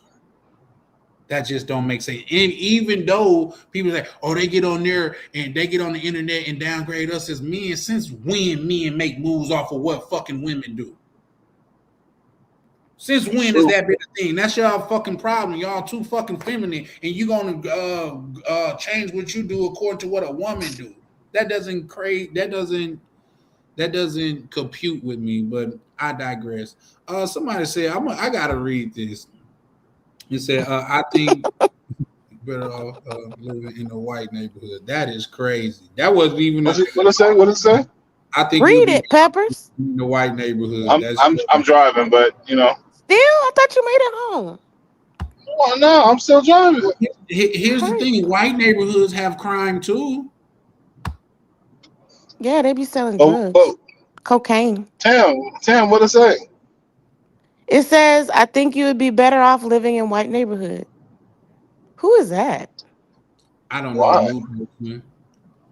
I don't know neither. So they can call the police and the police shoot you for breaking in your own house. That's why. So they can ask me why I'm there? Right. Or tell you don't belong here. No, you're renting, I own. You don't belong here. So either or. Right. Y'all got anything that y'all want to say before we close out? I appreciate y'all. Well, you know I appreciate you so much, Tam. You and that big old beautiful smile of yours. Oh. Can you do me a favor? Why did that O come out like that? Oh, okay. See, that's why I be mad at Tam. Trying to get that dollar. Trying to get the dollar. Can you tell Yoga I apologize? I will, love. Okay. But I don't me and Yoga is not Oh, Ronan. Ask Ronan. Hold on, let me change my picture back so you know who it is. There. That's the apologetic picture? Oh. Mr. Ken, somebody said, fuck Yoga. God, well, here's the thing. The perfect time was to say that was when he was up here. That was just the perfect time to say that, but it is what it is. Well, he was cooking. Shout out to my good brother Ronan. Nah, so the general. I think this is the community effort. Man, hold wait. on. What is Mr. Ronan. Why is Mr. he Ronan. You supposed to be gone. Yes, ma'am. I'm supposed to be gone, right? So there was a general consensus that even though people, they know how I am, I did come off rude to Mr. Yoga. So if there's any way you could extend my sincerest condolences to him. Condolences? Wait, apologies, my bad. That's our Southern Belle. That's that Southern Belle coming out. It's past my bedtime. That's that Freudian slip type of stuff. Right there, No, listen, I started back going to the gym at 4:30 in the morning, so it's past my bedtime. That's phase 2 for me, Tam. I'm supposed to be starting the gym this week, but see, y'all keeping me up so late, so Charlie, you get up late anyway. If he's still in the room, Yoga, she's apologizing to you. So he did come over on my horizontal channel. So horizontal Mamba. Yeah, because you have a horizontal and vertical broadcast. Oh. So he was on my horizontal channel line. Oh, well. Even Pepper said it came off wrong, even though they both know me. So obviously if they say it, then obviously I was. So I apologize. I was wrong. Okay, do your thing, baby. I mean, it was a little rough. He could have gave you an opportunity to kind of like catch on and apologize. Well, he just kept talking, so I didn't have a chance to. So, yeah. But anyway, you're gonna stick with the apology. Yep. Well, yeah, brother Ronan, I'm trying to get up out of here. It's like I just finished eating. I was listening to another podcast, and then I looked over at mine. I'm like, the light's still on. What the heck? Let me go back and look. I'm like, bruh, that was like what, 35, 40 minutes ago? 35. That was an hour ago. I was trying to get off at 6. No, it was 59 minutes ago. It's not an hour yet. Okay. 59 but Charlie, for real. Are you gonna put in the bed, Tam? Are you gonna put in the bed? Because you keeping them up pretty late. No, You got listen. night cap in your No. future, Here's the thing, Mr. Ronan. There's been times where I had to be at work at 7:30 in the morning. He had me up till 3:30, 4 o'clock. See, the truth is coming out. That's crazy. You got something to respond to that, Charlie? Why did you keep the young lady up so late? We was just chopping it She's up, great talking. company. Yeah, Oh, she so is it great. wasn't his fault then. It wasn't his fault then. It was his fault because I was in the bed trying to sleep and he just kept talking, and I was entertaining it. Him on his own, just all on his Yep, only. exactly. Yep. At all. Yep. It was all his fault. Too. And if you can imagine being like just laid back in a relaxed mode and Tam with that beautiful soothing voice, it's like, yeah, I need to listen to Tam on my lives as I go to sleep. Shout out to Tam. Okay. I told him, and when I'm in DR in a few weeks, I'm gonna show my face and get on the panel. Oh shit! Well, she I've only have showed showed my her face before, once. guys. Yeah, she have showed it before. So I mean, you got your avatar as your face too. Right? Yeah, that's true. That's true. I mean, unless I you did. do Oh, I magic- forgot. Wait. Some women do some real magic with makeup. Now, what you trying to say? Well, Charlie and Peppers have both seen me in person. In person in DR. Okay. Facts. You're a regularly traveled DR girl then. Oh, I got some little men's down there. As a black woman going down to DR and seeing all those brothers down there. Ooh, What they is your handsome. opinion about that?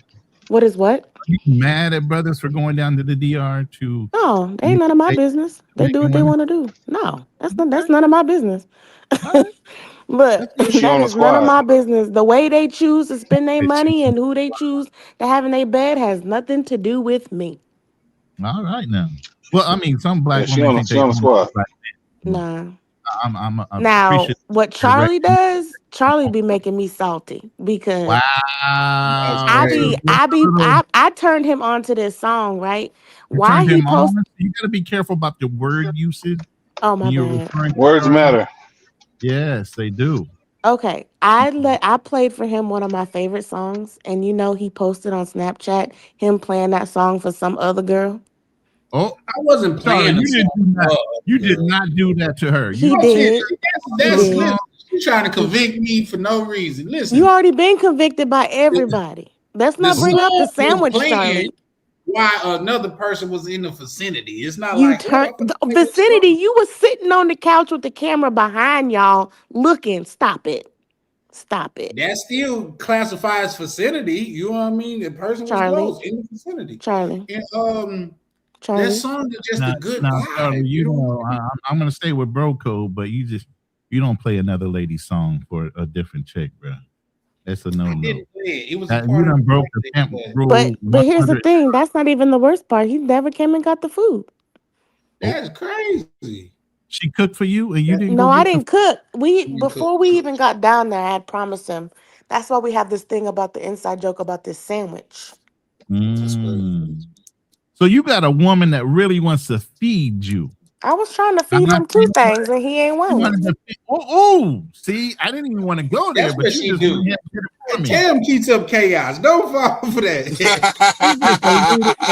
Tam keeps up chaos. She probably back there started off with grinning the from sandwich, ear and to she ear. said there could have been another meal after the sandwich. I don't know. That's dessert, baby. Oh, see, Tam is very. Charlie, you really throwing some, you really throwing some missed signals. Listen, you know how into Charlie I am? I was with a whole nother dude in the DR and called Charlie on the phone. What? Oh man, no, you didn't do that. And I said, oh, this is my friend on the phone. Mind you, this the same dude I'm gonna see next time I go. They don't know. Everyone, I was like, oh, this is Charlie. Hold on. Pam is the type of woman that will tell some sugar daddy type of dude, some zaddy, hey, can you buy me 2 meals? I'm gonna take one home. And she'd be coming right over to your house, Charlie. I don't know about all that, but I am honest about my stuff. How Tam managed to turn everybody against me, man. Not everybody. First it was Spark Plug. He was Spark like, come on, Charlie. Hey, you know better than that. Like, come on. Shout out to my brother Spark Plug. But yeah, now we had a good time. We went out though? We did go out. We went out Was like it a threesome type of go out, or did she ditch the dude and it was just you two? I mean, you no, want the it was real story? us and some other Yeah, I want the people. real story. I mean, tell the We truth. don't want no I was with lies now. somebody else and I left. So you ditched him for the Charlie, and Charlie. That's Come on, crazy. Charlie, low key pimp. Don't fall. It's just that voice sound like it could never be deceiving as it is, but she's deceiving. Charlie. Tam is deceiving. Like, did you hear Listen, Charlie? the party that Ryan had, I brought a date and I let him know. I said there's this guy that we call Charlie Hey, Chan. that is believable, Charlie. I'm sorry. I had a female friend of mine in Kansas City. Every time I come into town, if she was single, we kick it. If she had a man, hey, no big deal. We still cool. You honest. You just that's what And I then came expect. into town one time and I went right over to her grandmother's house. I didn't even call her. She's sitting on the couch at her grandmother's house with another dude. She literally jumped up, gave me a hug. Grandma pulled me in the kitchen, right? And she goes back to the living room and said, hey, you got to go. My boy is home. She's like, what? You can hear him say, what? She goes, I told you. I like I'm this very guy. honest. Military. When he comes into town, if we not tight, you got to go. He going to stay. He thought he had that pull, right? So he was shocked when she literally just did that shit to him. And he was like, what? Yeah, you got to go. But here's the thing though. I'm the same way. I'm gonna let you know what it is and what it's not, and then you have the choice to decide what you want. Yeah, you got two choices. What I don't like is people can't reciprocate that. Like, they scared and they be gotta lie lying. about Yeah, like for what? For what? I tell brothers all the time, if you tell the truth, most likely most women will go for the truth and they'll either take it or they won't. That's how I feel about it. But nah, Charlie talking about, oh, I'm not gonna go out tonight. His ass was outside. You was out though. I wasn't out. I was at home because remember my sleep schedule was off. Out or not. She said all you have to do is tell the truth. So you say, nah, babe, I know you over there kicking with your boy. I'm gonna go see if I can find a little something. Yeah. No, it didn't go down like that. See, when we were supposed to go out, she was out kicking it with somebody, and she was like, well, no, not that night. I wasn't kicking it with anybody until I saw you were out, so I left. That's crazy. Don't do that. I was in my room and you said you didn't think you were gonna go out, and I said, okay, let me know. Did you let me know? You sure did let me know by posting it on Snap. So then guess what? I called my police officer friend and he took me to get ice cream. A popo with ice cream. Yeah, I got a police officer down there. Yeah, so Charlie, you be giving out. I be looking out on the community though. You know what I mean? Like, man, Charlie, shut up. You down there doing God's work. You down there doing God's work. Yeah, I'm a giver. You know, I can't help it that God made me this way. Well, you had a woman that was waiting for you to give. You pulled a no-show. It wasn't necessarily a no-show. Yeah, those are strong. You see how he likes to be in a gray area? See that? It wasn't necessarily a no-show. It wasn't intentional. intentional. That wasn't what it was. It was just I hear little feelings in that tone with Tam though. She kind of throwing some feelings off. No, like, they ain't no more feelings. He hurt them. Tam is a big player. I'm a what? I know this. Just by the way, that's what we say down south. You a big player. Hey, that's why she said all you have to do is be honest. We both. I'm can not play. a player. Before I even met with y'all and Mr. Grill, I told you what I was doing. I told you. Yeah. That man bit me. Yes, She's not talking about me. She's not talking about me. I still have a scar on my chest. Damn. He bit me. Yes. He bit her. He bit and me. left a scar. Yeah. Left a little mark. I had to put makeup on it. I guess he was trying to mark his territory like a normal dog would, huh? Probably. Yeah, that's what we call in America. We call those hater marks. It's like somebody trying to leave a mark behind. Like, oh, she been with me. Yeah, that's a hater mark. Yeah. It hurt though. Well, it didn't hurt until later.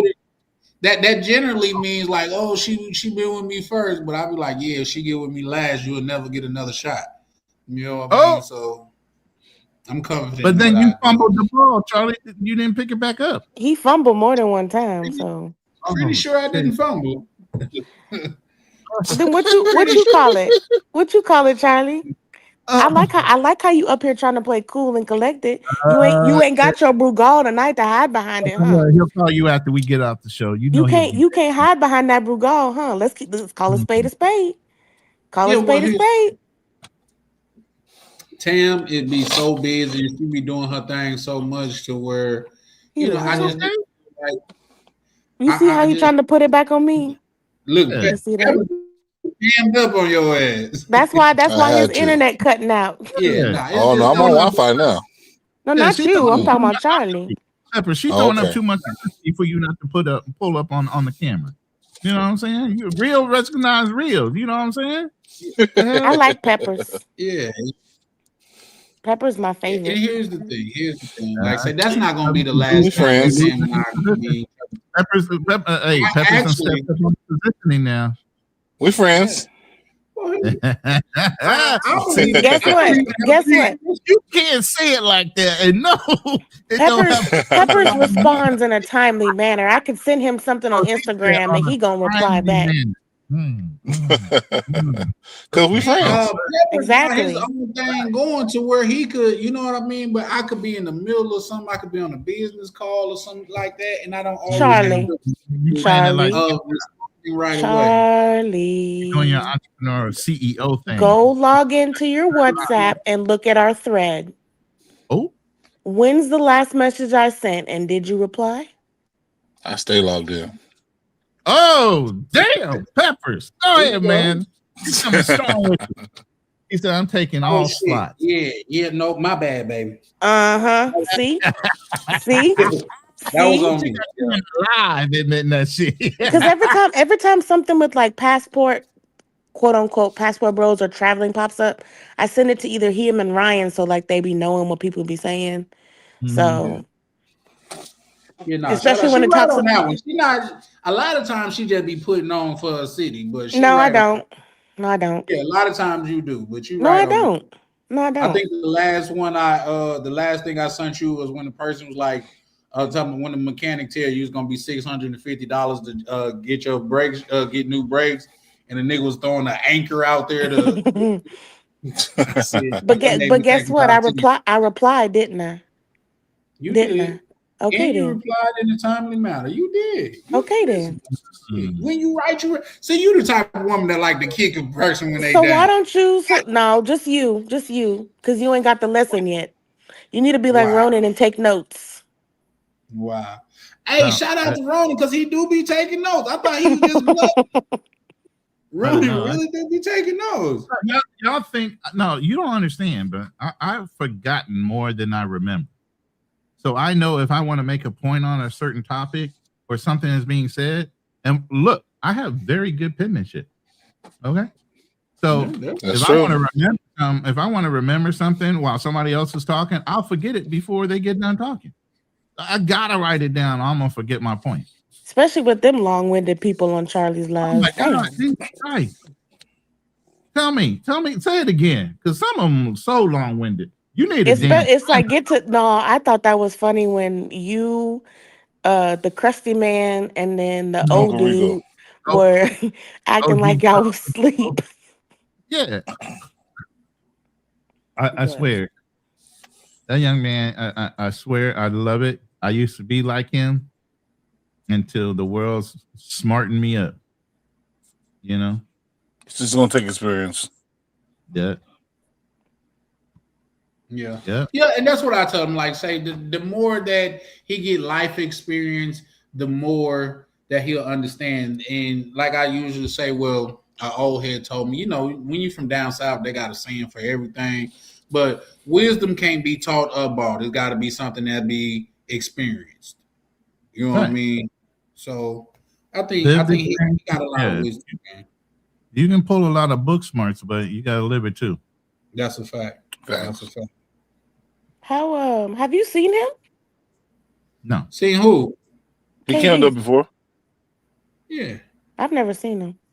Yeah, he came up. He came up one Came up time. a couple times. Yeah. I've never seen him. You know, I'll be coming to the lives late because I be doing stuff.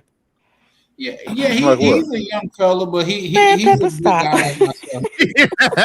Pepper's gonna be like what? You want the details? Go ahead and tell on yourself. Like Nah, what? I be at work. Is Like that what you calling Tuesday. it now? Is that Tuesday's what gonna we're suck. calling it these days? We calling it at work now? No, because like Tuesday suck because it's gonna be after a holiday. I So think I'm gonna go to sleep on my couch tonight. Like, it's. I'm Hey, let me ask y'all something.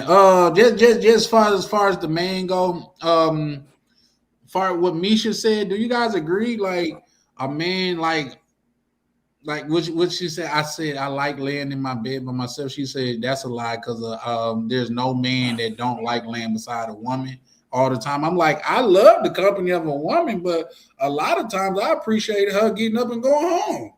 If she can't give me peace, she can't stay. That's a fact, though. and that's why Charlie don't be in my bed. I like that. No, you don't give her look, peace? Yeah, she Charlie don't got not peace, problems. but a peace. But here's the thing. It's too Every woman that I have messed with and like she wanted to go for, I make a point to wake him up at 2:00 in the morning and tell him I'm hungry. He always tell this story. We don't care about you I being always hungry. do because it's the truth. You know why? You wake up at 2 Because o'clock in the morning and say you're hungry.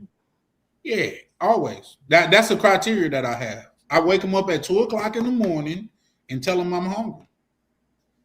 And I'm be like, I'm And if she Tamara, don't how are get up you? and go to make me something to eat, guess what?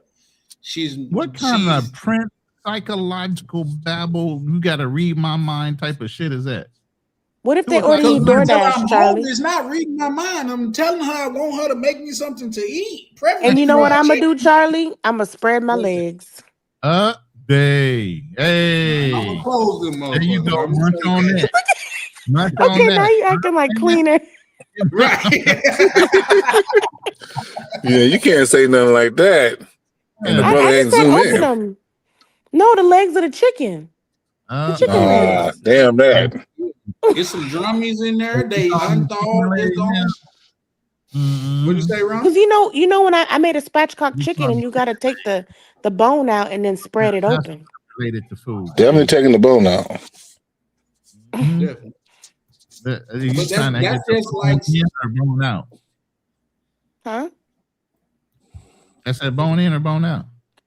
I like bone in wings, but I'm talking about a spatchcock chicken. Because you gotta cut that bone out the back and then you flip it over. Chicken was like a metaphor for something else. You know what I'm Oh, saying? I don't want YouTube to shut nobody down, so I was just saying.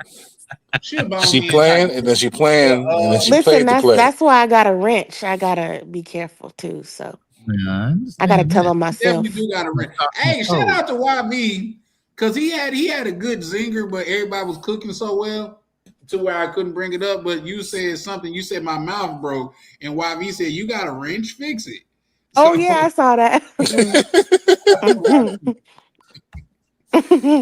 Stupid. Shout out to my good brother K9, man. Why he always come in after midnight? What he be doing? Hey, I think y'all got together. Say that again. Ain't he in Florida? He was on live earlier. I think he in California.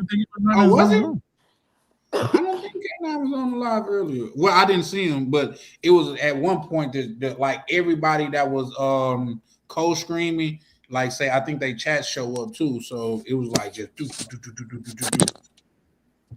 But shout out to YV, man, pulling up showing love. I haven't seen brother in a while, but yeah, no, like I say, just to respond to you, Ronan, that's like one of my things, and I'll tell you why psychologically. If somebody broke into this house, and I'm saying this house metaphorically, like if I'm with a woman, at 2:00 in the morning, you're gonna expect me to get up and do my thing, which I'm gonna do with no questions asked. So when I come in and tell you that I am hungry and it's 2:00 in the morning, I'm gonna expect for you to get up and do your thing. Look around his face. Look around his face. That is some outlandish shit. I'm an outlandish man sometimes, you know what I mean? Get your ass up and get me But something to eat. Ronan, did you hear that? He'll ask at 2 o'clock in the morning. But when Hold on. someone If the woman loved you, Charlie, she would say, "Fuck no, it's not a good time to eat at 2 o'clock in the morning. It ain't healthy for you. I'm looking out for you, baby." Yeah, but then when someone want to make him some food, he don't ever want to come get it. I'm hungry. Yep, you did miss a meal already. Now you want her to fix you another one? I think you owe her one. Ain't that something? I'll feed her. Call a spade. I don't want no chorizo. Yeah, okay. Damn. Damn. That's what's up with me. See, listen. She got this thing too. It's called Tim and Chin After Dark, to where she don't do this on nobody else's panel but mine, to where she get real explicit. No, I'm censoring it right now. You keeping it clean, somewhat. Somewhat. You got to read between the lines. That's all. Everybody that brings up Tam in the back chat, they be like, "Yeah, man, you and Tam got something Hold going on. on." Tam in the back chat. Y'all get my name out your mouth. I hope it tastes like vinegar. The sweetest vinegar wine or something. But no. They asked me, what's up with you and Tam? I'm like, bro. Nothing. Even if say I claim Tam to be I was disappointed with the way she said that. And real quick and short. Because my whole thing is, even if there was something, none of y'all would know. That's a fact. Because a real gentleman never tells, man. Listen, if y'all watching this, bro, you could win so much with a woman if she know that you could keep a secret. Hell yeah. I'm just saying. You could win so much with a woman, bro. Like, the only thing I don't like is when Charlie thinks he knows what I'm about to say, and then he'll cut me off talking about, "Oh, well, did it?" Charlie, I wasn't gonna say that. Yeah, sometimes you can walk yourself into trouble. But the thing is, I know what he thinks I'm gonna say, but I'm not gonna say it. You know, certain things people don't need to know. You saying that? I'm out of here. Are you at home? Yeah. Okay. You be safe and get your 2 hours. I'm back up at 2:30. That's That's 2.5 hours. Okay, go to sleep now. Good night, Peppers. Holla. All right, brother. Be safe out there. Peace. So, yeah, I got to give me it's going to be more than 2 hours. That's a fact. Shut up. Hold on. How did I get us? Oh, that's to you. I was going to say, what? Hold on. How did I get this? Yo, appreciate you, Black Cleaner. Thank you very much. You guys Cleaner. I said the same thing, Black Cleaner. I said the same thing. I said, what the heck? My light is still on because I went down to eat with my lady, sat down there for a while, looked over some social media, and I come back up. I'm like, the light is still on. What did you eat? Oh, she this is still like a lunch or brunch time, so she did like scrambled eggs with cheese, some Spam toast, the hot link, and some fruit on the side. So Charlie, you see how he stopped what he was doing and went to go eat? You see that? See how that works? Reached, though. I'm not trying to throw the brother under the truck, but I'm just saying, yeah. You ain't gotta be rich. He already rich, baby. It don't matter if he rich or not. I love you for rich or for poor, Charlie. I'm not rich like that. I mean, damn. No, why'd you get off so fast? I have something to tell you. She made lumpia the other night, so yeah, I still have some frozen, and then I just had some last night. So yeah, she makes fresh lumpia, all that. Lumpia is good. Hey, I was just telling a story, Tam, because they don't have a lot of things here, right? So I just recently bought a microwave about a month and a half ago. Man, y'all ain't never seen a woman so appreciative of a microwave, bruh. A microwave. She's just so happy because everything she would cook, she warm up on the stove. Yeah. Every meal. If she didn't cook it fresh. I try to tell my daughter gratitude go a long way. No, Peppers, go to sleep. I'm still listening. Yeah, no, you need to be listening to me. Yeah, you need to be taking some melatonin and go to sleep. 2 hours. I don't know how he, after a 16-hour shift and then driving an hour and a half, 2 hours. Yeah, I would have been stayed at the hotel. I'd had a 3-hour layover and then went to a hotel. because I'm not sleeping on no airport floor. Well, I I said have. sometimes I won't even drive home. I just get a place and just bunk out there instead of making that drive. Yeah, I would get a what's that? A Suburban and just let that back seat down and just sleep in the back of that joint. Oh, we know. Shout out to really why? I appreciate the $2 super chat. Thank you. Cleaner, I had something to tell you, but you left. Uh-oh. He left something too? Damn. No. I was gonna tell something and he just got off the panel. Oh, off the panel. Okay. Yeah. I've never met Cleaner. I've met Ryan, I've met Prime, I've met DC, I've met POV, I've met Charlie, I've met Peppers, I've met who's the other guy? The one that always says Pica Pollo, him. You remember his name? Okay. Yeah, that's big enough. The Tahoe? Lay them back seats back there. You got a whole queen size. Who name you talking about? The guy that always talks about Pica Pollo. What's his name? Oh, Peppers is saying you met him too. I did. Oh, you talking about Jay Holiday? Yeah, I met Jay Holiday. Yep. Who else did I meet? Here's the thing. I got a Yukon, a 2000 Yukon, and a blow up mattress fit back there perfectly, bro. Oh, he would know. That's why I ain't let that go. I might need to let it go. I'm like, maybe I had ran on hard times. Like say, I guess it's late night. I could share this with y'all. It was one time to where I was pretty much homeless while I was on dialysis, man, and it was the middle of winter, so that was a very hard time for me. But man, believe it or not, y'all not gonna believe me when I say, but when I woke up, man, I was like, that was some of the best sleep I've ever had in my life. For real. That was some of the best sleep I've ever had. Wait, Charlie. Yes, ma'am. Why you be drinking if you have one kidney? Oh, you had a transplant. I got a transplant. Isn't that bad for you? Drinking is more or less a liver thing, love. But your kidneys has to filter that still. And they working fine, yeah. Oh, okay. See what happens when I try to care about him? He try to make it another. He try to make it another organ's problem. I understand. The liver does it, but the kidney still got to filter all that liquid. Listen, it's mind over matter. I used to smoke. My second wife asked me to quit. Like that, I quit.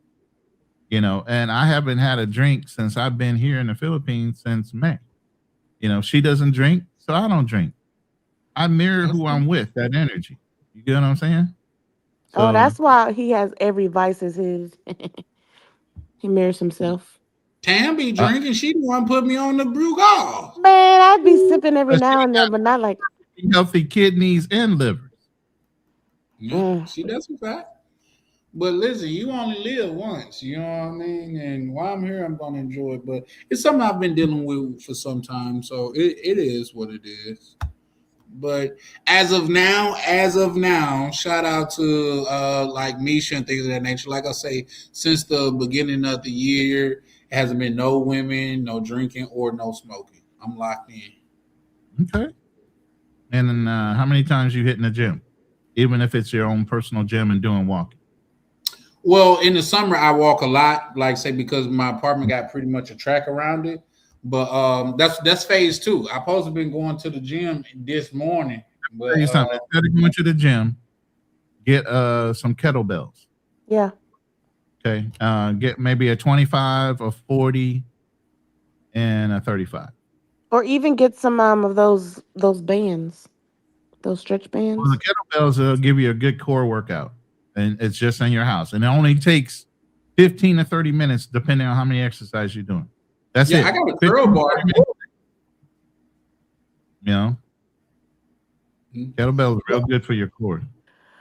Yeah, but I do have to, like say, I don't mind going to the gym. In fact, well, when I was going to some people, when it's really cold, they let all the elements in the world distract them from wanting to actually go. But if you got it in your house, you ain't got no excuse. That's just a kettlebell. It's just a kettlebell, a jump rope, little things like that. You know, you can get a good workout in. Well, if I'm being transparent, my apartment has a gym in here.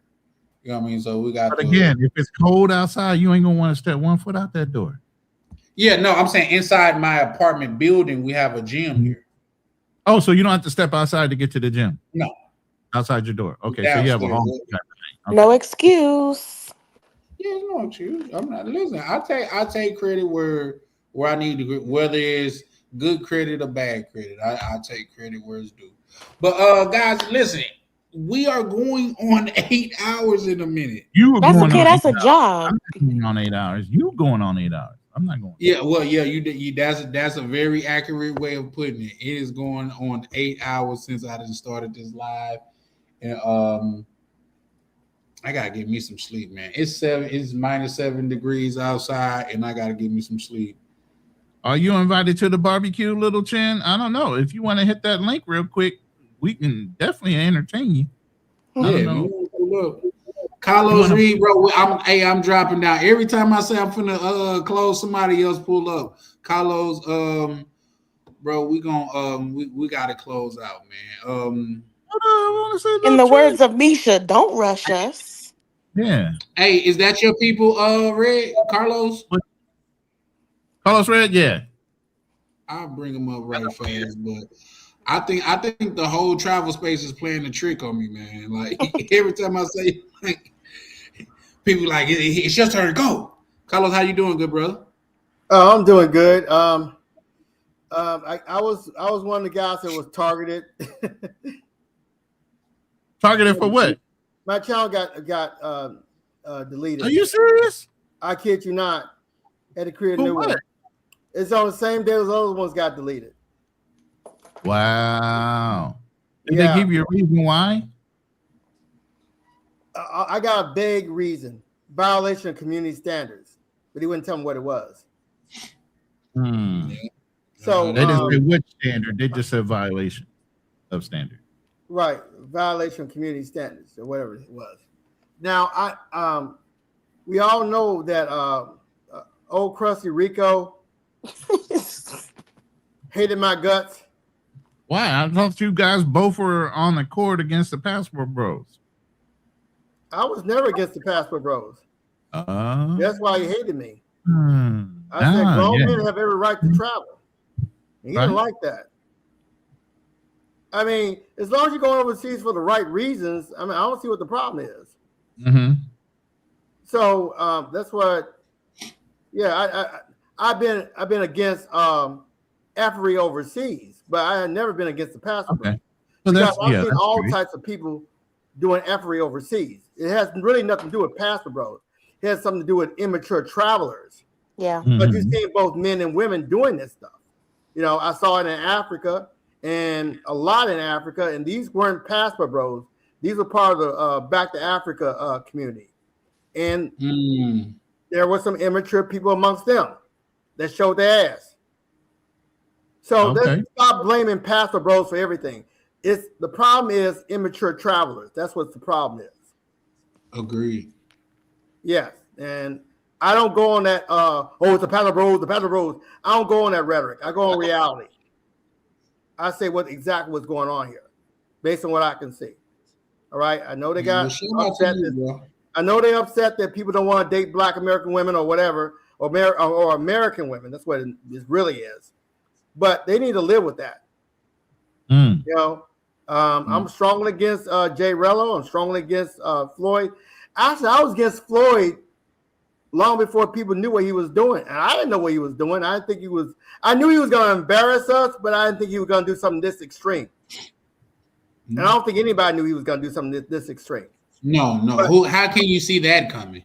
No one saw that coming. I didn't think anybody would be dumb enough to show their face on social media and do some dumb crap like that behind the scenes. I just didn't think anybody would be dumb enough to do both at the same time. Damn. So I'm trying to get my channel back up and running. But for the record, I'm anti-effery overseas. That's what I am. I'm not anti-Passport Bro. I'm anti-effery overseas. That's it. Oh, I'm sorry. No, I'm same way. I'm anti-effery all day. Oh yeah. Okay. Yeah. So people can check out my new channel. I got less than 25 people. But hey, it may Where take were you before? Weren't you at like 2,000? Didn't you have like 2K or something? I had 1,500. 1,500. Okay. Right. Yeah. I remember when you had less subscribers than me, and then you overtook me. Man, I work. Numbers, bro. I'd be working at midnight oil. I mean, even certain people like, God damn, you always on a panel. God, what the hell? You know, I had to put in that work, bro. Yeah, you did put in the work. Yeah, I just do this as a hobby. It's not a full-time job for me. It's just a hobby for me. Yeah. Now, give me 1 second, right fast. Danny, bro, I addressed that earlier because I see you had left a comment on one of my videos. Bro, I wasn't like going off on you or trying to call you out or anything. I was just simply stating if you're not rich, if you don't have all of your affairs in order, you could do better than sitting up playing GTA 8 hours a day.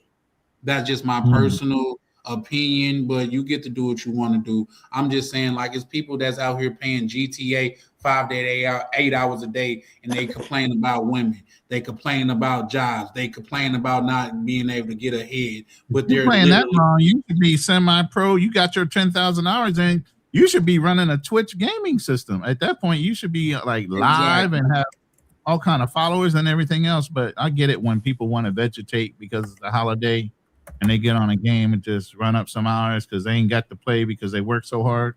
I can understand that too. You know, yeah, and I get that, but like I say, far as over here go, like say I'm over here building in the community, and then you don't know like the numbers that my Cash App is doing. So it's not like that, like it's all for nothing. I'm cultivating relationships. I'm cultivating a community. Except for this one. Damn. Go ahead and stab him in. Stab him harder. I will cultivate that relationship soon enough. And it's too once late. I start cultivating, don't it's you too complain late. about how much cultivating I'm doing. You see what I'm saying? It's too late, Charlie Chan. Never too late. 5 steps down on that list. You see what I'm saying? Nah, listen. Find that Once I ladder get a again. shot, it won't be no shots after me. You feel Here we me? go. But Here we go. He digress. said, once you Anyway, get back to the GTA person. you will never go back. Yeah, I just wanted to make that known, bro, because I see you took that very like personally, and like if GTA your thing, by all means do that. But you got to keep in mind, I'm talking to the vast majority of people. If you're an adult and you ain't got and you don't have your affairs in order to spend, I just think there's more things that you could do with your time more efficiently than sit up and play GTA for 5 to 8 hours a day. But that's just me. Like, once again, you're free to do whatever you want, sir. So please don't take it personal. I'm just speaking in a general sense. It's just an opinion, and people get too damn sensitive over opinions for some reason. I don't get it. I really don't.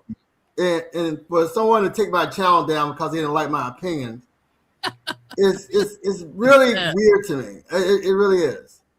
It's childish. But I know who's involved. I know who's involved. It wasn't me. So okay. Now that's adding some context to it. So you think it was people outside that call and complain about your channels? I know the two individuals. There's a screenshot that's circulating around. Yeah, how can I say it without saying it? Oh Lord! If it knows, Jesus. Okay, I'm gonna say one name, Rico. That's all I'm gonna say. What? You know, Rico was in this room, right? Earlier today. You know, Rico was on today. Okay, all right. Yeah. The crusty You one? talking about that Rico? There's only one Rico in the space. There's only one old crusty Rico. Okay. How can I say? Okay, I plead the fifth on that. It's too late. You don't All drop right. one. Okay, I didn't actually say it, but I said it. I think it has something to do Oh, with it. Ricola. You got a little cough. Ricola. Okay. Gotcha.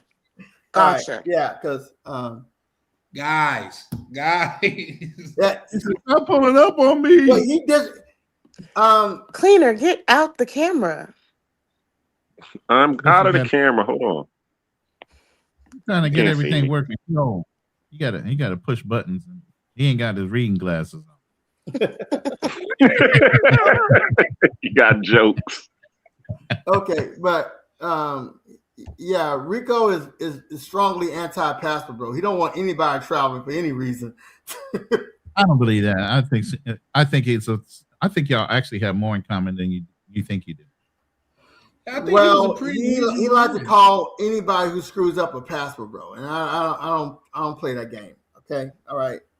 It's just people. There's just immature travelers. That's what it is. It's immature travelers. Okay, it could be men, it could be women, it could be anybody. I saw a lot of them, people who call themselves pro-black. They went over there and did some shit that's way beyond any so-called pastor bro has done, but nobody talks about it. And the reason why they Well, don't one thing you got in common with Rico is your potty mouth. Yeah, I No, he ain't dropped too many F-bombs. I normally don't curse, so I'm sorry about that if I did. But damn, what was I saying? You was talking about the passport bros. I mean, the pro-black passport bros going over, or the pro-black plantation bros going over there and doing the effery. Yeah, they try to make it sound like they were the victim, but no, I saw it with my own eyes. They were clowning over there. A lot of them were clowning like they were in the United States. Like you can get somebody out of the hood, but you can't get the hood out of the person. It was one of those type of scenarios. And it got so bad because when they met me, since I didn't act anything like them, they thought I wasn't Black American. They thought I was somebody, they thought I was some African who lived in the United States for a while and came back. That's what they thought I was. I said, no, I'm Black American. There's plenty of Black Americans like me. But you just got introduced to the worst kind. That's all that was. But you know what's weird? I'm sorry to cut you off, Carlos. I did see you on Average Man Unplugged's show on, was it Friday? You was on there. You and all y'all was talking about the situation. But you're right. I'm just agreeing with you because I mean we were in these discords and these spaces, and you did see a lot of brothers doing a lot of effery. But I mean, and then there's the ones who would sincerely out here trying to look for a better life, but we're not. But it's like the blue wall of silence that the people talk about with police. You got your good police and you got your bad police, but the good police are not calling out the bad police. But the reason for that is when we call out the effery and the debauchery, everybody always calls us depolicing. So it's like, yo, I mean, what do you want us to do? Do we sit there and be silent and don't say anything about, all of these guys that's out here who just I don't even call them passport bros. I call them turn up tourists. You're doing all of this turn up tourism going on when there's real guys out here who is, really, doing travel therapy, who are really out here trying to build and create a better life overseas. And it's messed and the turn up tourists are the ones that's messing everything up. Right. Now Rico did get mad when I said, he was furious about this. I said, okay, if things not working out with you, working out for you as far as dating in America, go overseas. He got mad when I said it. He got furious when I said that. Why would he get upset over that? There's something wrong with him. That's why. He's pro-black. He's a hotep. Go ahead. No. He's married to a Venezuelan woman. What you mean? So he's a hypocrite. Well, he's a hotep hypocrite. Interesting. Well, my woman's black. She's just in Africa. That's all. So I guess I'm more pro-black than he is. I didn't know there were degrees of pro-blackness. You either are or you aren't. No, but that's why I don't like these. Hey, he's a 5th degree pro-black belt. Yeah. He ain't got his full black belt yet. You know what I'm saying? Okay. She's Afro-Venezuelan or she's mestizo? Where is she? I think she's mestizo. Yeah. Okay. So he's a hypocrite then. Okay. All right. I got you. That's why I think they live in the DMV area, because she's part of the political agenda in DC. Like she works for some politician or something. I don't know. Oh, okay. All right. Oh, she snitched on Maduro. Okay, gotcha. Thank you. Ah, damn. Dang. You didn't go there, did you? Right. What I was gonna say, guys. Listen, we got a hard stop in about 10 minutes, guys. I gotta get some sleep. I just got to get some sleep, man. You can sleep when you die, Charlie. Yeah, that's the old phrase they used to tell us in the Marine Corps. But if you don't sleep, you're gonna die earlier. So how about that? Well, you slept on me, so look, now you gotta stay up. That's crazy. She's throwing hard balls at your ass right now. Shots at 2 o'clock in the morning. Why are you so fresh? You drinking coffee, baby? How you so quick on the trigger like that? Because remember, this will be my 4th day off. I done been rested. I'm rested. I told you it's a You little emotional needed me behind to keep you some tired. words. She puts a little inference on some of these words, so there's some underlying meaning and anger behind them. Anger. Tam she Maybe just not be anger, playing. Tam don't care about me for real, guys. Like Tam is a Mhm. big player. She say the same thing. If you miss one, another one coming in 15 minutes. Then that's So what Gucci Mane said. I ain't say that. Ain't that Yeah, the you truth? a though? big player. Gucci Mane said that. No, remember I told you I'm being good. I only got one now. Tell him if he thinks he's lonely now, wait until tonight. Yeah, I like wait my until bed. tonight, Charlie. Like I say, I can listen. Be snugged up over there on that couch. See, like, listen, here's the thing, brother Ron. Tam stay a skip hop and a jump away from me. If she wanted to come, like I told her, Hold on. What do you mean if I wanted to come? Your schedule has more availability than mine. So what you mean if I wanted to come? Exactly. yeah, because I be working, and you know I got animals that depend on me, and you a Oh, loving and I don't be person. working? I don't be working? Animals. What kind of animals you talking about? He got a rat. Oh, Damn, Tam. You got Even a if pet you got a rat, you throw that a couple No, little I ain't got no damn rat. Don't let Tam lie to y'all. She crazy. throw a couple pellets up in that thing and go on about your business. No, he got a rat. No, I got dogs.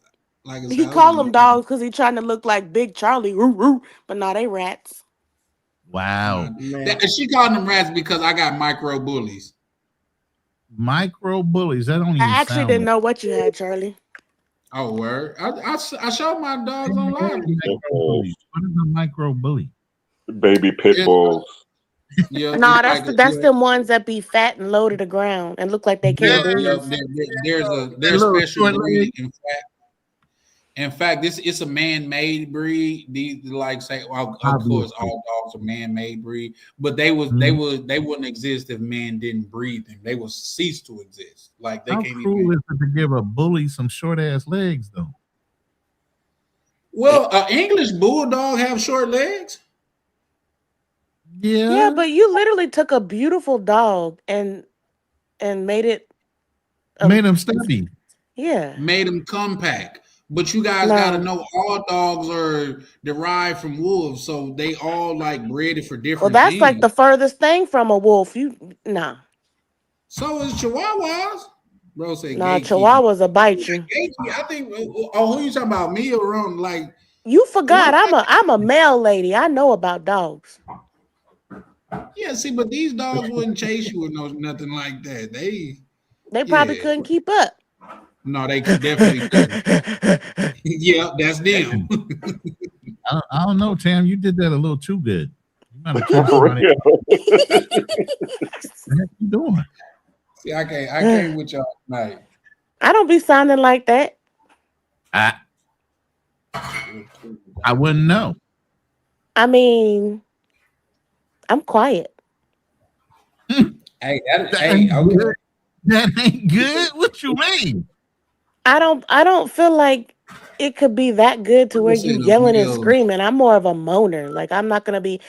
No, that's stupid. Hey, like bro School said a Days. male I'm a silent lover, baby. If you don't scream, I don't holler. Yeah, because remember, I'm masculine. The Remember, U.S. Postal Service, sir. It's not a male, as in she's a male person and a female person. She worked for the Postal Service. Like he said, a male lady. No, this maybe is that's but maybe that's what he likes. Remember, we had this conversation. Well, that's fine. I just want to let him know, like, this is not the place where we're gonna do that. we just ignore it. It don't matter. And then your honor. He's trying to make some brownie points up. It ain't gonna work. Damn. I like brownies too. There's that. I am the brownie. I think you. Oh, Jesus! I'm gonna shut up now. Hey, Tam be putting on for y'all. Don't let her do this, y'all. No, I put on for my city like Young Jeezy. Yeah. Don't let her do that. I love Jeezy. Look, that's one thing you ain't gonna know about me, but now you do. I love me some Jeezy. Especially when I get mad, I can rap that. I can rap it. Sound like you getting close to being able to rap it about Charlie Chan. Though. Oh, we've been past that. Oh. Listen, I got that Lil Wayne on Charlie Chan and Boosie. All right, she said. So, you guys want to say anything before we close out? Because I gotta get up out of here, man. I'm about to get naked on camera. Well, not naked, but get down to my boxers on camera. Wow. Don't nobody want to see that except for your Dominican chick listening to my song. Okay, I want to ask. Okay, is anybody on the panel is actually anti-passport, bro, or they just anti-FRA overseas, or what? What? I'm anti everything. Anti-life, anti-vax, anti-Brugal. You're anti-passport, bro, too, right? Don't be anti-Brugal. Brugal ain't doing nothing to you. Don't you put Brugal in this. What I will say. What's funny, Black Cleaner? What I will say about that is I'm not anti-passport. In fact, I was flying that moniker, but only reason why I stopped because it was different. We can't control who call themselves that, and unfortunately, it was people like Floyd that was involved that gave the whole community a bad name. I looked at it as something to be proud of, but when that happened, and we cannot like control who call themselves that. I'm still with Black Man Traveling because that's what I felt like Passport Bro was, a black man that travels. I'm still pro that, but the actual name, I no longer identify with. Well, I think most guys, most of the original Passport Bros don't identify with that name anymore. That would be my audience, and nobody identifies by that name anymore. 1,500? It was only 1,500 of y'all. I'm joking. Go ahead. Go ahead. I have a small audience. Shade. He's throwing shade. I wasn't throwing shade because I am one of those Passport Bros that you're talking about. I mean, I've been got 37 followers. Thank you. Exactly. Okay. All right. Well, what makes you think I'm talking about you? I'm talking about people who did F stuff overseas. If you didn't do any F stuff overseas, then I'm not talking about you. No, Cleaner's just doing banter. That's it. Oh, Go ahead. Keep going. No, he's just doing banter. All right. Well, I would say, okay, I have never been anti-passport, bro. That's why I know a lot of good people still call themselves passport, bro. That's why I don't like people talking crap on that name as though everybody who calls themselves passport, bro, is a bad person. Because a lot of people are doing that, and it gets on my nerves. All right. I just say what it is. Some immature travelers. That's it. Period. All right. Because I saw plenty of pro-blacks act a lot worse than what y'all seen of Jay Rello. A lot worse. I don't know about what Floyd did because what he did was extreme. But yeah, I've seen him act just as bad as Jay Rello. But since they weren't passport bros, nobody came at them. I saw some real major effery over in Africa trying to be a polygamist. They think being polygamist is impregnating women. Oh. They're part of the pro-black community. They weren't passport bros.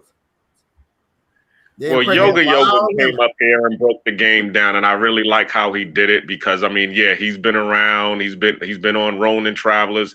I mean, following the original people who considered them who called themselves Passport Bros. It was the BMTs, Ronin the Wandering Traveler, and the likes who have inspired me to be a black expat and living over here in Panama now. Right. You know what I'm saying? It's just the name has been tarnished, but men are going to still travel. Men are still going to travel. We don't have to date in a toxic dating culture. We don't have to do that. No, the dating culture is too damn toxic. Nobody should have to date in that culture. So if you're one of those lucky dudes who are not dealing with that toxic BS, then great for you. But a lot of us are dealing with toxic BS. So, so good man, you travel. Whether you call yourself a pastor bro or blue book gentleman or whatever you call yourself. As long as you're behaving yourself overseas, I'm cool with you. All right. Okay.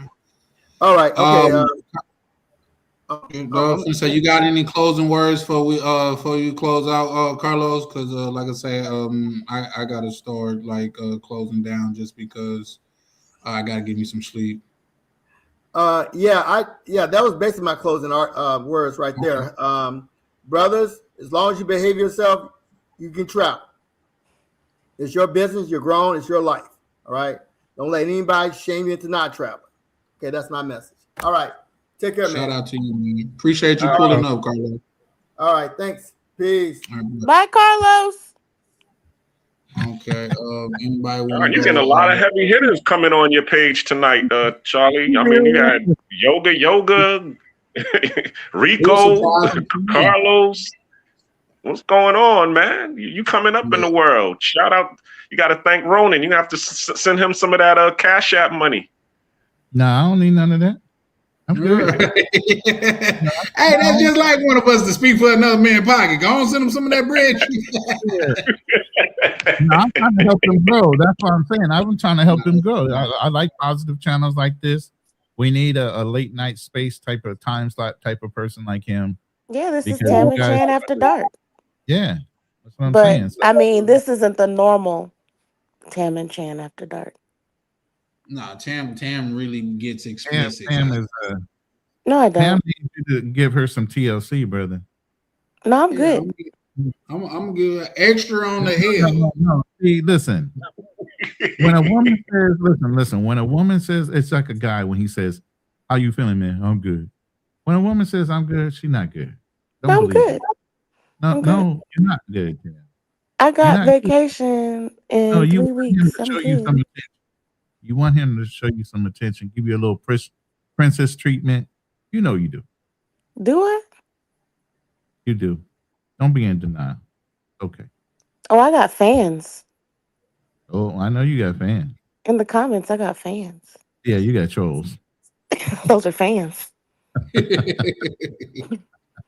And this one must really like men that look like ladies. For some reason. He getting excited. Hilarious. Excited. He said, "What's your OnlyFans page, male lady?" Yeah, he's a troll in my room for some reason. I don't even know who this kid is. That's hilarious. He likes in your chair for real. Yeah.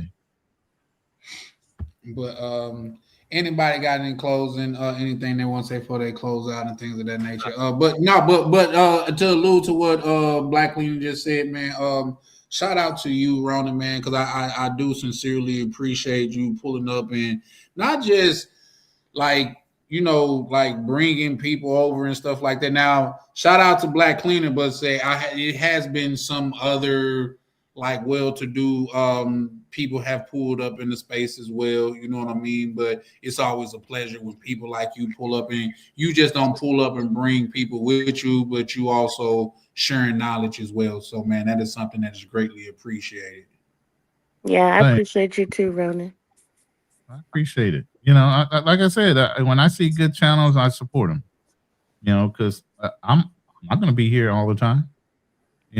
So you got to have some options for people to hear instead of just all negativity and all this mongering things and everything else. I just promoted your channel on both of my vertical and horizontal. So that's why you're seeing a double subscribe. So yeah, if you're in my room, subscribe to Charlie Chan TV.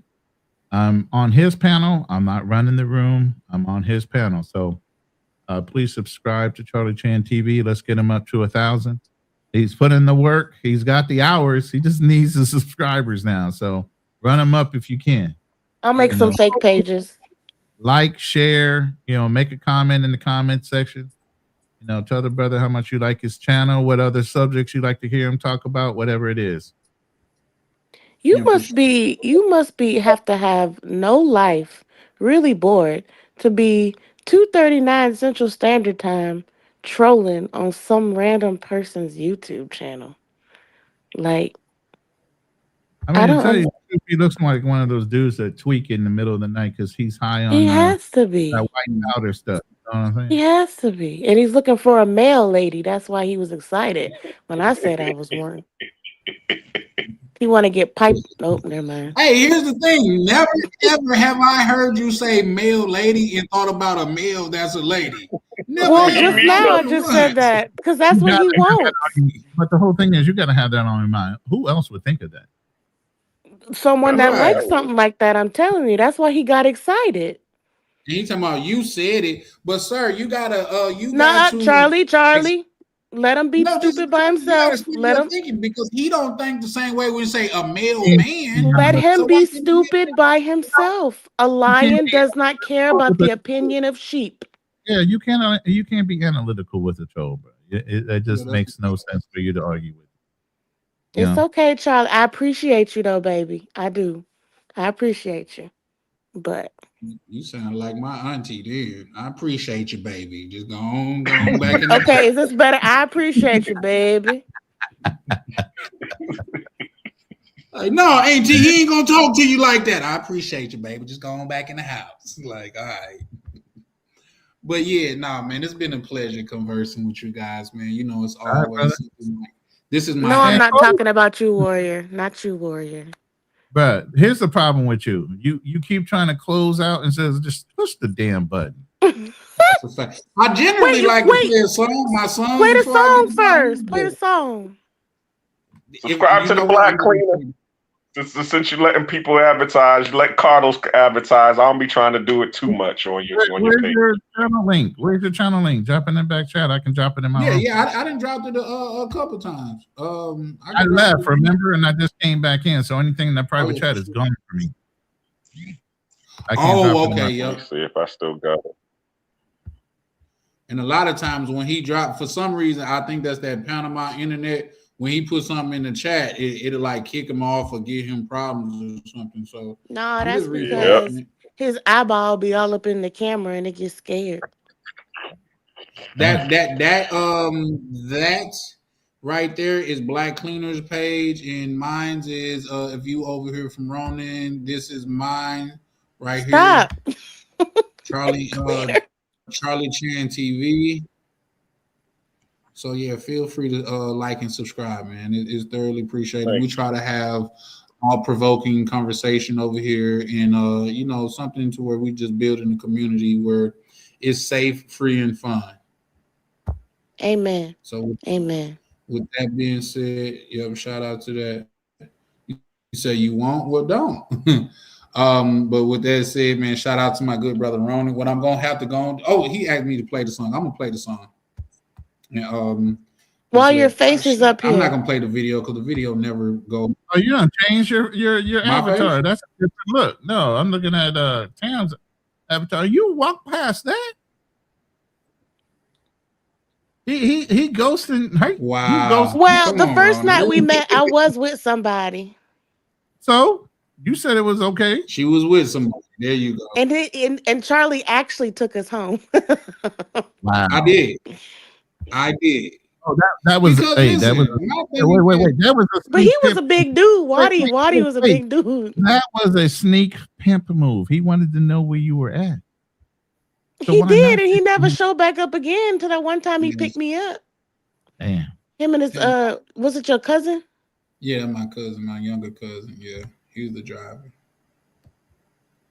So yeah, shout out to because man, I'm gonna have to go there because that food was good. I'm gonna send you a picture. Yeah, you talking about at the spot we went to? Yeah, that food I had was so good. No, it definitely was good. That was some of the best food I have. It was good in the DR. So shout out to that. Sure. Still live stream. Yeah, we getting ready to end, guys. I'm finna to play this song and things of that nature, and you guys check it out, man. If you rocking with what we putting down over here, man, please like and subscribe. If not, bro, I appreciate you pulling up and showing love either way. But we can go ahead and play this, and after this song, I'm closing out, guys. So I made the song, yay! I made the song. You know, there's no copyright on the song. I can play it through, right? I don't have to. Yeah, absolutely. Oh. No, this was a song that one of the subscribers put together for me. Okay. Well, one Damn, of my did you brothers. sing? But Did you sing? I heard a female voice on there. With No, I didn't sing. My name is just brought up in it without my consent. Man. Yeah. Yeah. Late nights. Late nights. Open mics. Close. Welcome to Charlie Chart TV. Three beautiful women, whole panel in a vibe. Vibing with mission, set the tone when she look you in your eyes. Damn, talk straight, no filter, no disguise. And a smooth with it, every word calm but precise. Chat going crazy, yeah, the numbers stay live. Everybody got opinions when the combo get tight. Different views, same table, respect, stay intact. Late night panels where the feelings meet facts. Late nights, don't sleep, don't sleep. Truth talk, no retreat, no retreat. Panels live, crowd loud. Charlie Chan, TV, Charlie Chan. Drama in there, yeah, sick of the lies. Same topics rotate, every time it go live. Black man in Germany, Berlin state of mind. Different culture, different land, still speaking the side. Black cleaner, keep it solid, street calm, no flex. Miguel, keep it gangster, let the truth handle the rest. Ain't nobody running when the questions get steep. Nothing moves unless Peppers not prime say speak. Yeah. Two moderators, one room, one mic at a time. Now let it cook. Yeah. Charlie Chan TV, Louisiana, where it starts. Southern roots, but the vision way bigger than charts. Panel talking night, hotel reviews by the day. From lobby to rooftop, he telling no fake. Riding every wildin' in the comments tonight. Typing fast, cracking jokes, adding fuel to the light. Even Simone is top supporter in the chat. But he say cam up, Charlie, yeah, pressure like that. The travel POV, now that all me live. Guess these late nights feel different. Everybody can't survive. Yeah. Late nights, don't sleep. Real talk, bro speech. Pedals loud, crowd loud. Charlie Chan, TV, Charlie Chan, TV, Charlie Chan, Charlie Chan, TV, Charlie Chan. Shout out the live chick, Charlie Chan. Shout out the replay gang, Charlie Chan, TV, Charlie Chan. Shout out the supporters who keep the lights on. If you're here every night, we see you. Let's talk. Hey. Everybody don't blank.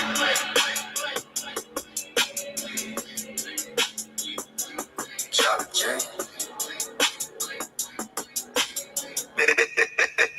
Everybody don't blank. And that is it, ladies and gentlemen. Y'all have a beautiful night or morning, because that's what it is here, man. I'll be going live in the next 24 to 72 hours or 70. How many ever hours? I'm sleepy. I can't even count for real right now. So Yeah, y'all on that liquid courage. No, I'm on the opposite Water. of liquid. That's what it is. So yeah, we're gonna go ahead and close out, man. Once again, man, I appreciate each and every one of you guys pulling up on the panel. I appreciate everyone that's in the chat. Don't forget to go, if you over here checking me out, go over there and check out Brother Ronan, man. He stayed dropping some good knowledgeable content, things of that nature, to where you could build with. Shout out to my brother Black Cleaner, man. We got to get him to 50 so he could start going live and be a true part of this community. Shout out to Tam, even though she gonna send shots at me every chance she get, man. Pew pew pew. So y'all have a good one, man. This is Charlie Chan, and we are over and out. Good night, y'all. Like that.